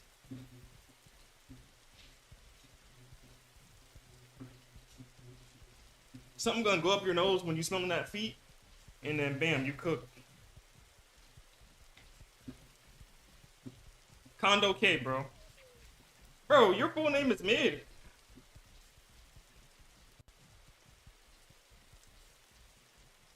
And like I said, I don't respect you no more. So listen, when I first met you, bro, I respected your name, for real. The chat made me think differently.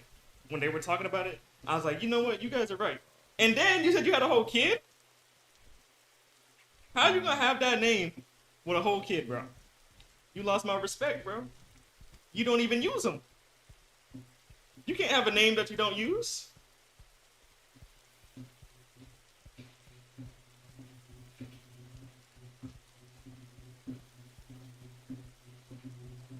Gotta call you by government now? Nah. Also, another thing too. I try my best not to call people by their government. It's a respect thing. I normally just go off your tags. Or I just make nicknames. Also, I don't like calling people by their names, bro.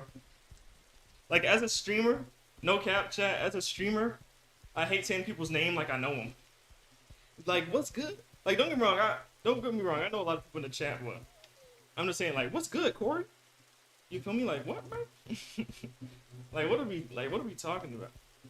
I do not know him. I do not know you to be like, what's good, Corey, man? You feel me? Like, that junk weird, bro. Your real name probably Charles? Yo, not too much on Charles. Let's be for real. Not too much on Charles, big bro.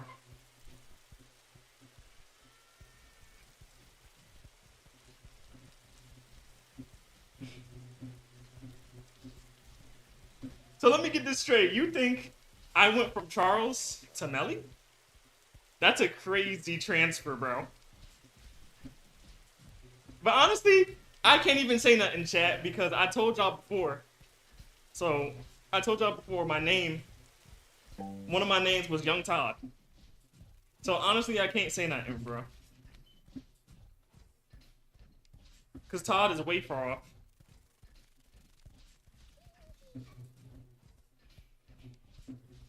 Bro, that condo, bro. Condo, come on. Come on.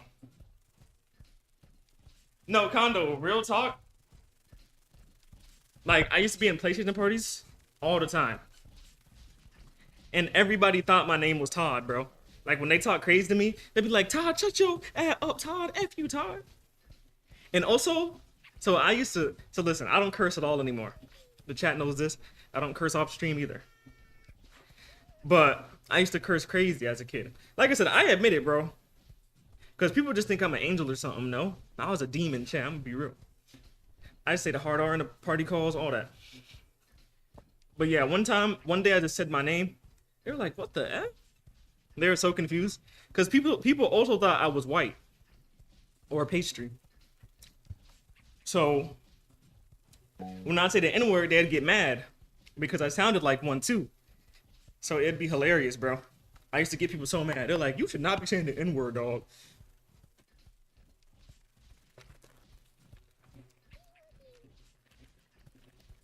Just because how you speak?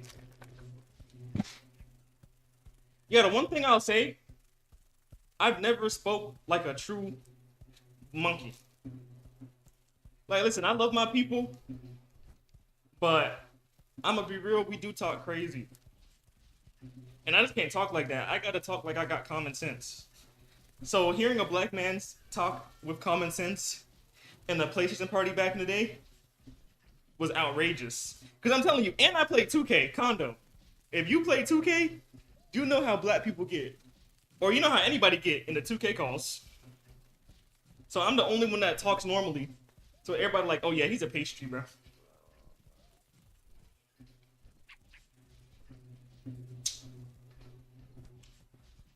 I was raised in a gated community, and you were still saying the N-word, huh? No shame.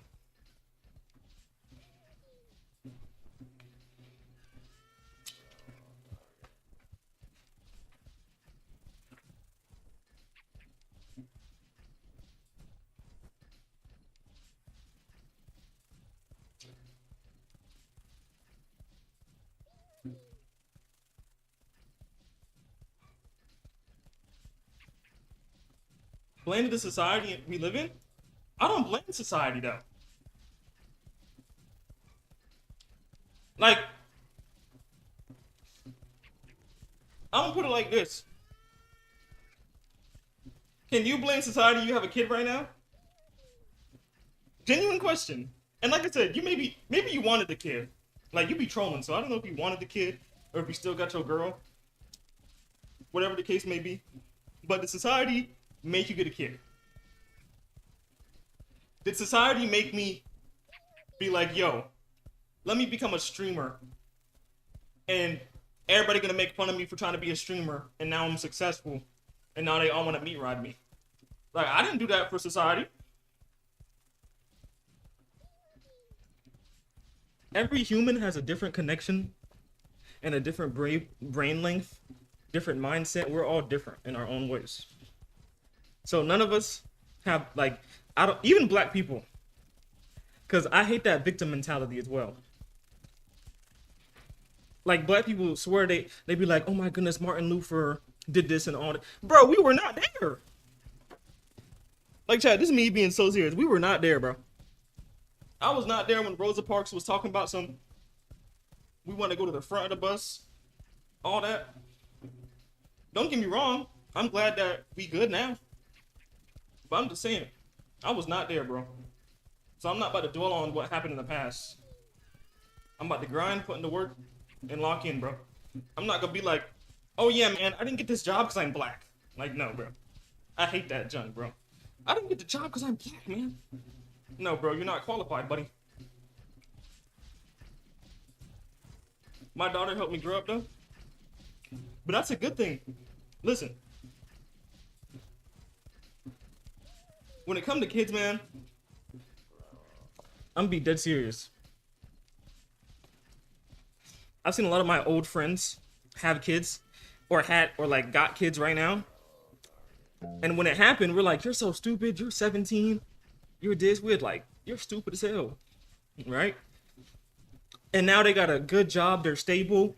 Some of them live in healthy homes, and some of them are single parents, but they still doing their thing now. I've seen a bunch of people it happened to. They were teenage moms, whatever.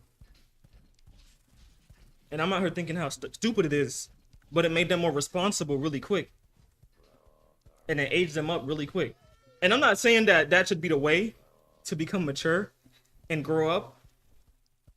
But for some people, it takes them to have a kid for them to learn. Some people learn differently, but everybody take their own step.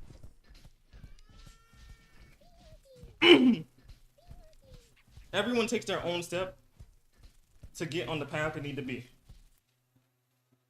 Oops. But sometimes my fault, chat. I touched my desk and it shocked. I got shocked. Well. Sometimes it takes making that one mistake, or not even a mistake, making that one stepping point to make you evolve.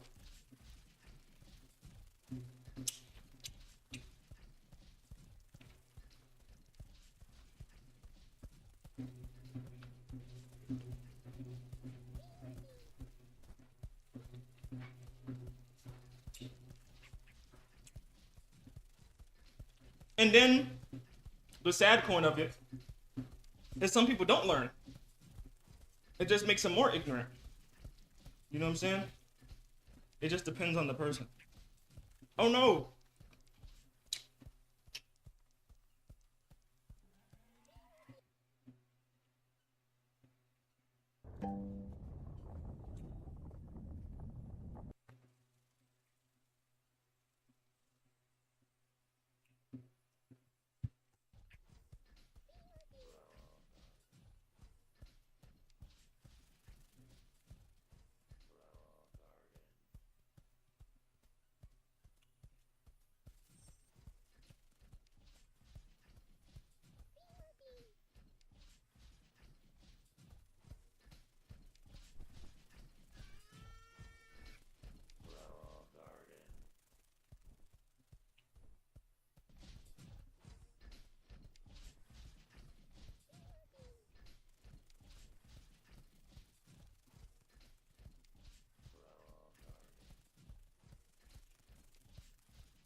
Yo, Zoro, thank you for the motherfucking follow, twin.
Jandel with 2 L's is crazy.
Back to work? Oh no.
Will you get off the desk?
You good, mate? Oh, I'm good.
Do I sound Texan?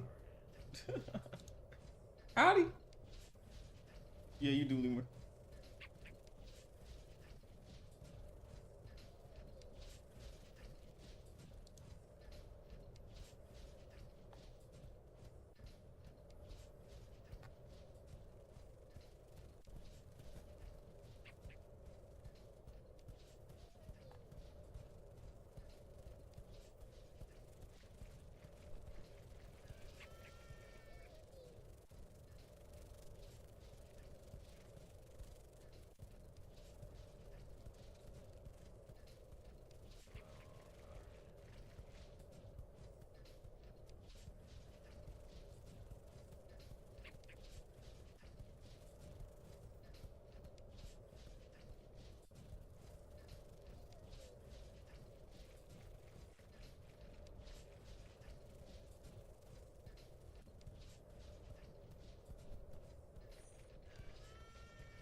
I'm gonna go to Cali.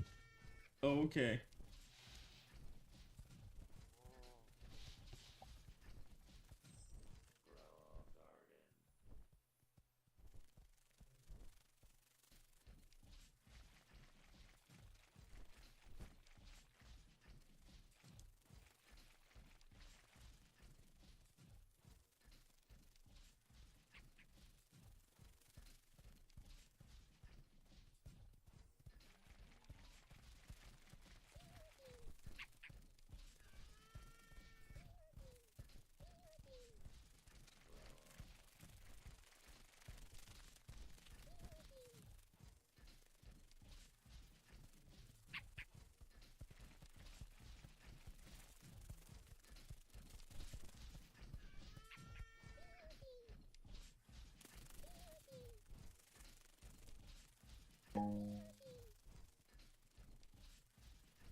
Spanish? Oh no.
I'm so tired right now.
No, lemur.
Yo, thank you for the sub.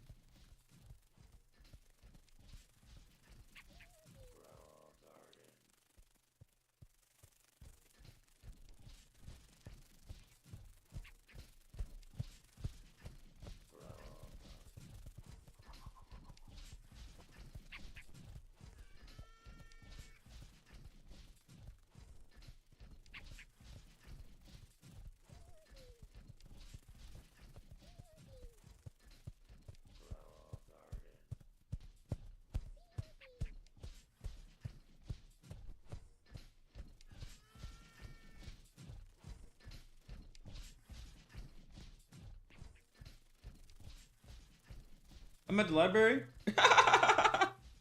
Kevin, I'm posting a video right now, bro. Kevin, how's school, bro? You doing good, Kevin, bro? How's school, bro?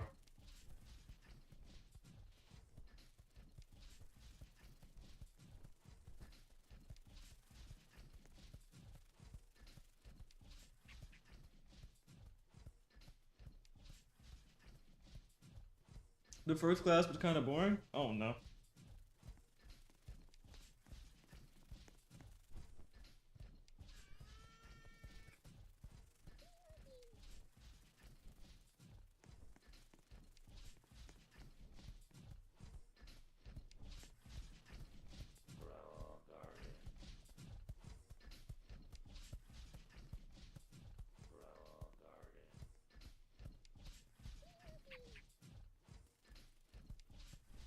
I got 1 hour and 40 minutes.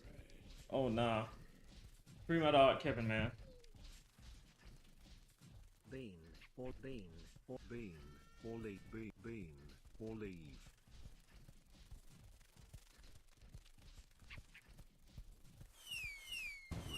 Bean, bean, bean,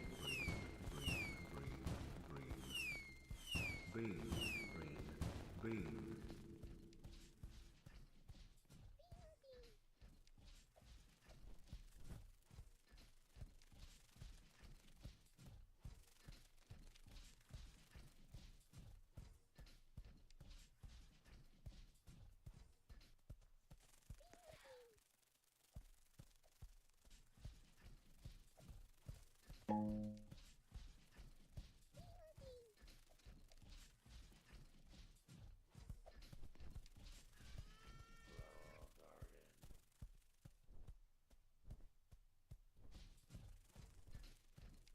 But WW.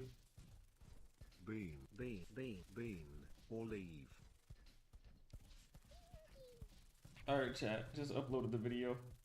I embarrassed myself 3 times today. What happened, Kevin? How did you embarrass yourself? Bean, Did you fall? Did you fall somewhere?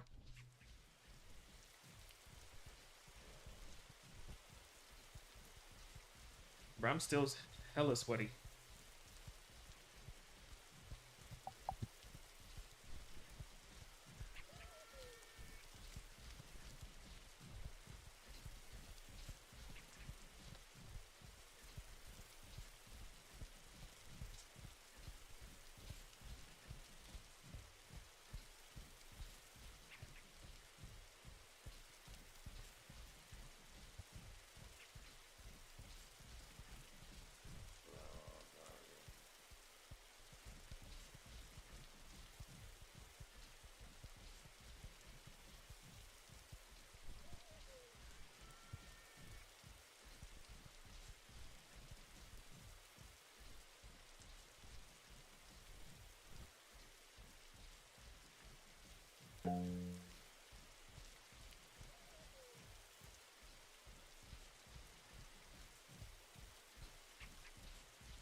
I was sitting inside the bus made a hard stop and I kind of fell. Oh no, Kevin. I'm sorry that happened to you, Kevin. That sucks. But did anybody say anything or no?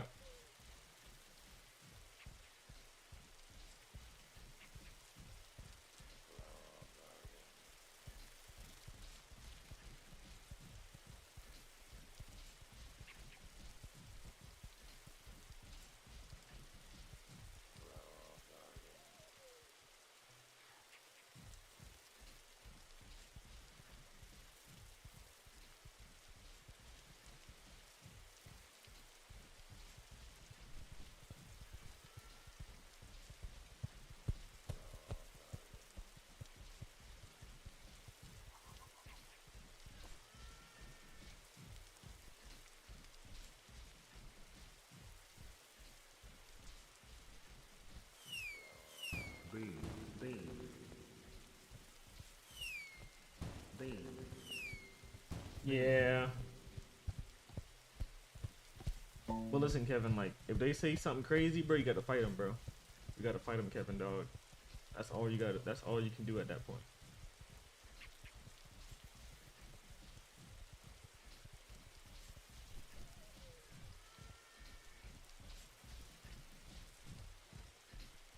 What did I do, Lemur? I'm trying to help Kevin be successful in life, bro. Throw them hands. They want to catch a charge. Kevin's 10.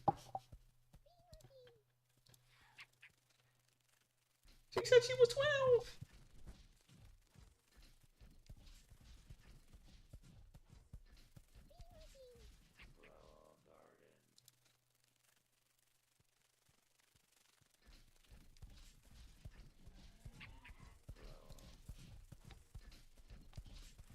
Let's go. The video posted.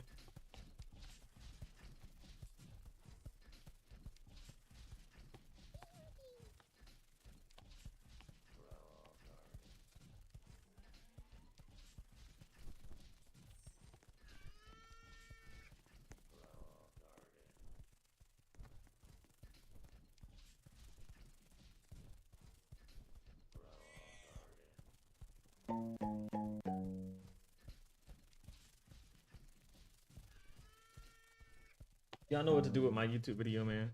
Kevin, you go watch it later, Kevin. Since you at school. Worry about class.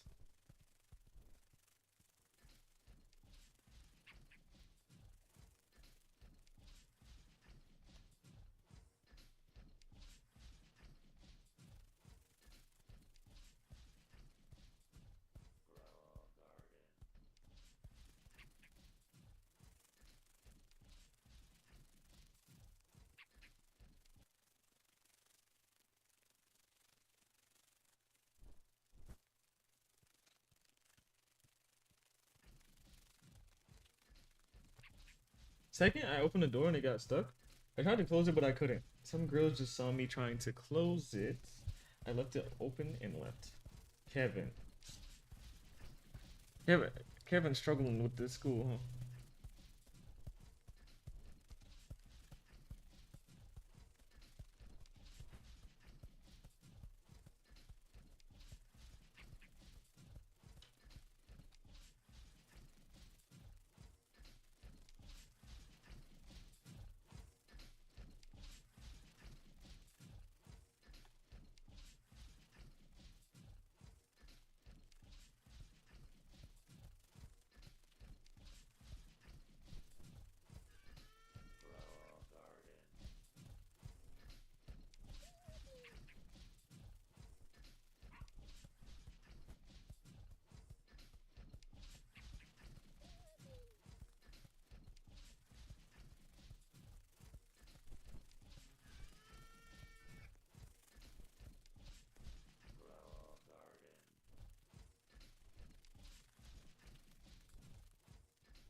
My back. But yeah, free Kevin.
I'm very tired. Oh, Kevin. Kevin said that she's embarrassed. Don't cry. Don't cry, Kevin. I'm sorry that happened to you, Kevin, man. Don't let that get to you, Kevin. You're a strong person. You're a very strong person, Kevin. Very strong individual.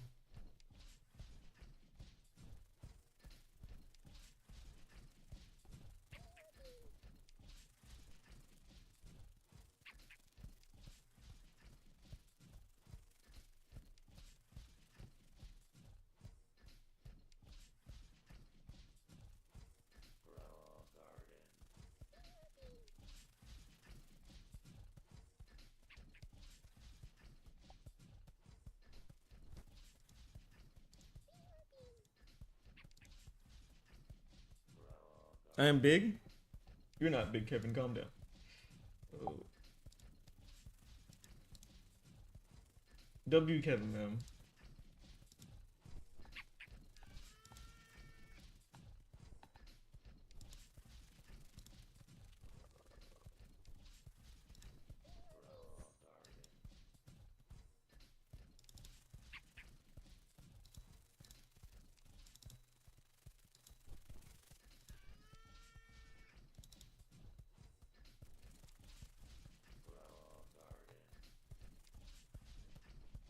What's up, legit? Didn't you say 5 hours?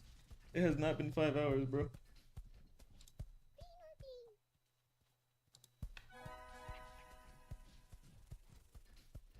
Yo, YNWmelly? Alright.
Lunch break, FN? Okay. They need to put you back on them corners.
My neck hurt.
About to watch some videos.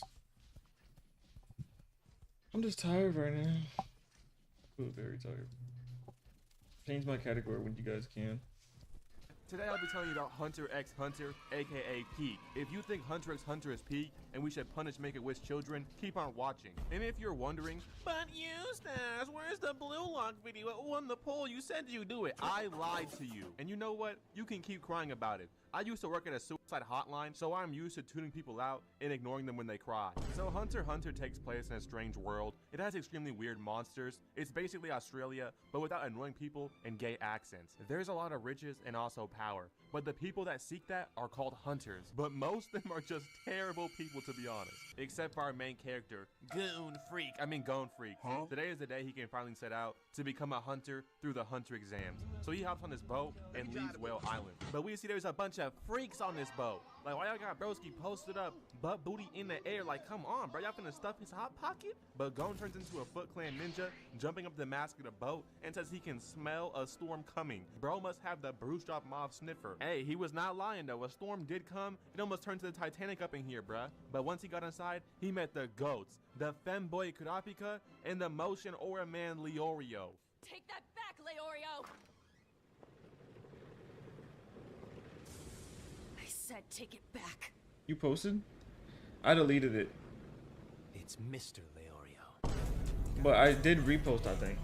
They get I'm off the sure. boat together and decide to head towards the hunter exam site. On the way, they get stopped by a grandma, and she's like, "You must answer correctly No, to it pass. didn't repost. BLM or It's single uploading. mother's wife. Fuck both those niggas." Leorio had the correct answer, and he got led down a path to a couple's house in the mountains. When they finally get to the house, they open the door and see Alakazam robbing a couple. But bro instantly jumps out the window, kidnapping a girl. So they chase this man, jumping through the trees like OG Naruto. "Come here, nigga." He smacks this man in his dome, but he keeps on running while Gon chases him. But since he doesn't know the area very well, he's tricked and almost gets whacked by this man. But he's like, "Yo, who is you, twin? You was not the same Digimon I was chasing from before. You look completely different." And I thought bro was tweaking. I thought he finally done lost his mind. But they passed the test. This whole thing was a fake scenario by a family of Alakazam. And with this right here, they pass the test and get a ride by their feet flying out of the forest. Like, okay, bruh, only way I'm finna do this if it's a goth mommy with them goth toes. I need those. They arrive to the hunter exams, and you can just tell who not making it, bro. Like, who is you, nigga? Potato nose Joe? Like, big ol' yam on your face, boy. I see Jesse from Team Rocket. I know you're not trying to steal some Pokemon, bruh. You look like a last-minute illustration, bro. Be serious. You just know half these bums are gonna get cooked on the first test. They're here for dramatic effect only. But right here we meet this fat guy, Rookie Crusher Tampa. He failed the hunter exams 36 different times. This nigga might be dumber than Fabio Foreign, and he can't spell Miami or demonic or make a good song. Bro looks like every New Jersey Italian scumbag. Sorry, Los Pollos. But then we see this dude walking in bumpy soca. Then we hear a scream in the background, and oh my gosh, where are this nigga's arms? How unusual. Seems this poor man's arms have turned into flower petals. Now you see them, now you don't.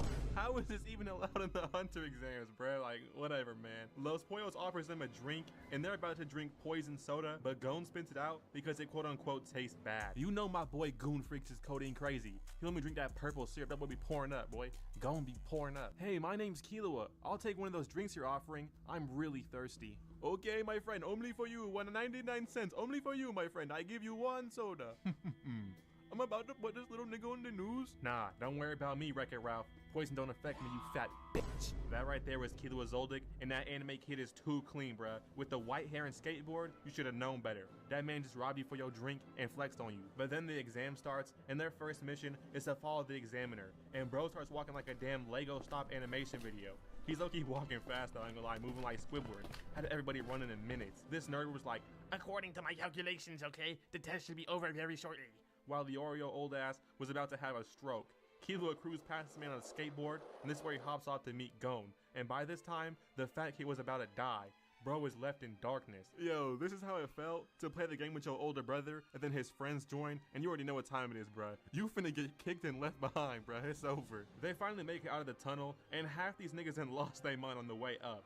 The examiner says, you gotta make it out the forest and follow him. But someone's like, "Wait, that's not the real examiner. I am. He's a man-faced ape pretending to be me." Hisoka gunned Lemur. this man down so quick, bruh. I knew it was over when he hit that devious side eye. He knew it was up, bruh. So the examiner starts, and they're running off into the fog like it's Silent Hill. But with all that fog, people split up and get lost. Some get taken out by literal plants. Others get slumped by butterflies, and others fall into spike traps. Like, what? Hunter exams looking more like Squid Games, bruh. Now, how y'all finna let children in here, bro? Like, come on, bruh. I feel like only my GOAT and master, Cole Palmer, could pass this test. They had Kurapika fighting Diplodonculuses, and Gon and Killua was inside of a toad. Like, what were y'all freaks doing in there, bro? Like, pause. But eventually, these dudes make the foolish mistake of trying to jump Hisoka, and he showed why he's the true booty hunter, bruh. He knocked them all out, then chased down that butt like, yo, what is he doing? Then he gets into a fight with Kurapika and Leorio. This was just sad. I knew my aura motion go was finna get slammed.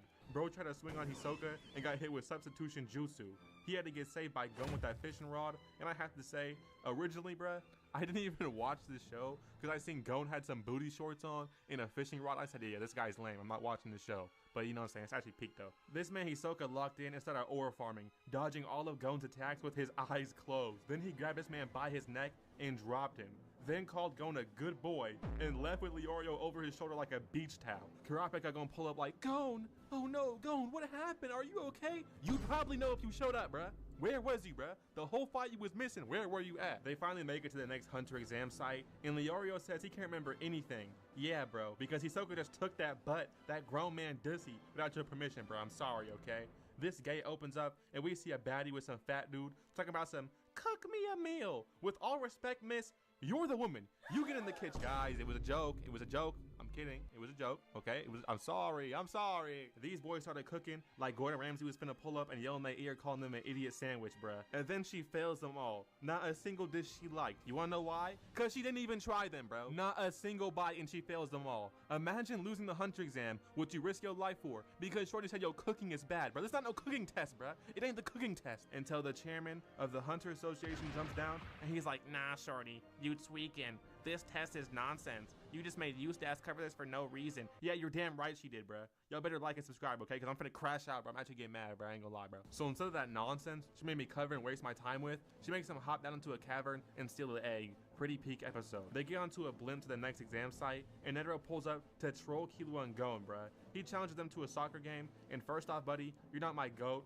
Cole Palmer, and second off, finally, a teacher that won't make you play ancient North Korean testicle tag like broski. Why can't we play basketball for PE? What is this, bro? I'm gonna lose more calories that way anyway. They finally make it to the exam site and yo, blimp, watch out. We do not want another September 11th, 2001 Fortnite live event. They hop off the blimp onto some tall tower and the only rules given are reach the base of the tower. Then we see some cancer patient and he's like, it's my turn now. It's about to be your turn to die. Go get that checked out. They're looking down the tower. They're like, wow, this is really high. And some guy's like, huh, not for me. Watch this. Oh. Bro was really standing arms crossed like he got some aura, bro. I'm dead, bro. Nah, look at this nigga, bro. Nigga look like my choke, bro. He look like my champ, bro. This man is actually chopped, bro. Bro was sitting there with his arms crossed, bro. Like, who does he think he is, bro? He does not have aura, bro. Bro was climbing for about 10 seconds and got snatched up by some evil baby-faced bird. Like, watching this back, I do not remember this test or know how to beat it. They look around and notice less people standing on the tower than before, which means either people are falling through trap doors or somehow teleporting. I know which one I'm gonna guess though. So they figured out obviously and decide they're gonna split up and meet back at the bottom of the tower. So they individually trigger the trap doors and fall straight down, but land in the exact same box. They're in the same room now. Another person falls down with them. It's the fat Italian Tampa. When he joins, a wall lifts up. Mysterious building, I ain't gonna lie to you. They walk through and get hit with a bunch of team voting games, which Tampa tried to make them all fail every single time. Eventually they get to an arena, and I was hoping, I was praying, I did a whole Arabic prayer that Tampa would die. This guy steps out as their first opponent, and every hour he's not defeated is a year off his life sentence. And Tampa decides, I'm finna catch this fade. I thought bro was gonna sit down there and waste all their time, but he actually didn't. Tampa went Kaioken times 50x. He was really getting hyped just to immediately back down and beg for his life, bro. Bro said, I'm sorry for talking crazy on the internet, please forgive me. So they lost a team point, and if they lose 3 times, then they're gonna fail the Hunter exam. Then this emo guy pops out, and look at him. They probably been forcing meat down this man for a very long time in jail. And Gon decides he's gonna punish bro just for looking like that. But the Valorant player decides he wants to play a game with candles. Gon can pick either the long one or the short one, and whoever's flame lasts the longest wins the match and gets a point. Gon picks the longer candle, but it was a trap. Either one he picked was gonna burn faster, so it starts going up in flames, burning rapidly. So Gon sets it down, runs up on this man, blows his candle out, then puts a peace sign in his face, knowing he's gonna send bro back to jail for the rest of his life. All I gotta say, bro is an idiot. He picked the game, he set the rules, and lost to a 12-year-old who's retarded, bro. What are you doing, bruh? Then this dude who's blue for some reason goes up against Karapika. Bro is chopped, like he must have snuck past Heaven's Gate. There is no way God made him. He challenged Karapika to a fight, and he was surprised that bro was not scared at all. This man starts flexing all his muscles, then jumps in the air towards Karapika. Bro dodged it, but damn, like he low-key punched a hole in the arena. But then, when he turns around, Karapika sees his fake-ass Timu Phantom Troop tattoo. Not gonna lie, bro, kill your tattoo artist. Why would he do this to you, bruh? He just sets you up to get checked so hard. Karapika looks up, but now he's got the Sharingan. And in an instant, bro disappears. Like, where he at, though? He spawns right under this man's jaw. He says, "Nah, please do not do this to little me." Karapika dropped this man, bruh, and then told him his tattoo is fake and he's a bitch. But right now, look at Leorio, the Aura Man, the Motion King. He bets the whole tournament on if this guy is awake or asleep. And to find out, he hangs this nigga over the edge of death. Hold on! Don't let go! I'm awake! I'm awake! Forget reducing my sentence! I'm going back to prison where it's safe! Bro really thinks jail with killers and criminals is safer than being in the presence of Leorio. That's crazy motion. Next up, we got a crazy fight. This man walks out, dragging his hand through the wall, bare hand. And Leorio's like, "Yo, I ain't even gonna lie to you, my heart killer. I'm gonna tell you right now, that nigga really like that, cuz. Like, I feel like only me could even take him on. Like, I ain't gonna lie, Killua, don't do that fight." But Killua doesn't even care. Bro just hops out there, ready for the fade no matter what. He reaches out for Killua, but in an instant, bro blitzes past him, and we see a hole in this man's shirt. He's like, "No, Habibti, what happened, Habibti?" Killua snatched this nigga's heart and bagged it up for him. Bro started crawling for his heart like, "Give it back, give it back." Killua set that shit back into his hand, bro. Now, this man Killua was too cold back in the day, bro. Bro was really him, bro. I ain't gonna lie to you, doing the impossible. And with that, they finally make it out of the tower, ready for the next test in the Hunter exams. Now they gotta go to this island, and they have to have these name tags and these badges that assign you a person. If you take the tag of the person you're assigned to, it's worth 3 points. If you take the tag of someone who's not your opponent, it's only worth 1 point. You need 6 points in 7 days to pass, and Gon is assigned Hisoka! No, please spare him. He's only 12, and he's also autistic, please! How is he supposed to win this? They hop off the boat, and everyone starts going their separate ways. Not too many people still in this. Almost forgot to mention, guys, there's a party at my house 6 p.m. tonight, girls only. I'm having passionate sex with everyone. If any guys pull up, you get shot in the fucking head. Gon was chilling in a tree, and he sees the man that's about to get smoked for his badge. They was really out here going crazy, bruh. This man got robbed for his badge. Last minute illustration guy, no! How did he even make it this far? Many days pass, and people are just chilling out, you know what I'm saying? Getting prepared to rob their targets, and Gon is also getting prepared. But eventually, he finds Hisoka, and stalks this man all the way from day to night, and continues for a couple days. But one day, Hisoka got morning wood. He needs to kill someone, and kill someone fast. So Hisoka finds Potato Nose Joe, no! And kills this man. But in the process, gets robbed by Mr. Goon Freak. He starts running away, but starts geeking, bruh. I had no idea bro was a geeker. Must have took that Park 30 and did the Park 30 dance, bruh. A little glitch for the Twitch, as they say. Just kidding. He's getting robbed by a black dude. Well, well, well. Who's surprised, guys? Typical. So Hisoka kills that nigga and gives Gon back both his badges. W Hisoka, punishing that thug. He goes to leave, but Gon says, "No, take your badge back, Hisoka. I don't want to win like this." Nigga, crack that man in his jaw, bruh. He said, "You gonna take it whether you like it or not, before I really make you take some." I said, whoa, chill. Chill. Meanwhile, Killua's walking in the forest, getting stalked by this guy, and his team pulls up, and they start bullying this man Killua, kicking him right in his stomach, like, nah, but this is ridiculous aura farming. Look at this man, got kicked in his stomach, and has his hands in his pockets, bro. He be trying too hard. Then he says, "I took your tag, nigga," and started playing with it. Started playing with it in their face, the same way I do to your mother. Then they surround this man, but he just vanishes real quick, and then appears behind bro. So basically, bruh, I'm gonna need everything you got. Bro took their tags and threw them across the forest. He didn't even want them.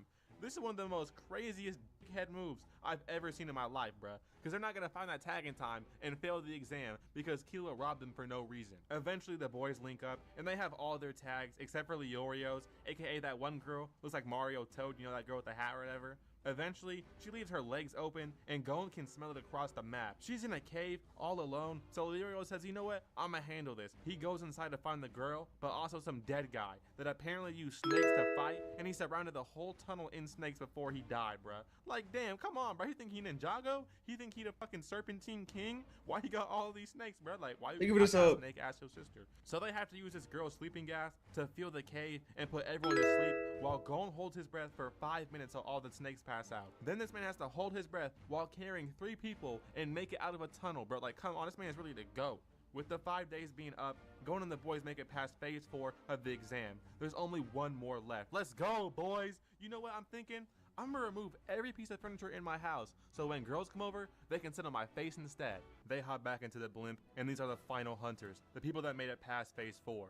No, I'm not gonna say their names. Use your eyes, dumbass nigga. They go to this Minecraft temple for the last phase, which will be a one-on-one tournament with only 1 person failing the exam.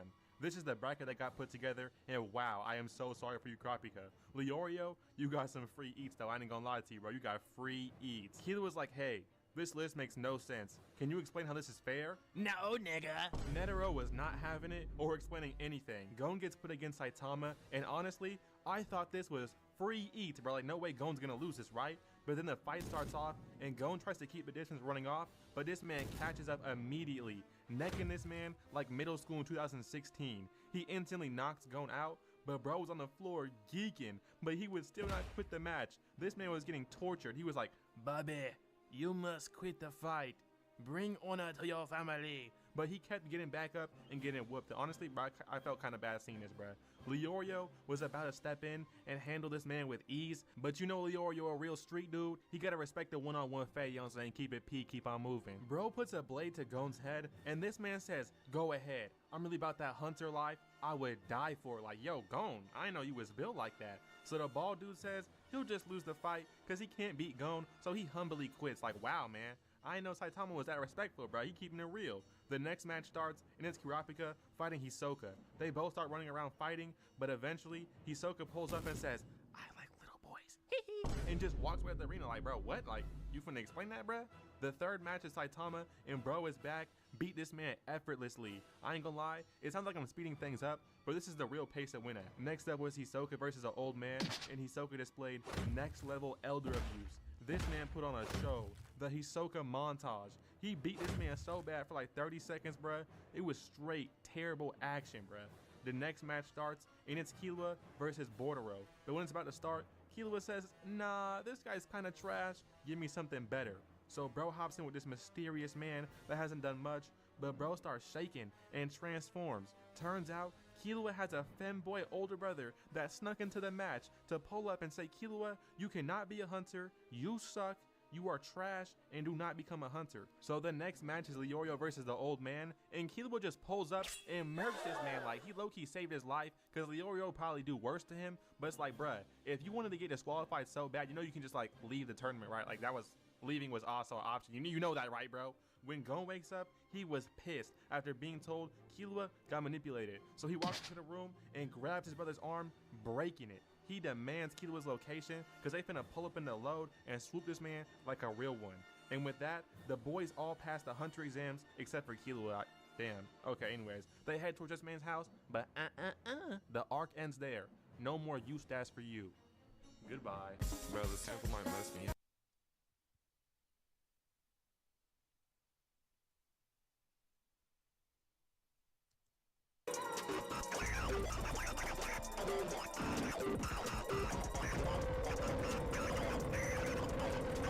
In an arc where Killua threw a handicapped man out his wheelchair 50 feet into the air, then said, you'll die if I don't catch you, then caught him while carrying 1 million volts of electricity in an arc where Gon punched anime R. Kelly. In an arc where Gon boxed up Hisoka? You know I gotta cover this, bruh. The circus is back in town, baby, cause this whole arc was a fade buffet. By the way, look at this cool animal I caught, guys. This thing's just so cute. Alright, let's get to it. So this arc starts after Gon brought back Killua, and they're going to Heaven's Arena for some training. Turns out there's no rules here, and all you have to do is knock your opponent out, and you'll move up floors and get more money. We got street beefs out here, but in an anime tournament. I better not see this man talking about some I am death sentence.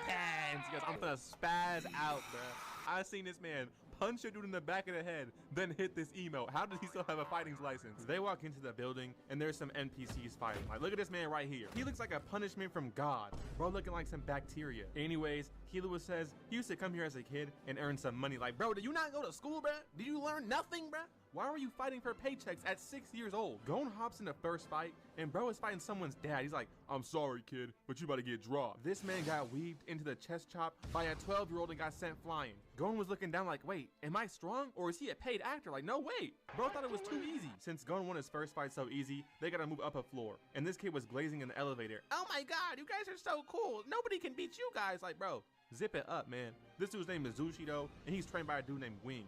Low-key, he's a good character. But Master, your shirt's untucked. Sorry about that. I ain't letting that slide. They go to collect their paycheck, and it turns out they're working for some Jews. I know damn well I don't see 1 penny, 2 dimes, and a nickel.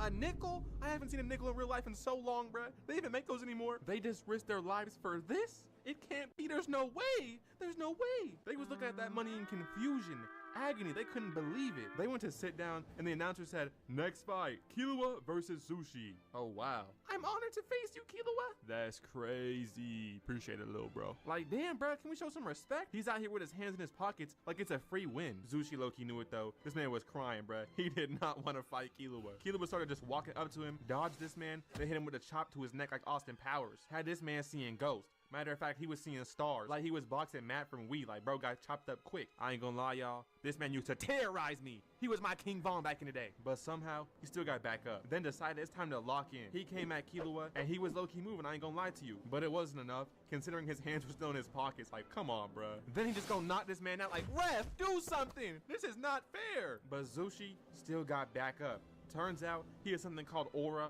or nen, but his teacher said, nah, don't aura farm. He was low-key pissed in the crowd. Killua said he's never seen aura like that besides his older brother Illumi. Must not have seen me, man, you know what I'm saying? The Shine Master Eustace, you know what I'm saying? I really got aura, you know what I'm saying? Odd has one Eustace. Anyways, Zushi got off screen. After that, Gon and Killua went to rank grind the arena, but only using a single chop and a single push. They even grinded out a free room just for being so highly ranked. They was on level 100 just by pushing people. It was looking like they already beat the tower and then came back to smurf some noobs. Why are they in bronze lobbies? Like Kanye versus kids in a wheelchair. What is happening here? It's like when Flight Reacts 1v1 the Bone Collector. Like, bruh, he is not gonna win that. His name is the Bone Collector playing Flight Reacts. He's known for being bad. But to get even stronger, they just had to learn Nen from Wing and Zushi. Basically though, he says, Hero, I am Ring. To become cup, you must become water. Get out of my store or something like that, okay? But low-key, he got some aura to him. So much, Killua got scared and decided to hide in the corner of the wall. I don't even know, bruh. Certified aura farmer can't handle aura like now what? the group chat talking about looking for other jobs. Yeah, they tweaking. And look who Killua's fighting. Bro, go back to Black Clover, bruh. I know who you are, buddy. I'm on to you. They charge at Gon and Killua at the same time, and look what happens. Oh no. Come on, brother. Using that Blackbeard power. Yeah, they both got off screen. They came back looking like they got hit by buses. I don't know what Killua hit him with to cause this move, but it was something crazy. After this fight, they make it to the 200th floor. And the 200th floor is more like Gotham. I'm not even gonna lie to you. They couldn't even walk down this hallway because there's a person there. Wait, no, there's a pedo. It's Hisoka, all right? And this man is on some nonsense, moving like a Baki character. He's behind her like her stand. But anyways, he says, don't come back to this block unless you move it heavy and got some strike. He literally used his hand to send them flying. When did bro get the force? Like, who is he? Then he sat down and said, I won't let you pass, but it's not like you could anyways. And they literally couldn't walk through this man's aura until Wing pulled up and said, you know what? Let me teach you how to be a real nigga. He explains Nen to them again, saying everyone has it. And I'm thinking, I know that ain't the nigga from Ichiraku Ramen. I knew he was up to something. But anyways, since Wing already learned it, he can basically jumpstart Killua and Gon's awakening. Now they have all this aura coming from them. And wait, Why is your shirt untucked again, bruh? Bro, Wing, you are the Goose Creek freak, bro. Stop going for a damn day. But anyways, since they have Nen now, they can pull up on Hisoka, and that boy was still there camping. Like, what is wrong with this man? Then he just said, you may pass. Who is, bro? The troll under the bridge? Like, what is happening? But when they leave, we see some villains. Some dude in a wheelchair, and some dude with a glory hole for his face. Like, bro, you better chill, bro. Because I know damn well Noah SCX better put his meat in there. He's freaky, bro. I know him in real life. His real name Eugene, and he musty, bro. You can smell when he coming, bro. I already know him, bro. But anyways, now they can finally step foot in their own room under their name that they own, mind you, okay? They finally have permission for their own house. And I'm thinking like, wow, these 12-year-olds got more motion in me. But now they have to keep fighting to keep their spot on the 200th floor. And the first fight is gonna be Gon versus Glory Hole Face. He pulls up and yo, why is Gon twerking? Chill. Right when I thought he couldn't get any lamer, he sends out some Beyblades and I'm thinking, bro, you wearing a whole cloak trying to be mysterious and your fighting technique is Beyblades, bro? Are you anyways, he gave Gon some back shots regardless. Buddy, lock in. We cannot be losing to Beyblade Boy. Anyways, he says nobody can stop his rotating tops because they're so unpredictable. And I don't understand how Gon was genuinely getting worked by this man. But he must have had them shit super boosted or something, bruh. Gon was getting launched around the whole battlefield like I Show Speed when he was in WWE for like one day. Ref was talking about some, Gon, can you still fight? Nigga, shut up. I'm trying to lock in. I bet. That's why you getting whooped. Getting whooped? Surely Gon does not lose that. Oh my lord. Bro was in the hospital the next day. Beyblade Boy folded him. But next up we hear an announcement. Castro versus Hisoka. And apparently that boy Castro is really like that. But Killua wants to see what the hype's about, so he goes to spy on him, easily sneaking past his goofy guard to find Castro's room.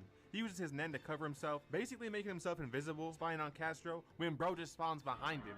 He says, don't ever pocket watch a real nigga like Castro, and goes back to bed. Killua tested Castro's chain, and it came back real. The next day, the fight with Hisoka starts, and he runs up on Hisoka, jumping up and going for the RB grab move. Even after Hisoka dodges, he still gets hit by Castro. He runs up on Hisoka again, and bro gets cracked in the jaw. He had this man playing hopscotch, trying to get away. He pulled up on bro, then teleported behind him, made Hisoka do a handstand with his head only. We have never seen Hisoka get pressed like this. But then he awakens his Isagi musty aura and gets ready. He runs up on Hisoka, teleporting behind him, and cuts off Hisoka's arm. Bro out here doing God's work. Hisoka will never goon again. It turns out Castro can make a clone of himself using his Nen. But then Hisoka turns his right arm into cards. He says pick a card, then add 4, divided by 6 or something. I don't even know, bro. I can't even do math, all right? But it turns out he already knew bro's answer. He had everything planned. Who plans to have their arm cut off? This man is a freak. But Castro pulls up on this man and cuts off Hisoka's other arm. But this man's bag is deep because Hisoka pulls out his other arm that was cut off. Are you confused yet? Because I am. Castro tries to jump Hisoka with his clone, but his other arm comes flying right towards bro's face. Had this man's brain spinning around in there. He was stun locked while all these cards came flying at bro and dropped him. I'm telling y'all, bro, early on, Hisoka was doing whatever he wanted. This could not have been bungee gum, bro. There's no way. All of this, then he went back to his room to, whoa, Hachi here? How'd she get here, all right? Putting on a 2025 Anthony Edwards performance, bro. Yeah, she let him crack. After watching that, Gon and Killua decide they need more Nen knowledge or they're finished. The next day, when Zushi was walking, he got ran upon by these thugs. And I think they wanted to like steal his shoes and sniff his feet or something. I don't even know. Luckily, Killua pulled up and he made them promise to never get in his way again. So Killua buys a new fit and links with Wing to learn even more Nen. And after the training, he was ready to handle business. But after that, he got to go on a side mission real quick because the gang was not showing proper respect. He pulled up on this man and said this. You move, you die. You use Nen and you die. Make a sound and you die. He made this man apologize and agree to never show his face at Heaven's Arena again.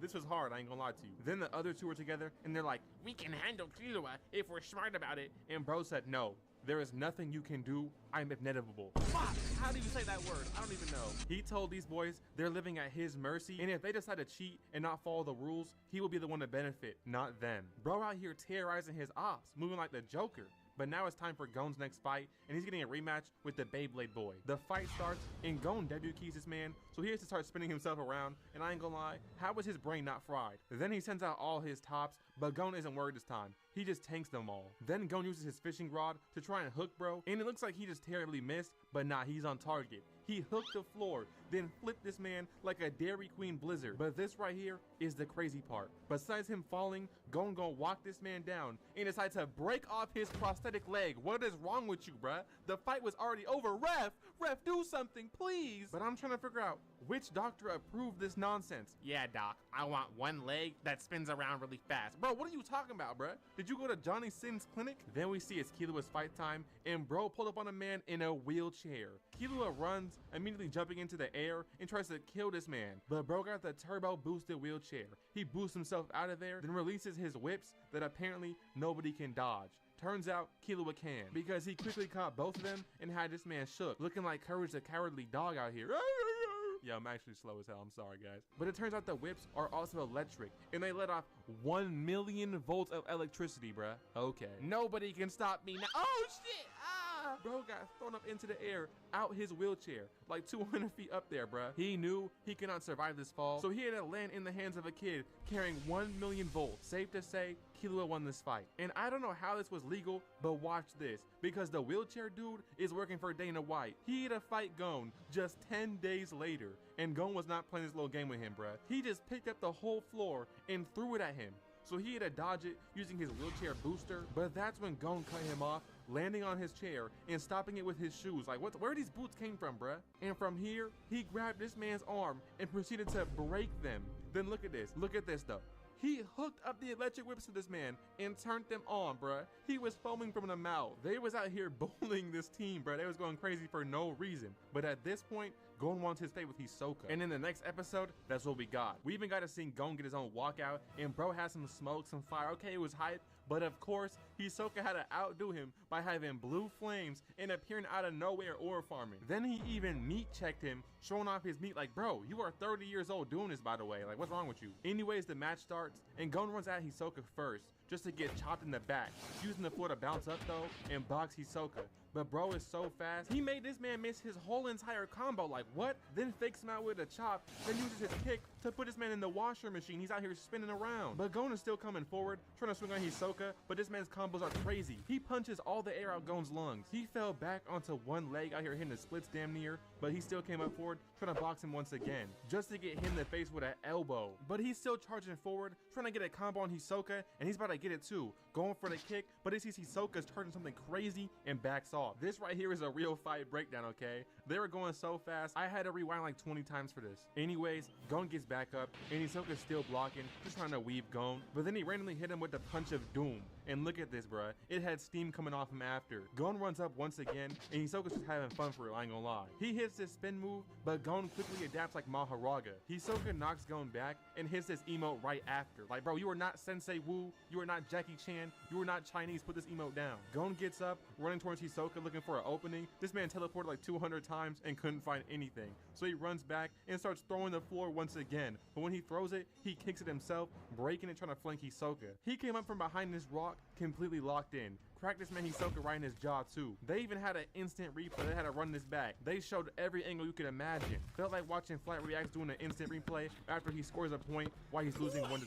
But now Hisoka gets serious, releasing his aura and running towards Gon, hitting him with the elbow of devastation. Then uses a Dragon Ball Sparking combo extender, hit this man before he even touched the ground. He goes for the third, but Gon hits the Odell spin move, but just his kick alone threw the whole ground floor. At this point, Gon was just surviving while Hisoka chases him, moving like a Baki character, but was right behind him, eventually cracking him mid-rotate and makes Gon hit the barrel roll. After this, Hisoka used a volleyball serve, spiking Gon off the floor.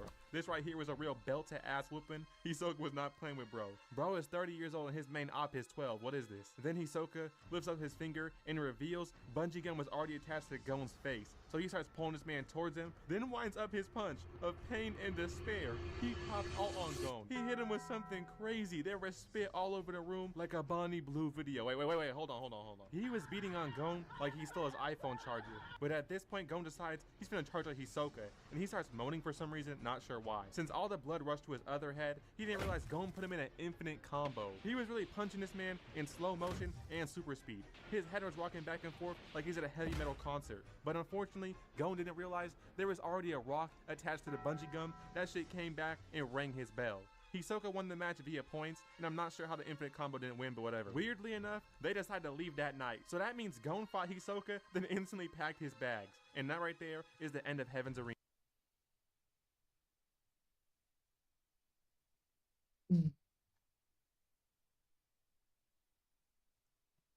IK.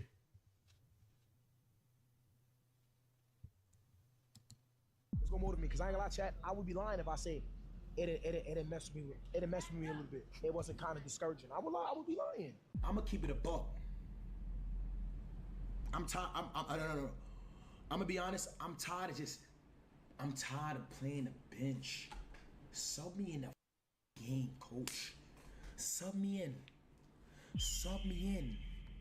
I never thought I'd see Tylil at 1K views. So it seems Tylil is getting mad backlash and even claims of falling off. But the thing is, I'm not really surprised. And honestly, people probably wouldn't be saying it if there wasn't a little truth to it. And if his actions didn't align with what people were saying. Seeking out internet beef just cause is moving like you're falling off. It seems like a desperate attempt at attention. Because why would you seek out internet beef? On top of it being virtually pointless and purely for spectacle, if we're being honest, these new streamers can't even beef correctly. Unlike older beefs in the past when you had content creators writing diss tracks, now we got guys including deceased family members and trying to do lore accurate JJK jumpings just cause their ego is hurt. So if someone is willing to put themselves in the environment where that stuff can happen, clearly there is a level of desperation. I don't make the rules, I just observe and tell my opinion. So today I want to talk about a guy who is seeking out internet beef because his views are a little low. You already know I'm the Hood Socrates, so let's just start.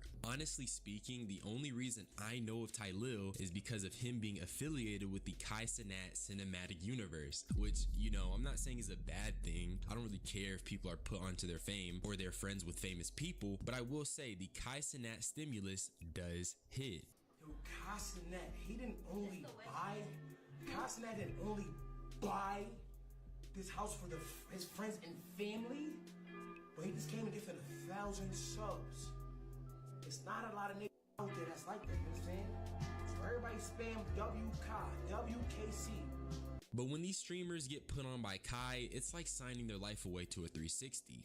Well, in a sense that when it comes to their success, it's going to be attributed to another man. And what I've noticed is that people in other streaming communities are going to be quick to say something. The DDG curse is real, even with Kai in their corners. Dick eating aside, this is what I mean. They posted a screenshot of Tylil at 1,000 viewers, and you got grown adult men saying the DDG curse is real. All this corny shit happened because Tylil has the biggest streamer in his corner. And this is also why I personally am not looking for no handouts. This has been a grind that started in my room and will end in my room. We're hitting 100K, facts. That aside though, I'll probably come back to this later. But what initially sparked this video's creation is this clip right here. I'm doing a drama-a-thon. DRAMA/A/THON. Drama-a-thon. I want to take all the smallest creators and the biggest creators, and I want everybody to just beef for 30 days. Make up lies about one another, say the most. Everybody heard each other feelings, and just do a beefathon and a drama-a-thon. Why should anybody care? You are so corny, suck. Because that's how I'm feeling. Honestly, it's stupid. And he even said it himself in the clip. He wants people to say hurtful things and beef for 30 days. What's the point? We just seen what happens when these streamers beef. Their true colors come out. I know I've been frequently referencing this, but it's hard not to. The Reggie beef was very telling on the state of streaming for me. Niggas can dead ass get away with bringing up deceased family members and nobody cares. We seen various people try to tear down one man because he stood on his morals. That's the state of streaming. A bunch of morally compromised individuals. Nobody's standing for nothing. Nobody's willing to get up and be a man and say, hey, you should stop that. And even at a minimum, if these streamers aren't trying to cut ties, bro, check your friends. It's so easy to say, look, man, you're going crazy. Can you stop? That's all a nigga really be asking for, but these people still can't do that. And Tylil wants to spend 30 days in an environment like that. Because when I don't say something, I'm involved. When I do say something, I'm involved. When I say some shit that's speaking on a whole different topic, they twist it and make it something it's not. So now I'm directly saying, yes, I do want to have drama with somebody. I don't know who. Can I pick and choose who to have drama with? Because I'm tired of being left out. I'm tired of being left out. Yeah, let me just involve myself. Why would I care? Why would I care? I don't want to watch from the sideline no more. I don't.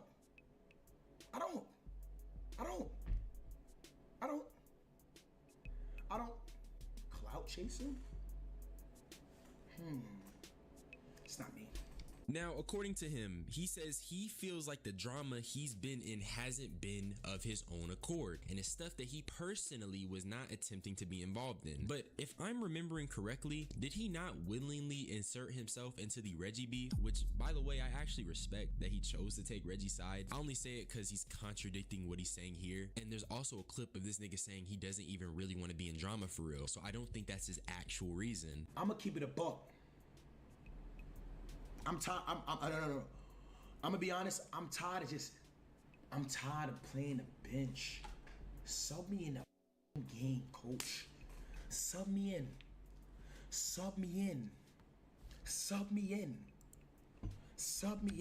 I'm not even gangster. I'm not gangster. That's why I love the internet beef.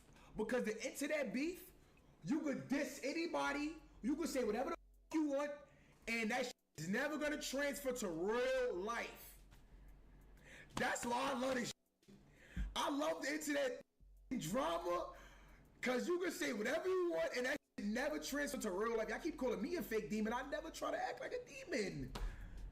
That shit don't transfer to real life. And this shit's just mad corny. Ty Lil is what, 25 years old, talking about he wants all the internet smoke? Bro, go start a family. Actually, nah, I'm just trolling. But seriously, why would you want to do that? Especially after he explained he just wants niggas to say a whole bunch of rude stuff for 30 days. Yeah, welcome back here. Transfer to real life. The current era of internet beef is so weird now. Nobody is really clowning or roasting or packing things that are actually pretty lighthearted in nature. They're doing things that spawn from the insecure ego. You got dudes flexing money, and actually, you got DDG clowning Reggie for making 100K, which was so crazy, so disconnected. Even DJ Ghost had to step in and speak on that bullshit. I can see how much money you're making. Bro, you're barely touching 100 a month. Barely. Not if. Hold the up. DDG, what do you consider money, you rich? Hold the up, because if this nigga barely touching 100 a month, that means he's somewhere in between the 80,000, 90,000 range. Nigga, that's money. My nigga, that's making more money, listen to me, than 98% of the men in the United States, bro. That nigga get money. He didn't say you barely making 90,000 a month. He didn't say you barely making 80,000 a month. That nigga said you barely making 100. That nigga making bread. Making fun of someone not making 100K a month, this stuff is getting soulless. This tweet encapsulates everything I feel, to be honest. A lot of the beefing feels real soulless because it's a bunch of rich people trying to quench their own boredom, not by doing things like I don't know what you do. Reading or going outside. Every time I open the door, it flies towards me. Individuals. I don't That's know. what makes beefing in 2025 egregious. Niggas not even making sense with the beef. I don't know. Don't even got any real reason to beef. And You'll then, figure it out. On top of that, Ty Lil is still acting like he's so innocent. It's Don't really die. getting to a point, especially when he was just on stream with Reggie trying to enter the beef between him and DDG. Yo, chat. TTT, I try my hardest to not get involved in it, and they still involve me. They still involve me every time, bro. I'm a man, gang. 6 foot tall, 6'4" wingspan, 2 guns, and mad of artillery. Chill, Tata. Don't say too much, son. Cause they know how you get. I ain't gonna lie. They know how you get. They know how you get. I'm telling you. Let's do it! I'm telling you, Once again, I actually applaud him for doing so. I'm just saying, nigga, keep it a being. Stop contradicting yourself, which is what makes it slightly annoying. He is not consistent with his words. He claims he be trying to stay out the beef, but he also wants to do 30 days of beefing, because whenever he does beef, it's not his fault. But the last time he was beefing with someone was because he also entered the beef himself. And that really all makes sense when you don't think about it. But the reason for all of this is apparently because people are telling Ty Lil he fell off, and he ended up responding on live and it got clipped. It's gonna motivate me, because I ain't gonna lie, chat. I would be lying if I say it messed with me. It messed with me a little bit. It wasn't kind of discouraging. I would be lying. You guys saying I fell off is going through one end out the other. I just signed with Nike. I grew up here.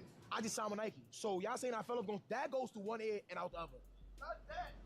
But just my Twitch community. It hit a little different when I think about like, and when I think about the track that we was on, you feel what I'm saying? I kind of fell a few steps back. In my opinion, the nigga is clearly bothered. That's why earlier I said that can't be the real reason he's doing this. It can't be because he just wants to get into beef on his own accord, because he said it himself in that clip. Seeing the views drop discouraged him a little bit, which is all normal, that's fair, but this clip shouldn't exist because number one, bro, never let the internet know they bothered you. This clip exists because he felt like he had to address people saying he fell off. Let's keep it a band for a bit. Tylil is rich, so even if he fell off, which I'll get to later, it doesn't matter. If your family is eating and you're eating, words mean nothing. They should be null. So seeing this clip tells me a lot about where his head is at in terms of his relation to himself. Now, number two, Tylil talking about the Nike deal was silly because, bro, once again, if that Nike deal did enough for him, he wouldn't have to talk about it in response to the fall off allegations. I feel like Tylil speaking on it just gave niggas more ammo. They've already been saying he fell off. They're posting his view count, and now you got niggas saying stuff like this. Nigga Tylil fell off so bad, he's trying to start shit. Now, I don't think it's as simple as that. My personal theory is that Tylil's relation to himself and his success is probably a minor insecurity. And it's not unfounded at all. I mean, previously, at the BET Awards, he was expressing sentiments about being left out. Understand legally kids can be on carpet, but icons can bring their kids on carpet. So it's one or the other. It's icons got enough status to bring their kids on the carpet, or legally no kids be on the carpet? Because if there's no kids being on the carpet, it should be no kids on the carpet. Icons are not. And I'm not being rude. I'm just like, just be honest with me. If you just be honest, keep it a buck, I respect it. Tylil James, you're not Alicia Keys. You're not Mariah Carey. You're not that big of a person to bring your niece on the carpet. And I just say I respect it, and I just bring her to the show. But it's like, you don't got to try to run me around because nobody want to come up as if it's like favoritism, but it is what it is. I respect it. I know I'm just well known. I'm not like this A-list celebrity, but it's like, just be honest with me. I know his feelings were hurt here. Being denied despite being a celebrity because he's not a big enough celebrity was probably a hit to the ego, especially after he wanted to do something nice for his niece. That shit is mad depressing. I'm not even privy into all of Tylil's lore, but from what I can see, to him it probably feels like an uphill battle. So the fall off comments probably press that insecurity button. So what I'm saying is that I don't think this whole thing was the correct way to go about it. Tylil already said that seeing his views go down made him feel some Whose daughter? It was his niece. I don't know who it was though. I don't know whose daughter that was though. Because now it feels like the insecurity is likely the reason for the beefathon. That's why I made the video. This nigga's trying to cook up 30 days of nonstop beefing because of how he feels about his views. That's pretty sad to me. And it's not even like Tylil is truly quote unquote falling off. He's still a Kai Cenat affiliate. He's still wealthy. And 1,000+ viewers is pressure. Not even gonna lie. If I'm streaming to 1,000 people minimum with the prospect of more, and I'm affiliated with the biggest streamer on the platform, I'm not pillow talking to no clips and explaining myself to anybody. This is a grown man explaining himself to niggas who don't even matter to him, and then trying to start beef because he wants to reach these expectations he set for himself prior to quote unquote falling off. And now I just want to take a brief moment to say this was completely avoidable, and here's how you do it. Stop setting fucking expectations on your content or your art. What you need to do is create from your desire, your innate desire, so you're not caught up in numbers, so you won't be caught pillow talking to a camera about your Nike deal because a bunch of basement dwellers are saying you fell off. It's about self-assurance and unyielding confidence in oneself. If you can understand on a fundamental level you are successful, nothing can take that away. Not a momentary decline in numbers. But hey, that's just my real deal philosophical shit I be trying to talk about. In general though, this really ain't nothing crazy. I don't really feel anything particular towards Tylil. I just want to share my opinion on seeing these clips of him. And if you see this, Tylil, bro, stop caring. Everything is okay. Just create and you'll come out on the other side better. That's all I had to say. Subscribe for more unsolicited opinions. Join my membership. Join my Discord. I do want that shit to be active. I'm out though. Y'all be easy. Bye bye.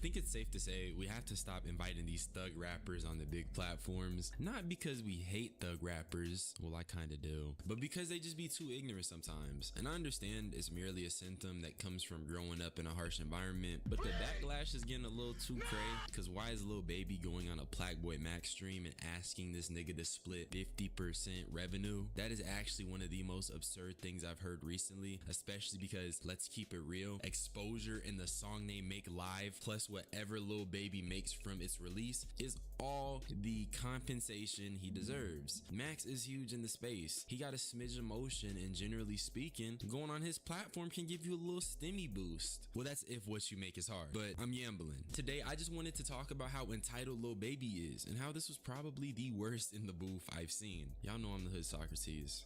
And let's start. Okay, so first things first, y'all should know what In the Booth is by now. It's a streaming series where Max invites a rapper on and they make some music, chill a little bit, maybe talk about life. It's a fusion between a studio session and an interview-ish. Cause Max really ain't an interviewer, but having candid conversations on stream can act like an interview because if I'm talking to you, I'm fenced to learn a little bit about you, and that's facts. But the crazy thing that happened first was that Lil Baby was asking for half of the stream revenue, which for some reason, the nigga Max was low-key going for it. I could take the cam off so niggas don't see you rapping and shit.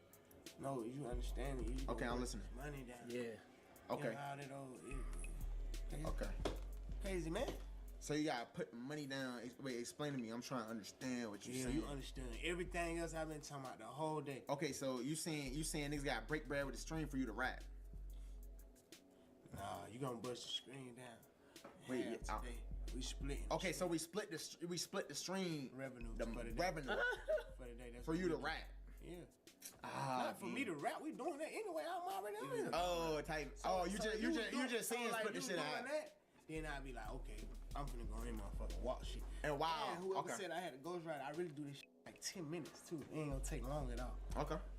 Let's do it then. But go to the front and see it working. Now look though, I gotta see how much the stream made after, and then we gonna talk. Yeah. We gonna talk. I just feel like it's really an audacity thing to think you're entitled to someone's stream earnings, especially when you're an artist who is trying to appear on their platform. Also, I wanted to split the clip up in 2 sections just to make it easier to talk about. It is a 2-minute clip, but it was just frying me so bad because I don't recall any other artist asking for some stream revenue. I'm not saying Lil Baby shouldn't value his time or even underestimate his worth as an artist. I just think an In the Booth stream plus a hard ass song would be a viral moment, and that's the payment. He also didn't make a hard ass song. Max's chat quickly caught on to the buffoonery and was low-key like, this nigga's scamming a little bit. Wait, hold on. Is you scamming me? Scamming you? I mean, shit, they just screaming scam. Like, what is these niggas saying that shit?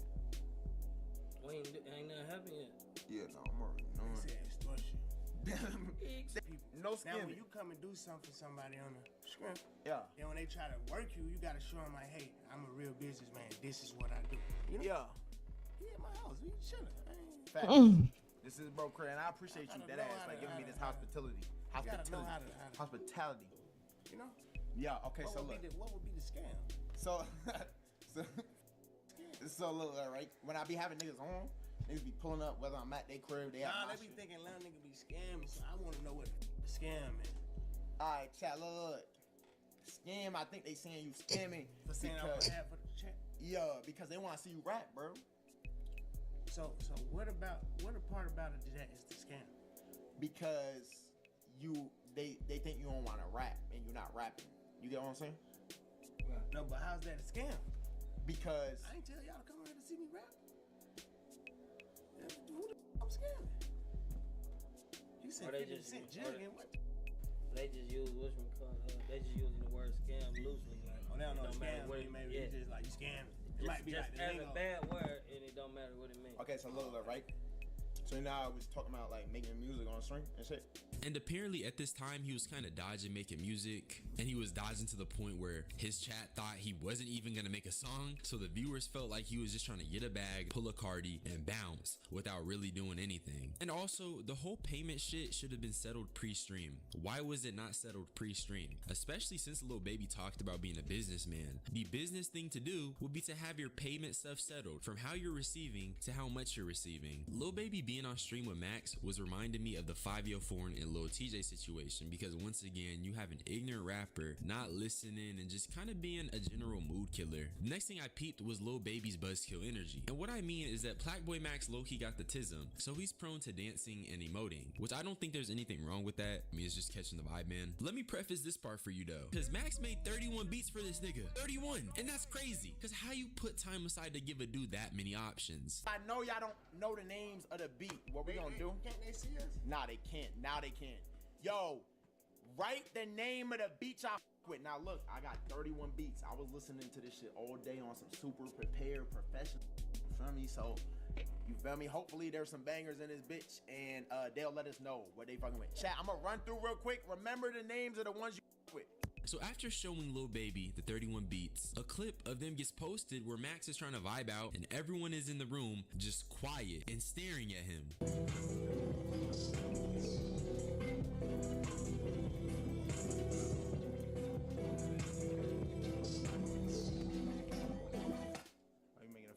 I just low-key think that's a weird environment to be in, and obviously I don't know these guys personally, but there's clearly a disconnect. And it's funny because I feel like I low-key be on the same time, man, trying to enjoy the music, trying to dance, but how can you enjoy yourself when everyone feels stiff? I mean, that whole room was feeling mad stiff for no reason, but I won't even say for no reason, because the cause is probably Max dancing, and in another clip, Lil Baby was asking if Max was drunk.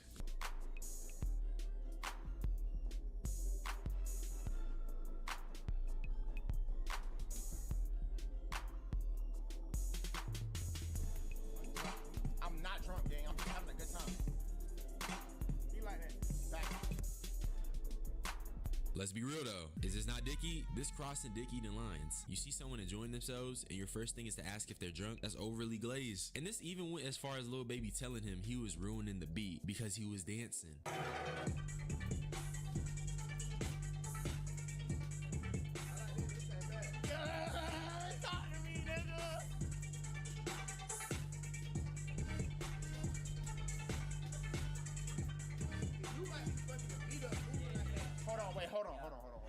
What you mean I'm fucking what you mean I'm beat up, bro? It like depending on like how you come approach something. You approaching them like that. How I gotta approach it? Okay. How I gotta approach it? Okay. And that's when I was like, all right, this is just getting a little too corny. I'm not even gonna hold you. The stiff movement shit I was saying earlier is back in effect, because why can't a nigga dance a little bit? I know the emote wheel Max be spamming is definitely a sign he got the tism, but hey, at least you're not scared to express that. All jokes aside, Max did get a little bit of get back for all the violating Lil Baby was doing, because he tried to dap him up because Lil Baby read a sentence. That's about the producer? Yeah, that is some goddamn slave. That's deep.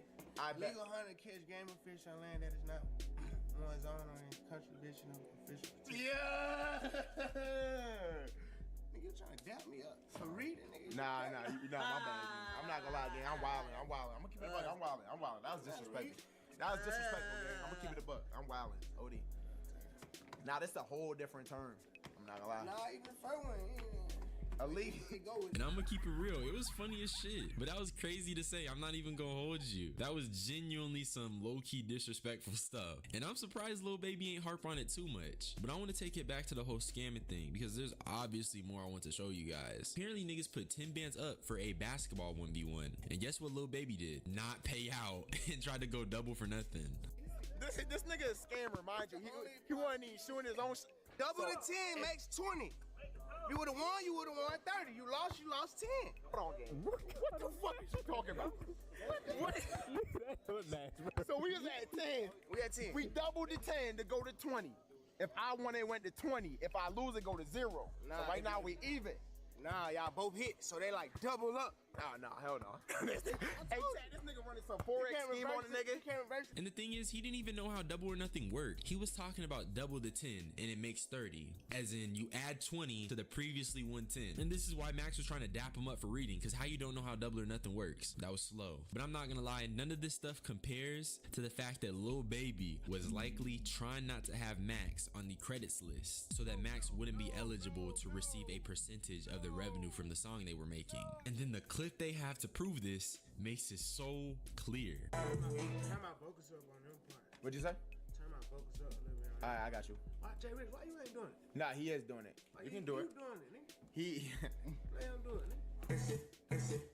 And it's like, come on, dude, it's obvious. That's when I said this nigga was definitely trying to get one over on Max. Even if your preferred word choice isn't scamming, what do you call this? He won half of the stream revenue, was apparently avoiding rapping, and then he doesn't even want Max to help engineer the song. And did I mention he also walked out when recording the song? Why it sound like that? You gotta change my tune. Why both don't know what I'm saying? Me, we done made a whole hundred. I ain't on beat. I ain't on beat. Every time y'all put me back in, it's on a different tune. I won't lie, I don't even know if this is the correct clip of him walking out. I actually went to the stream to find out for myself, and I can't find where they took this clip. But just know he walked out after making a half-baked song. And ignore the clickbait caption. I don't know why these TikTok clippers want to bag that bad, but I'm 90% sure Max did not pay him 100K. The thing with this whole Lil Baby and Blackboy Max stream is that Lil Baby isn't even an artist that generates much buzz for real. So for him to ask for half the stream revenue and being real stingy with letting Max engineer, it's just goofy. I can respect recognizing one's worth, but you also got to recognize what others can give when you're going on their platform. And also, you should not be trying to negotiate a contract you are never seeing. But honestly, this whole thing could have just been avoided by being chill off the hood dudes. It's just within their nature to be moving like this, so you should just avoid them when it comes to the business aspect of streaming. Because Lil Baby tried to talk business, it just wasn't in a language that could be understood. That's all I had to say though. Subscribe for more unsolicited opinions, join my membership, join my Discord. I do want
These are the craziest times Duke Dennis has humbled entitled women. Say that one more time. I said, don't go sit and be in my face and talk to me and then go talk to somebody else. I'm not gonna lie, you do win. You have to get some. You gotta go, bro. Why? What kind? Kai went downstairs, he went outside. Yeah, nah, you gotta go. Now, it's no secret that Duke is a hit with the ladies, so he's had to learn how to curve all the women who try to throw themselves at him. Like this one lady during Mardi Gras who wanted a piece of him, like really wanted him. So can I ask you something? So like, would you like to like maybe motorboat me for a t-shirt or something? Despite the tempting offer, Duke still managed to keep his cool and respectfully declined, since he didn't want to get that close to strangers. Like, you got like that nerve to maybe jam. You let me dirty? She just got mad at him and even tried to press Duke for not wanting to get freaky with her on the street. Literally zero. We just got here. What the? Why are you trying me like that? No, I wouldn't. No, you are. I'm gonna tell you what I'm doing. That's so crazy because you literally have gold on your teeth. So when last time you brushed your teeth, talk about germs. I did. Right. And when was the last time you brushed your actual teeth? No, I wasn't. Exactly. Don't play with me. I wasn't. You want to motivate me or you don't? You like or you don't? Oh, nah. I just don't want to. Oh, nah. Stranger. What the you talking about? What are you talking about? After blowing her off, he said the real reason why he didn't want to do that kind of stuff with her, and I have to admit, he might have had a point there. I can't motorboat a white woman. But there is one time he was an absolute savage when it came to humbling entitled women. Because during the 2023 AMP Thanksgiving reunion, they decided to have arm wrestling matches with the girls they had invited. However, the girl Duke was about to face off against was a bit more butch than the rest, to say the least. So he had to quickly shut her down as soon as she tried to shoot her shot at him. Oh, you do win. You have to get some.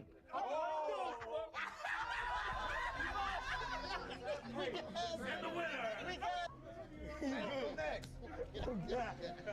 Even the comment section did their part at roasting her, like this dude saying that first time losing is considered a win. Absolute savagery. He also had to make Zoe Spencer take it down a notch or two a few times because she always tries to do anything to get some attention. Like this time when they were all at a party and Zoe tried to strike up a conversation with Duke, but he wasn't in the mood to be dealing with her. I know that I leave and I disappear sometimes, but Duke, stop doing. You're right. All right. W's right. But he really had to go off on her after she did this. I'm just vibing, bro. I'm just talking some W Trey, I got y'all dude. Y'all can start sucking. Why would you not forget? I bit him. You didn't forget. Why didn't you forget? What is wrong with you? I bit you hard. Your mama teach you how to fight. Even worse when I was in public. Look around, look. But that's not the only time Zoe acted way too entitled towards Duke during a party, because there was this other time she went as far as to try to roast him just for not wanting to engage with her. How old are you again? Damn! You on your way out soon, man. 23? Dude, I have a question. Why do they all like, oh my god, Joe? Why do they all do that? That's just not my vibe. You know what I mean? Like, you just met. All this led to Duke giving Zoe some advice about how she was acting around people, since she always does way too much, and genuinely wanted her to improve as a person and as a streamer. You gotta understand that, like, in real life, I actually hope her mental is good. You know what I'm saying? Like, I hope her mental good. I hope she not letting all of this internet, you know what I'm saying, completely tear down her mental, because it can be a lot. Right now, she taking a lot of heat. She got a lot of heat on her right now. Feel me? And, you know what I'm saying, all jokes aside, all content aside, all internet aside, you know what I'm saying, I hope she doing good mentally. Because like I said, bro, when the whole internet on your ass, this shit can be a lot. Trust me, I would know. You know what I'm saying? So, only for her to react as if he said the most disrespectful thing possible to her. all she got to do is pretty much take accountability. You know what I'm saying? Learn from her mistakes. And, you know, continue to grow from this right here. So, what? You know what I'm saying? I understand both sides and shit, bro, because god damn, this so is ruthless as a. We all know so. She don't know so though. You gotta. That's one thing you gotta add into this. Mal on Mal on Mal on Mal on Mal on Mal. What the f is going on in the world? The told me once I take accountability, when the what is Duke even talking about? The literally what? You gonna tell me? This next girl also had to be humbled by Duke when she tried to make her move on him while he was doing a video on a bowling alley, only to get legendarily shut down. You didn't answer my question. What? And so where else am I supposed to go? Home.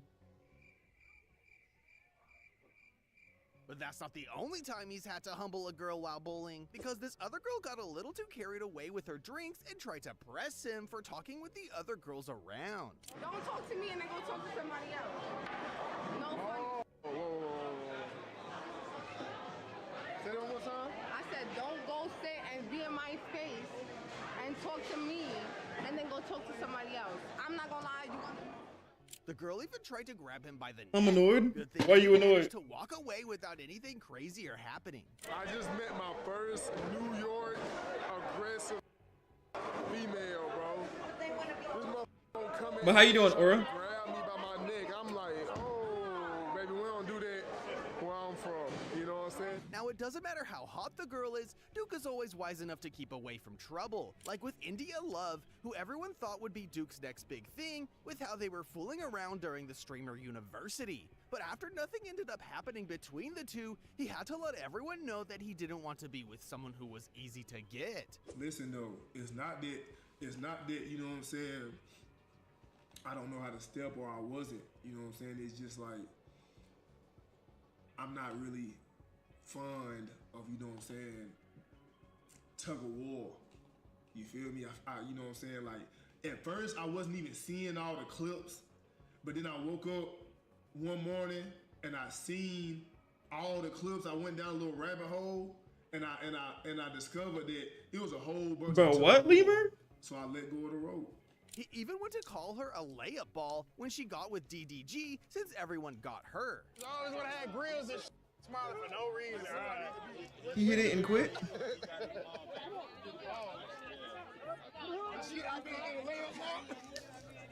What you say? And he wasn't afraid to rizz up another girl right in front of India Love, since he knew nothing was going to happen between them, and DDG had already caught her. But that didn't stop India from getting her feelings hurt after watching Duke. Hey, India, look! India, look! India! I just want you to protect your heart, Queen. That's all. I just want to protect your heart. Exactly. That's what the I'm saying. I just want to protect your heart. You see, this is what I've been trying to tell you. Want to slow dance in front of the whole room? Yeah. This is what I've been trying to tell you. Like, but the wildest situations Duke had gotten into involving entitled women have been those claiming to be his baby mamas. And trust me, there have been a lot. What happened with Kick, bro? That tried to gain some clout off his name by saying that she was an old flame of Duke before getting pregnant with his child. But he had to quickly shut her down before people could actually believe her. Am I one of Duke Dennis' baby mamas? Yes, I am. Oh my God, no, she's not! No, she's not, bro. Since everything's come to light, yes, I'm one of them. It's crazy because it's like, I want to be known for me, being me, but not having a kid with Duke Dennis. Like, that's just... Chat, she's trolling right now. Chat, she's trolling right now. I want y'all to know that. I know she... KB, I don't think you want to be Duke Dennis' baby mama. She's trolling right now. But nobody... It's gonna be somebody out here right now that actually thinks She lying? Nah, she lying for sure. And he I'll be also right had back. to go off on some of the people who tried to call him out for not wanting to expose his real baby mamas and kids to the internet, especially against the women on Twitter, calling him a deadbeat father and clowning him after finding out he had kids, with one of her exes claiming that he wouldn't take care of her when she got pregnant and tried to call him out for it. But when I ask you for that money, or when I bring up the abortion, no response. You're a weirdo. You have like a breeding kink. You have so many babies and baby mothers that you don't take care of. You're a deadbeat. So he had to humble everyone by coming clean about his personal life, saying how he still wants to protect their identities to avoid dragging them into the drama. Y'all keep harassing the mother of my kids and, you know, being very weird. And this is exactly what I wanted to protect them from all along. This whole time y'all been trying to dig into like part of my life that y'all was never invited in, like from jump. But now that like it's affecting like they well-being and like they getting like threats and like getting called names and please stop. But it seems like only crazy chicks gravitate towards Duke, since he was surrounded with them during the party he first met up with Gio. Everything seemed cool at first, with the two striking up a pretty unlikely friendship, but as soon as she left the room, he got surprised by a bunch of entitled women who acted like it was their stream. What the wait, Camille, wait. What is this? You brought my crush on the stream and didn't introduce me? So it's for me. Because of the house. Wait, how am I supposed to know that? With one of them being crazy enough to put hands on Duke out of nowhere. I smoke way too much for that. That just makes me tap out. Tap out. Tap out. Yo, why you so strong? All right. My apologies. So Duke went off on Gio for letting those weird chicks around him.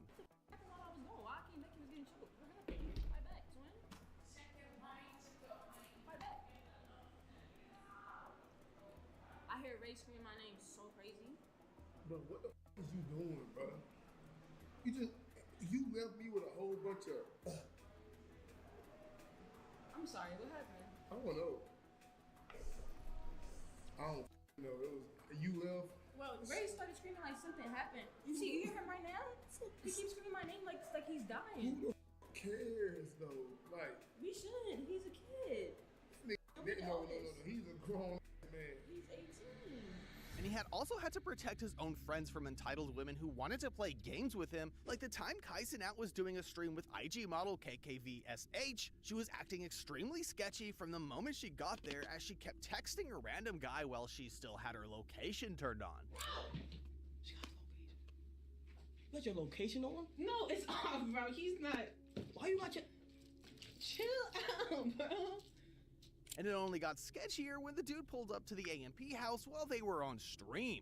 Somebody outside? Stop. Stop. Stop. Stop. Stop. Stop. Stop. Stop. Stop. You're not doing this right now. Stop. What are you talking about? It's somebody there. I just got DoorDash and somebody outside. Stop. Well, So Duke had to come in hot to kick her out before she kept trying to set Kai up. Hey, bro. You gotta go, bro. Why? What Kai? Kai went downstairs, he went outside. Yeah, nah, you gotta go. Why? I ordered pizza. What did you get? Bro. What did you get, KB? From downstairs, bro. You got calling and he yelling and all that weird shit. You gotta go, bro. Hey, Kai! Yeah! Hey, Kai! Bro, they tripping, bro. Another girl whom Duke had to go against for doing Kai dirty was Krishan Rock, after she kept picking with Kai on stream and decided to give his room a surprise makeover like it was nothing. Whoa, my bad, Chad. Babe, you put a hole in my wall. You rich, you can fix it. So Duke went on to roast her for treating Kai like that and for being a problem for everyone she collabed with. She the problem. Yo, Steven Stewart, thank you for the sub, twin. It's her. Ew, mid mushroom. Mid mushroom, bro.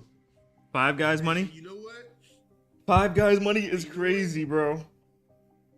I'm not gonna say too much because it really ain't none of my business what they got going on.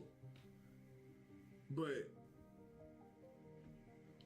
it's toxic. I don't do toxic. Alright? I don't do toxic. If she would have put a hole in my room, I would have asked them. I would have asked Blueface, hey bro, you gonna fit? Bro, my YouTube videos are not hitting today. Fits, bro. Like I just like out of respect, cause like your girlfriend just put. I might just make my own.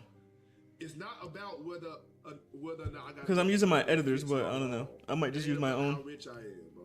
And speaking of crazy streamer moments, one streamer got himself raided in his own hotel room, and another one got busted for not showing up to court. So click this video to see what happens when streamers realize they've been arrested.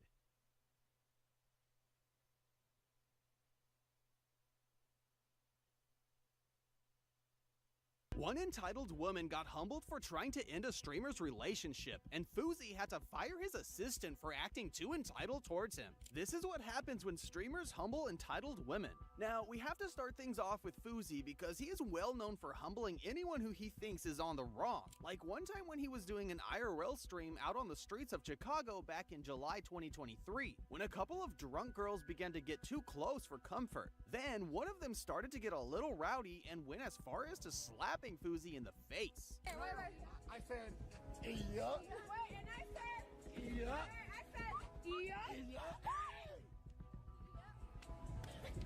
But that's when he went off against them, telling them to show more respect and that if they weren't girls, he would definitely smack them back.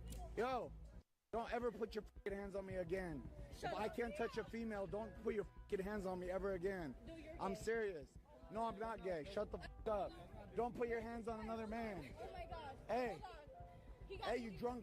Don't put your hands on another man. That's not the only time Fuzi had to humble entitled women. Although this time it wasn't some random girl, but rather his former assistant, Kitty Correo. Kitty joined Fuzi's team in mid-2023, following him everywhere and managing his personal business. The two seemingly hit it off well, with her appearing in some of his streams and even going on a date together for a subathon. The relationship didn't last long though, because the two reached a breaking point during one of Fuzi's streams a few months later. As they were hanging out in Las Vegas, they got into a heated argument over Kitty not showing any appreciation to Fuzi for spending all the money to get her there, and that she should show more respect to him. Like, as a grown person, you're 28 years old, I'm 33, you're not a kid like Nadia. Not one text to say, hey Yusuf, thank you so much for flying me out to Vegas. have such a good time this weekend. I'm having such a good time. Not even a sorry, not even a thank you. I haven't been thanked once by you for none of it. Not once. And I'm sorry. And if I'm wrong, call me out. I don't think I'm wrong. I know, because I care about that. When people say sorry, when people say thank you, it's the little shit that matters. The little shit. I don't care if you can give me the big shit, because if you can't do the little shit, fuck your big shit. You could never give me the big shit. You haven't said thank you or sorry once. Public. Pull me to the side and apologize. We did that. You doubled down in private. That. Go home that night. You're laying in bed. Man, my boss, Yusuf, I love him. Hey, Yusuf, I'm sorry. I hope you're doing good. Later in the discussion, Kitty explained that it was because there has been a lot of tension lately between them. I literally have been wanting to spend time with you. But what did your actions say? What did your actions say? But there's been tension.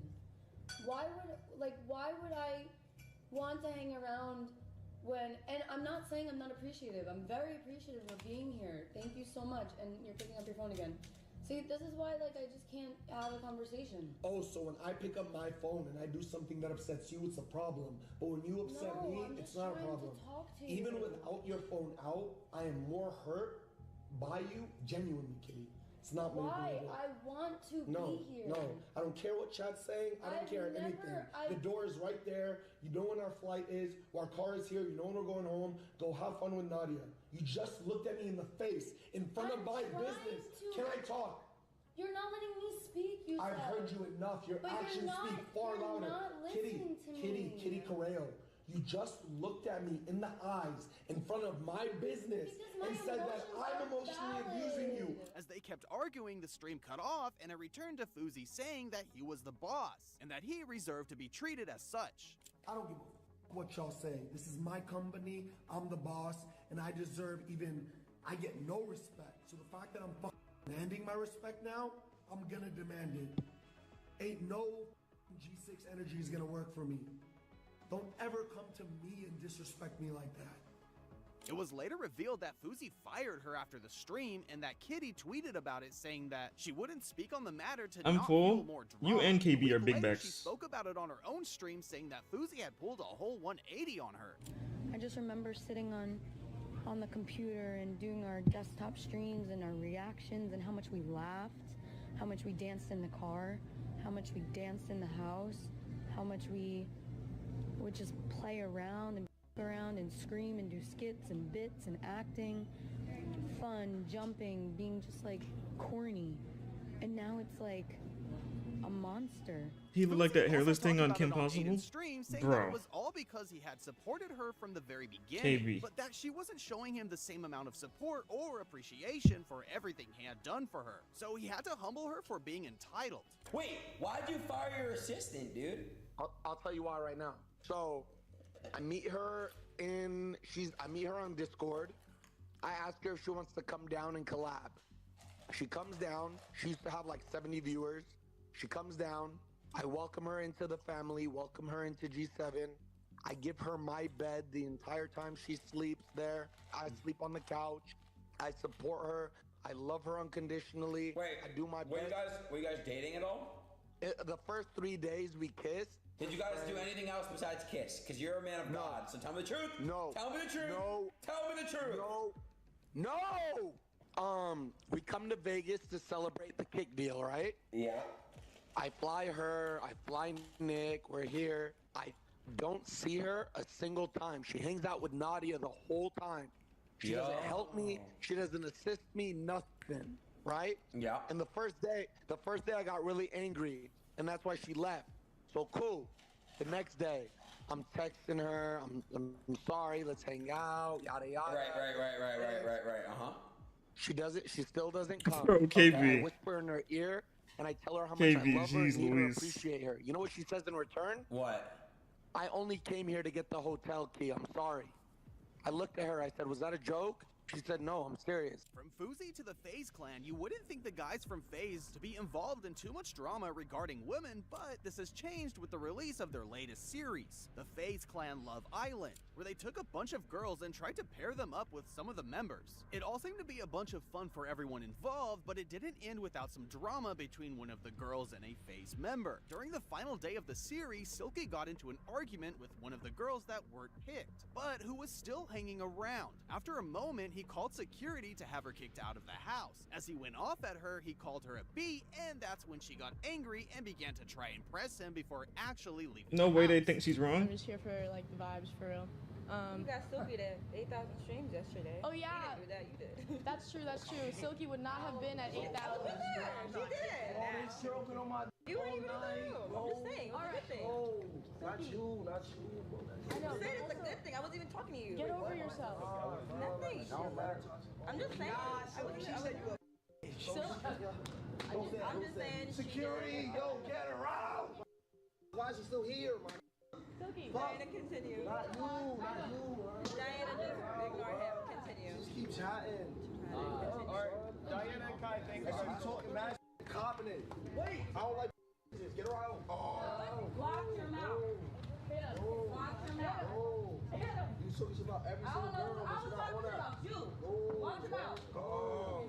Watch your mouth. It can get real quick. And Kai is another big streamer who's had to humble entitled women who tried to use his fame to get their 5 minutes in the spotlight. There was this time he dealt with a girl that was trying to clout chase off of him. It all began when this girl was invited to a party at the AMP house, where she linked up with Kai and hung out for Where's the dark a skin? while. She looked basic? Later, Kai Man, reacted F to a dark video skins. she posted on her TikTok to make it seem she had spent the night at his room. Immediately after seeing the video, Kai knew she was just another clout chaser and called her up to let her explain why she posted that. But all she said was she did it out of spite and to be petty.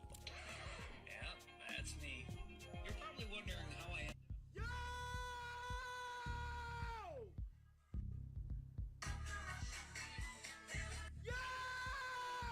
Hello?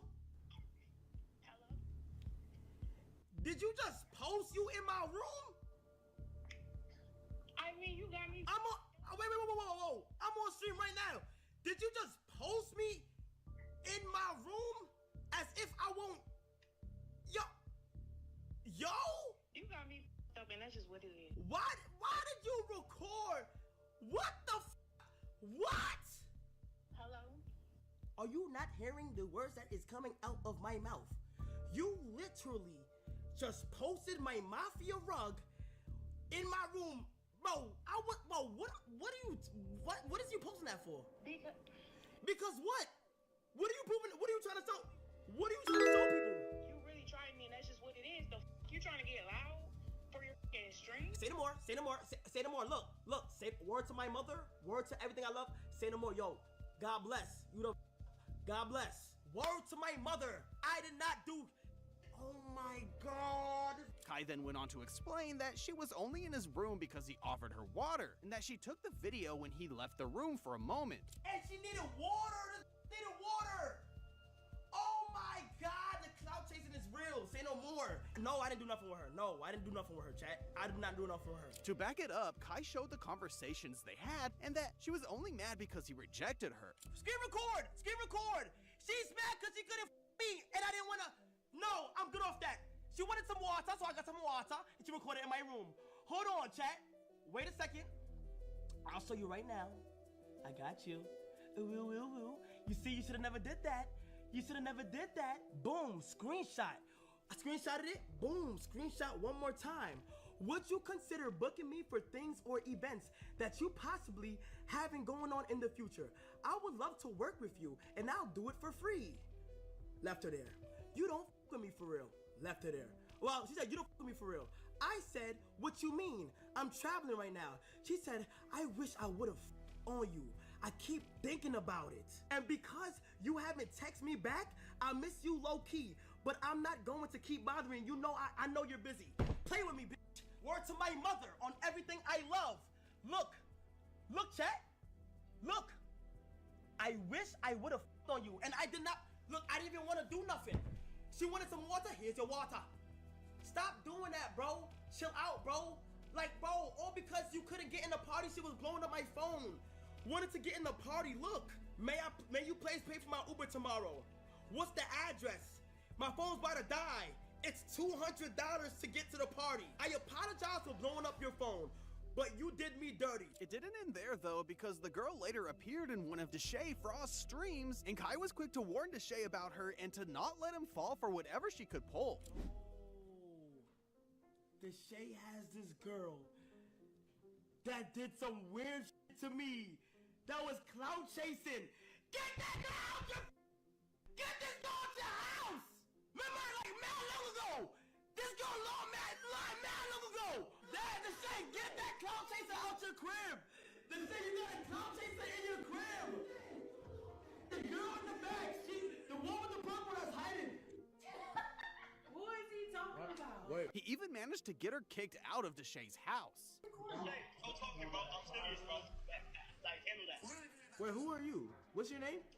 Who is me? Who is you? Gotta. I'm not gonna lie. You don't have to. I don't know. How'd you get here?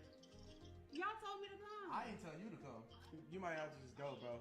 Are you really gonna let Three a apples Smurf tell you what to do? I mean, alright, bet. Bet. This dumb. Get the out, you hippopotamus.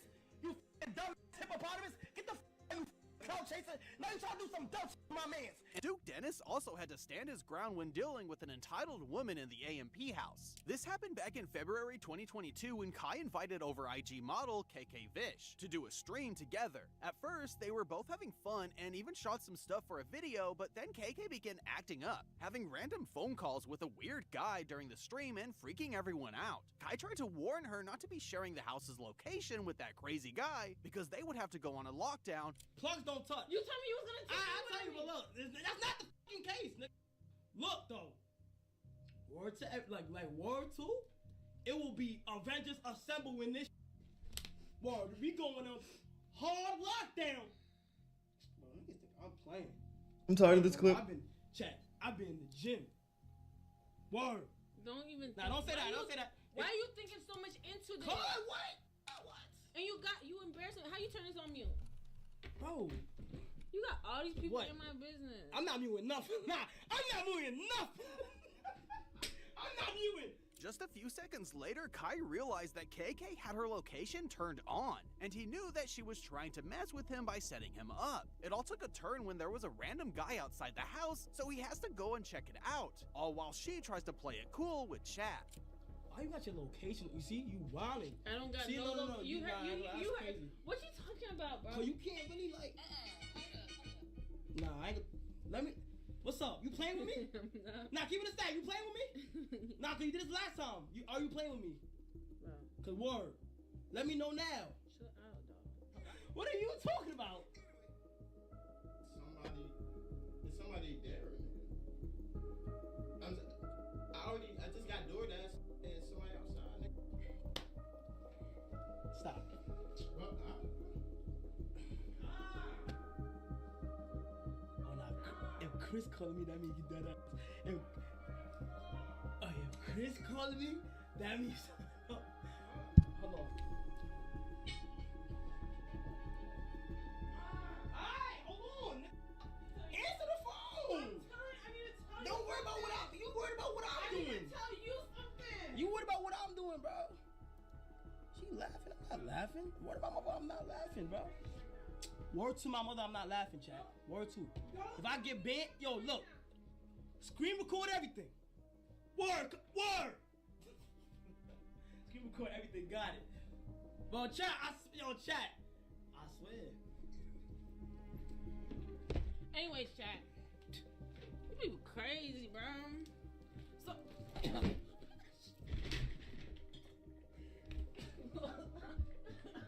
Just chill out, bro. Like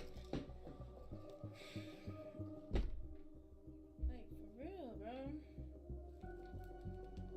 How do you make sure this thing on mute? But Duke heard all the yelling and was watching the stream from his room, so he had to stand on business and kicked her out before she could do anything crazy. Hey, bro. You gotta go, bro. Why? What car? Kai went downstairs, he went outside. Yeah, nah, you gotta go. Why? Cause, bro, I watched bro. I watched that from downstairs, bro. You got niggas calling and he yelling and all that weird shit. You gotta go, bro. Hey, Cobb! Yeah. Hey, Cobb!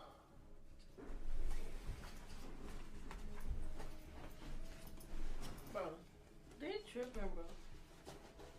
These people always, bro.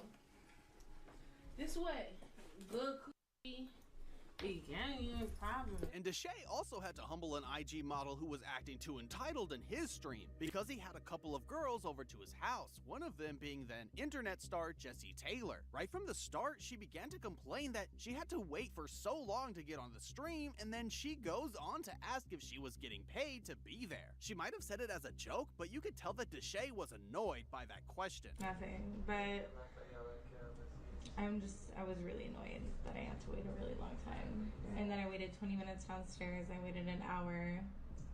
I mean, are we getting paid? I'm just like, we got money right here. Me and Kayla getting paid for this. Oh, what you mean? I don't need your money. It's okay. No. I want some money. I want That's not happening over here. I'm fine. And then she takes her entitlement to the next level by telling him not to make her wait. But Deshay was quick to let her know that there won't be a next time and told her to leave. Okay, well, next time don't make me wait over an hour. I know you're not talking to me. I am.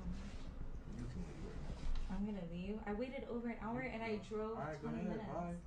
Do you know what's so funny? My friend literally said this was gonna happen, that you were trying to embarrass me. Go ahead.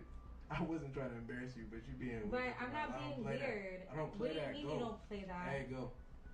I'm dead. I waited an That's hour. cool, and then drive another hour. I'm not playing. Get down. Okay. This is literally what I Out my was What's wrong with you? No, What's wrong with you? literally. Shut the up. Shut the up. I don't give a how long you waited. You're literally just showing out for the stream. No, Okay, I'll cut this stream off and still tell you to get the out. I'm getting out. Okay. You need to take off my shoes. What's wrong with you? You're not finna come in my crib and be like, don't make me wait. As she was getting out, she started saying that he owed her an apology for making her wait, but Deshay told her that he didn't even know she was there and that she just invited herself. And you didn't apologize to me either. Apologize to you for what? For making me wait. And then you invited me, and then you said, oh, what's up, this, that, the third. Bro, I didn't invite your over here. Yeah, you did. What is wrong with you? Bro, stop talking. Disrespectful. I'm trying to be cool with you. You're not being cool. Waiting 20 minutes downstairs is not cool. Bro, I didn't even know you're here. What the is you talking? You should have known. I don't even got your number. I don't even know you. You don't know me? Well, look me up. Google me. Jessie Taylor. So Google me right now. Right now. Then everybody went down to the parking garage to kick her out because she still wouldn't leave. At the end of everything, she tried to make it seem that everything was cool between her and Deshay, and started to blame the other girl that was there for inviting her in the first place. This was so up. Like, do you not understand?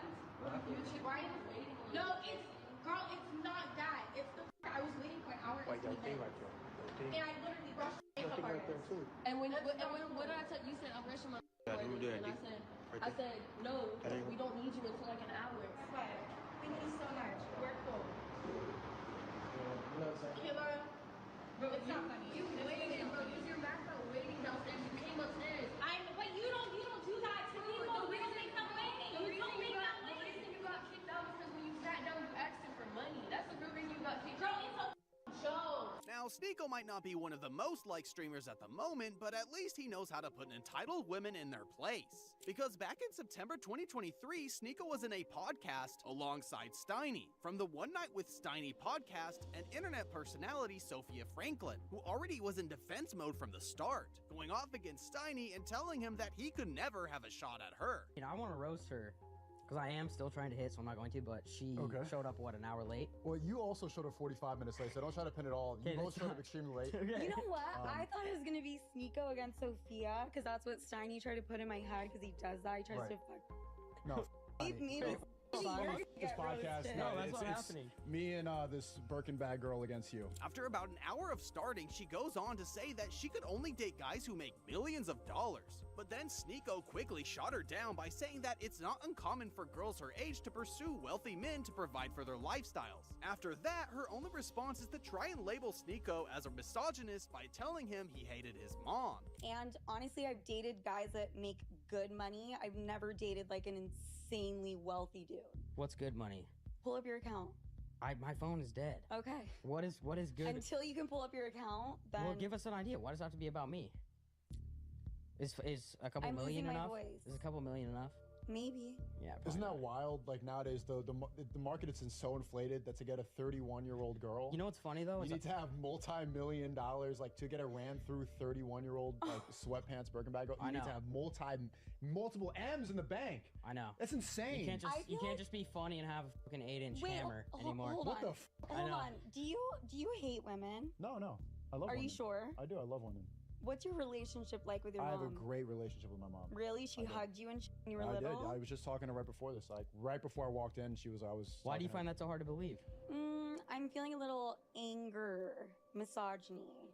Oh, don't you dare say that word. Don't you really want to end right now? I'm starting to cook right now. This is what's going on. I think when you were a little kid, something happened. Drop a like and subscribe to the channel if you ever had to humble an entitled woman, just like Cheezer had to do with a content creator for trying to disrespect him. Now, the whole beef started when Cheezer reacted to a conversation Convy had with a girl called Celine, who is a content creator and Twitch streamer with over 100,000 followers. In the call, Celine said that she felt sorry for Cheezer's girlfriend for being with him since he was way too weird, mentioning the time he did some sus things with an adult toy on stream. You feel bad for my girlfriend, why? Feel bad for his girlfriend. I want to hear this. No, I dead ass want to hear why she Feel feels bad for his girlfriend. I'm gonna start violating. Motherfuckers like, they think because I'm filtered a little bit now that I'm not gonna violate. Damn, wait, why you feel bad for his girlfriend? Because, like, the second-hand embarrassment of, like, dating a fucking weird ass. Like, he's literally a cuck. He spits on adult deep throat session. Silky blew your back out. Sadly, he made it more crooked. It should have got straighter. Rewack blew your back out. That's why you're all fucking Humpty Dumpty like a fucking Elden Ring witch. I don't care. So Convy decided to bring them both together to talk things through. But it only made things worse. Celine began by saying that she said those things because all of what she has seen about Cheezer is clips where he acted inappropriate towards underage girls. And that it looked like he just did a bunch of weird things to try and get attention. No. I'm saying like my personal opinion. Like I've seen clips of you saying like some crazy shit like to other people. Okay, give me an example. Like I don't know, I saw you doing some p-word like talking to little girls. I talk to little girls. This is why I get mad and I start spazzing. Dude, I'm telling you, that's what she sees. Listen. That's what she sees. Listen. I don't know what the fuck you have to spazz about. I'm telling you, the clips that I have seen of you, I've seen you doing weird things, and I personally, like, you know that guy Snags? Like, I kind of like you're kind of being like him. Like, I feel like you're doing anything for a clip. Like, you like that clip with the like. It's not you did anything specifically towards me. I just like don't like the doing things that like kind of you have no morals just to like get a click or like a clip out of it. No morals. You let Rewack. Dude, you're like I did not touch Rewack. Like I don't know. Come on, Cheezer. Then Cheezer went off against her, saying that he didn't care about what she thought of him. She then went on to ask what his family thought about what he did online, and he just cooked her with the response. So what do you want to talk to me for?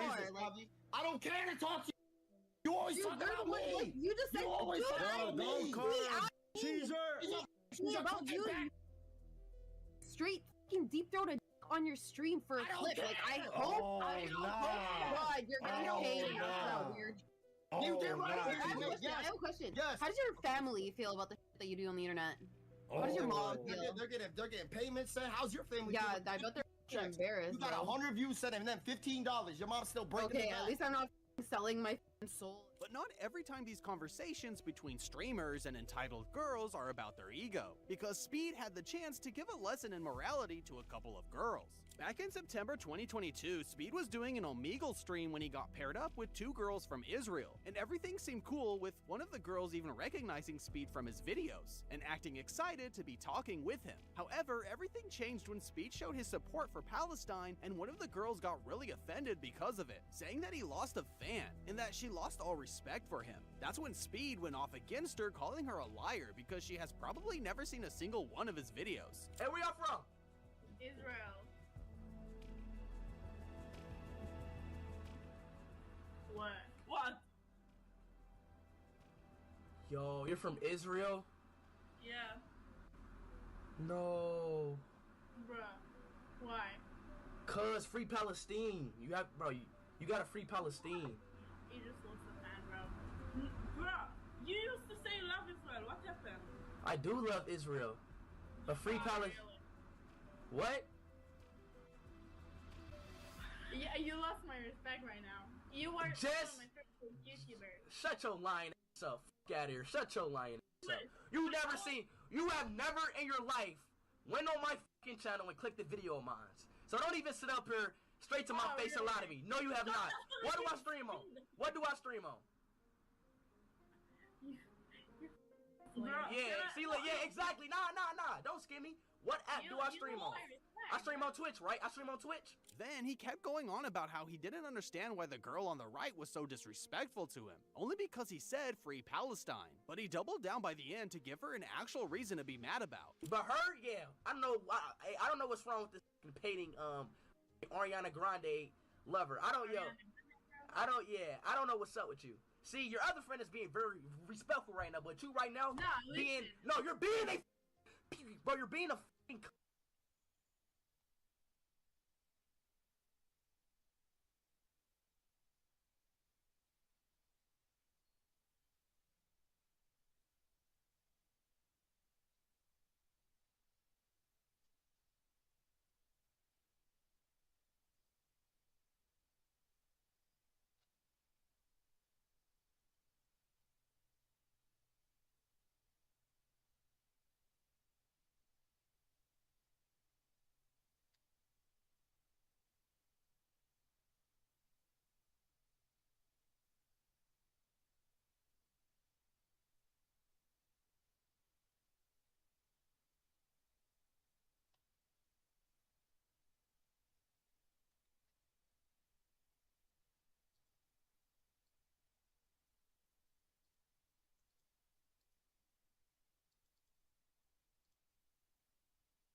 right now.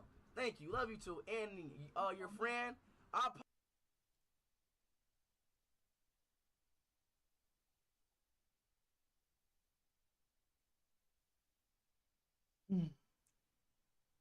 What should I eat, champ?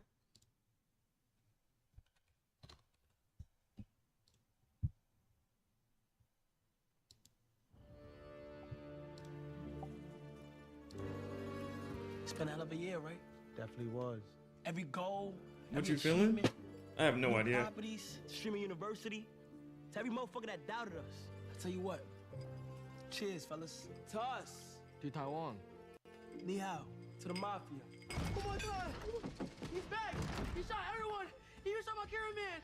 The fuck, bro? I think you said you handle that. I think, bro. He's coming! Get some.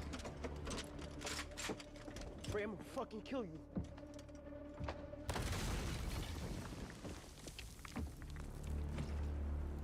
Gentlemen. Whoa! Seeing y'all again. Michael B. Jordan. Y'all got a fan? What's going on? So how was that? That was pretty good. I feel like I could have done better a little bit. It's one of those things, the more you do it, the better you're gonna get at it. Trust me. Yeah. Man, man, so this is really the last Mafia-thon? The last one. Last one ever. Ever. It's a trilogy. Okay. So this time, we gotta go bigger than ever. How you gonna go bigger than Mafia-thon 2? I mean, you did 30 days, 24/7. Like, that's insane. This time, we're going for 1 million subscribers. Oh, that's crazy. 1 million? Nobody's ever done it. Okay, so say you hit 1 million. Yeah. What you gonna do? See, that's the thing. I've been thinking, but it's like, I just don't know. Nah, you hit 1 million subscribers, you gotta do something crazy. You gotta buy all of us Lamborghinis. Hell no. Actually, you should skydive naked. No. You should tie my face on your ass. I got it. You gotta cut your hair. Yo. That's actually a good one. You hit 1 million subscribers, you gotta cut your hair. Cut my hair? It's gotta go. You tripping, bro. It'd be a good look. You know what? Fuck it. Bet. Okay, ready? 10, take 2. You boys should have killed me when you had the chance.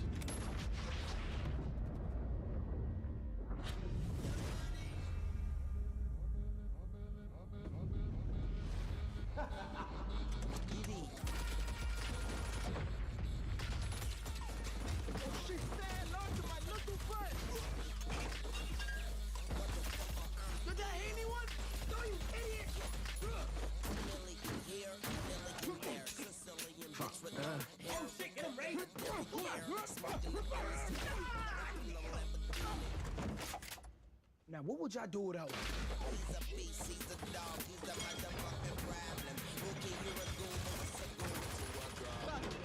I'm scared. Hey, calm down. Listen, we're in a tight spot right now. Whatever happens, happens. We die. We die. I love you guys. Let's go with a fucking bang. Bitch, guess what?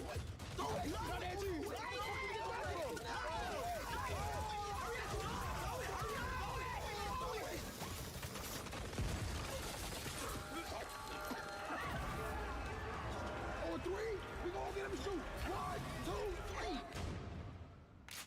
Where's Reggie at? I didn't see Reggie in the video. So September 1st, he said 1 million subs. He gonna cut his hair off. Honestly, that's legit, bro. Honestly.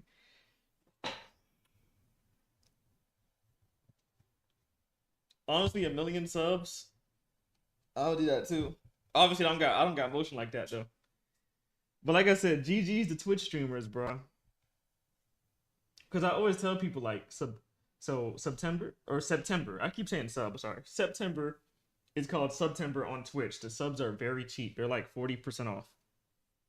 Normally, all the streamers be eating, but no streamer getting no subs. Like I'm telling y'all, it's over.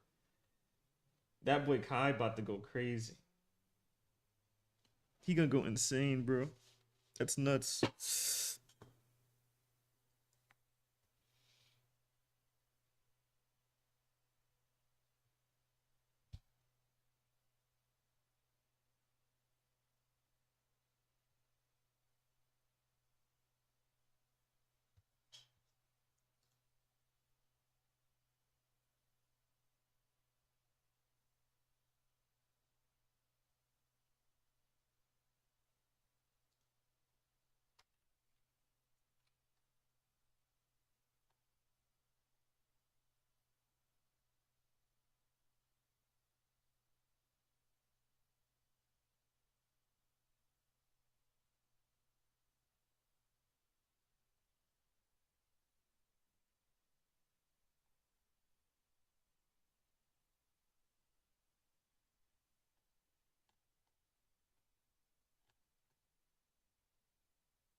Thank you, Nutter.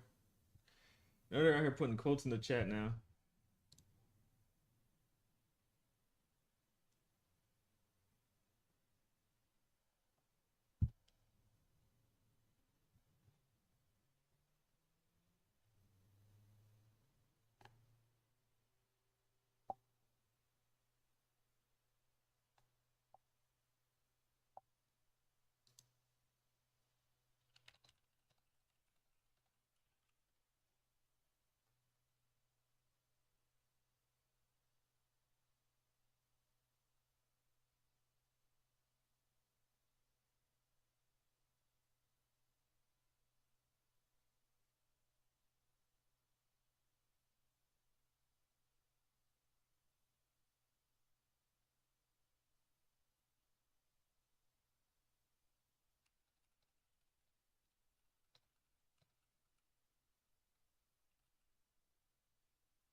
It's Taco Tuesday.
Alright, chat, my YouTube video posted. Go like and comment on it.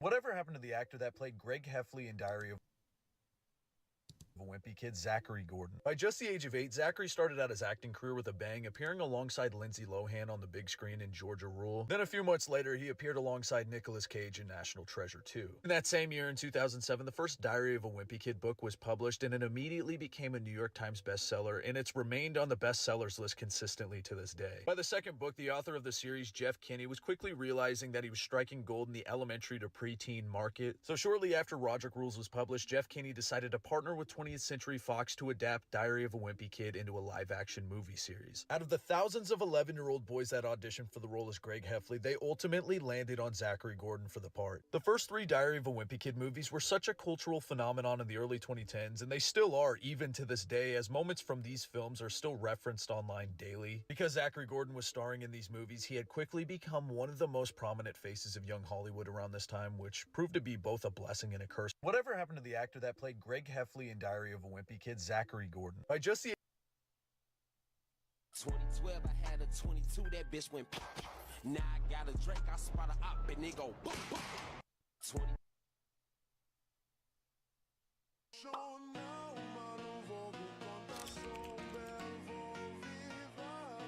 Bruh.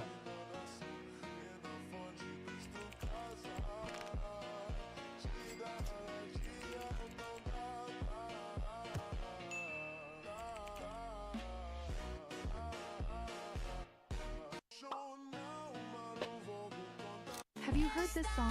All Hallows Eve. If you use this sound, your video will either get 1,000. Lucis in the building, yes, so hit remix. They say if you play this song.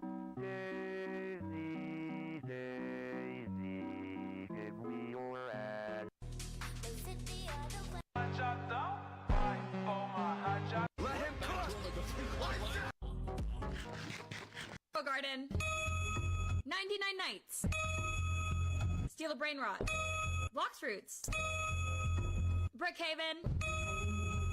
Dress to Impress.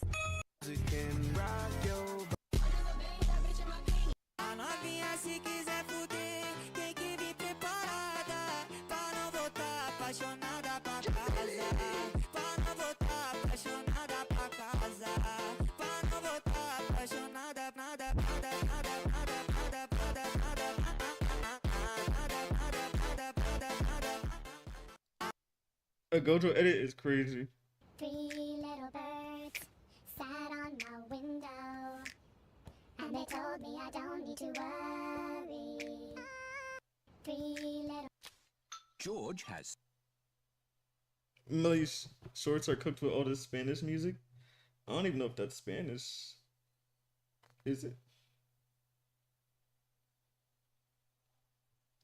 Can y'all please pretend I'm famous? I want to see what it's like.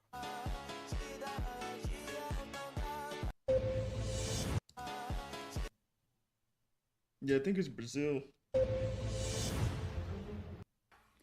Mom, I'm home. Hey, honey, how are you? Good. How was school?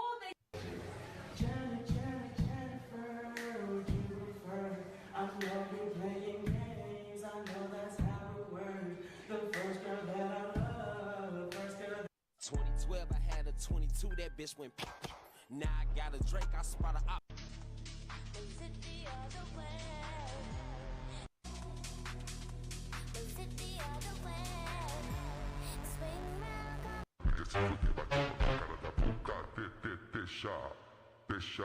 Deixa ela montar na minha garupa. Eu tô tipo cabrinha, não sou mochilinha, sou piloto de fuga. Eu tô tipo cabrinha, porque se fuder, bate.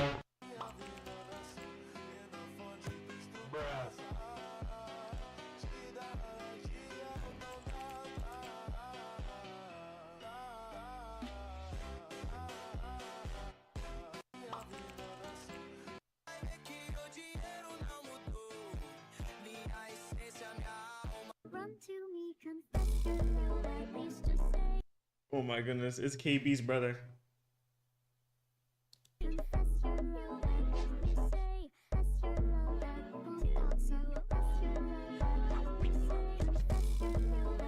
Why? Like, mind you, like, how do you get so big, bro? Freak, man. Like, I'm tired of this junk, bro. I ain't gonna lie, I'm leaving America, bro. After this year, I'm 1000% leaving America. I can't do it no more, bro. Like, Americans are just fat as freak, bro. Need to go to Japan or something. MM2, but if I die...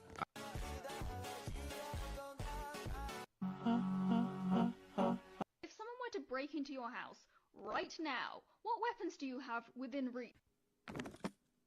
I think I'm special. If someone Oh.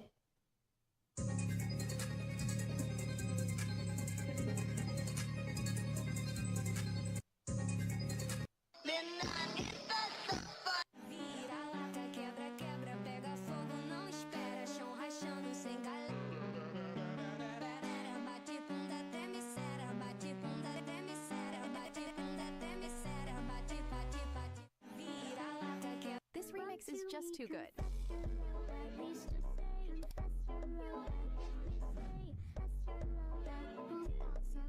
What is my unk doing? Unk got moves. Which version do you like more? Mom, I'm going to the store. Do you need... Why is school lunch always so bad? Oh my god, now these are popping up.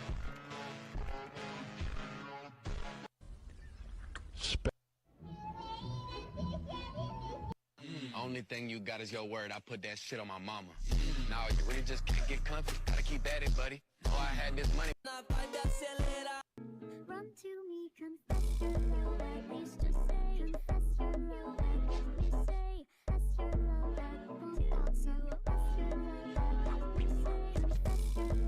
Bro, who is that zesty ad dude, bro?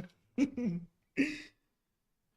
is that zesty ad dude, bro? Freak. Oh my goodness.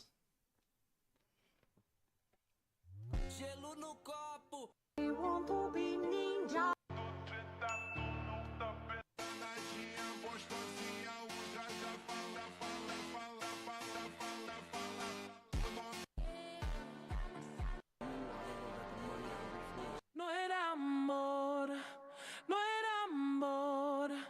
Eso fue lo que dijiste tú. No era amor.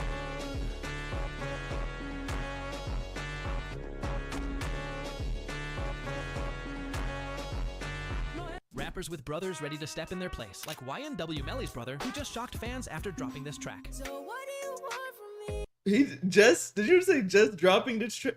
Brother, that track is 5 years old, bro. Just shocked fans after yeah. dropping this track. So what do you want from me? 'Cause all I want is you. I really want your love, and I hope you want my zoo. Rappers with... Mind you, he was... Mind you, I think he was like 12 years old. No, he was 13, because I think he's 18 now. He's like 18, bro. I'm crying. Also, his music is not good, bro. Like, when he was a kid, he should have made a bunch of songs. Because his, like, I think I heard a song one time, and I was like, that junk's not hitting. It's because he got a deep voice now, bro. Like, you know how many people I knew, like, as kids, they could sing crazy? I knew this one black kid, he could sing amazingly, bro. Now, his voice is so deep, bro. Like sugar on my tongue. What is your name? Oh my god, how many Confess Your Loves am I gonna see, bro? These nurses just dropped the hardest.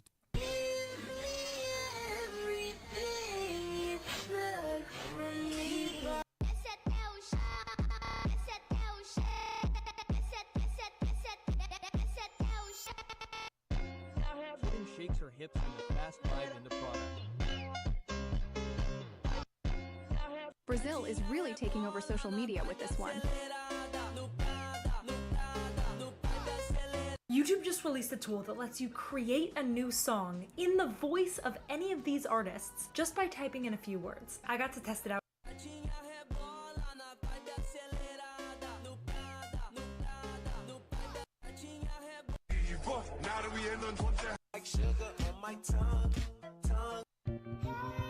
Sugar on my tongue? Who? What the? I don't think anyone eats these. I don't even know what these are. Well, I know what ruffles are. 2000s? Yeah, what the F are these? That's not American. Which one do you guys? Is this what they call the green screen kids? Is this the green screen kids they be talking about? Why is it? Oh, Jesus Christ, man. Deixa ela montar na minha garupa. Eu tô tipo cabrinha, não sou mochilinha, sou piloto de fuga. Eu tô tipo cabrinha. Deixa. Run to me,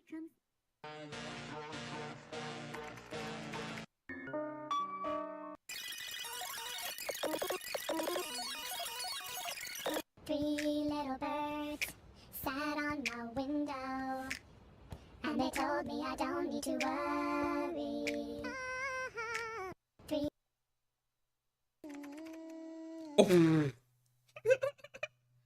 Yo!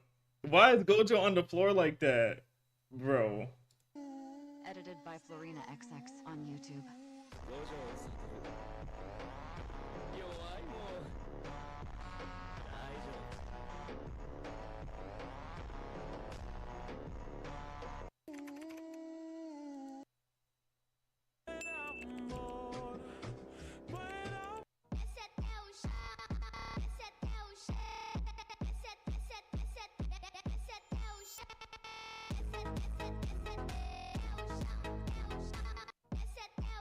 Grow a garden. 99 nights. Steal a brainrot. Blocks fruits. Brookhaven. Deathrun press. Squid. Like, bro. All the good games you didn't like is crazy. Murder mystery 2. Forsaken. Grow a garden. Yeah, that's horrible. That's actually bad. She's cooked. But see what I'm talking about though? That was a little kid, bro. By the way, you see what I be talking about, chat? Like, these little jits are brain rotted, bro. She said, grow a garden, dress to impress, murder mystery. I don't got a problem with those games. But those are all games that haven't been updated for 8 years. Well, Dress to Impress is still new. But none of them get updates, bro. Don't even update the game. They add new items maybe. That's it. It's literally the same game, bro. No shame, bro. That's no shame, bro.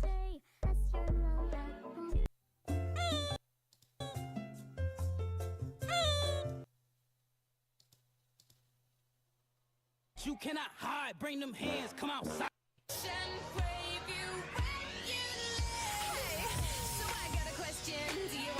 So guys, if a person steals something from my garden, I will do a voice reveal. Alright, let's check out the beanstalk.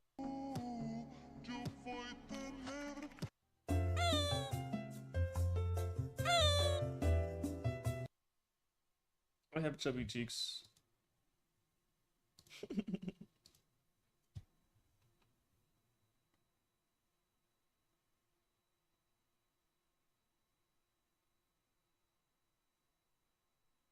Bro, but I don't know, my videos effing sucks today, bro. My YouTube videos are horrible today.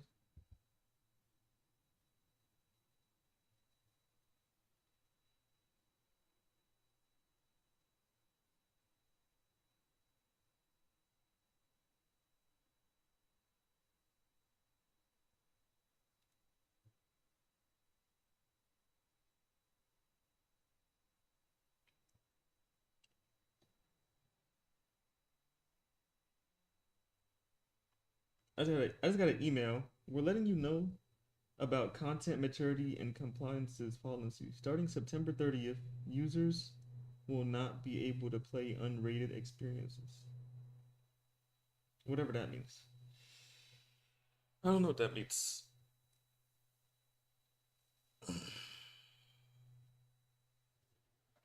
I need to get a hoodie. I'm cold as freak.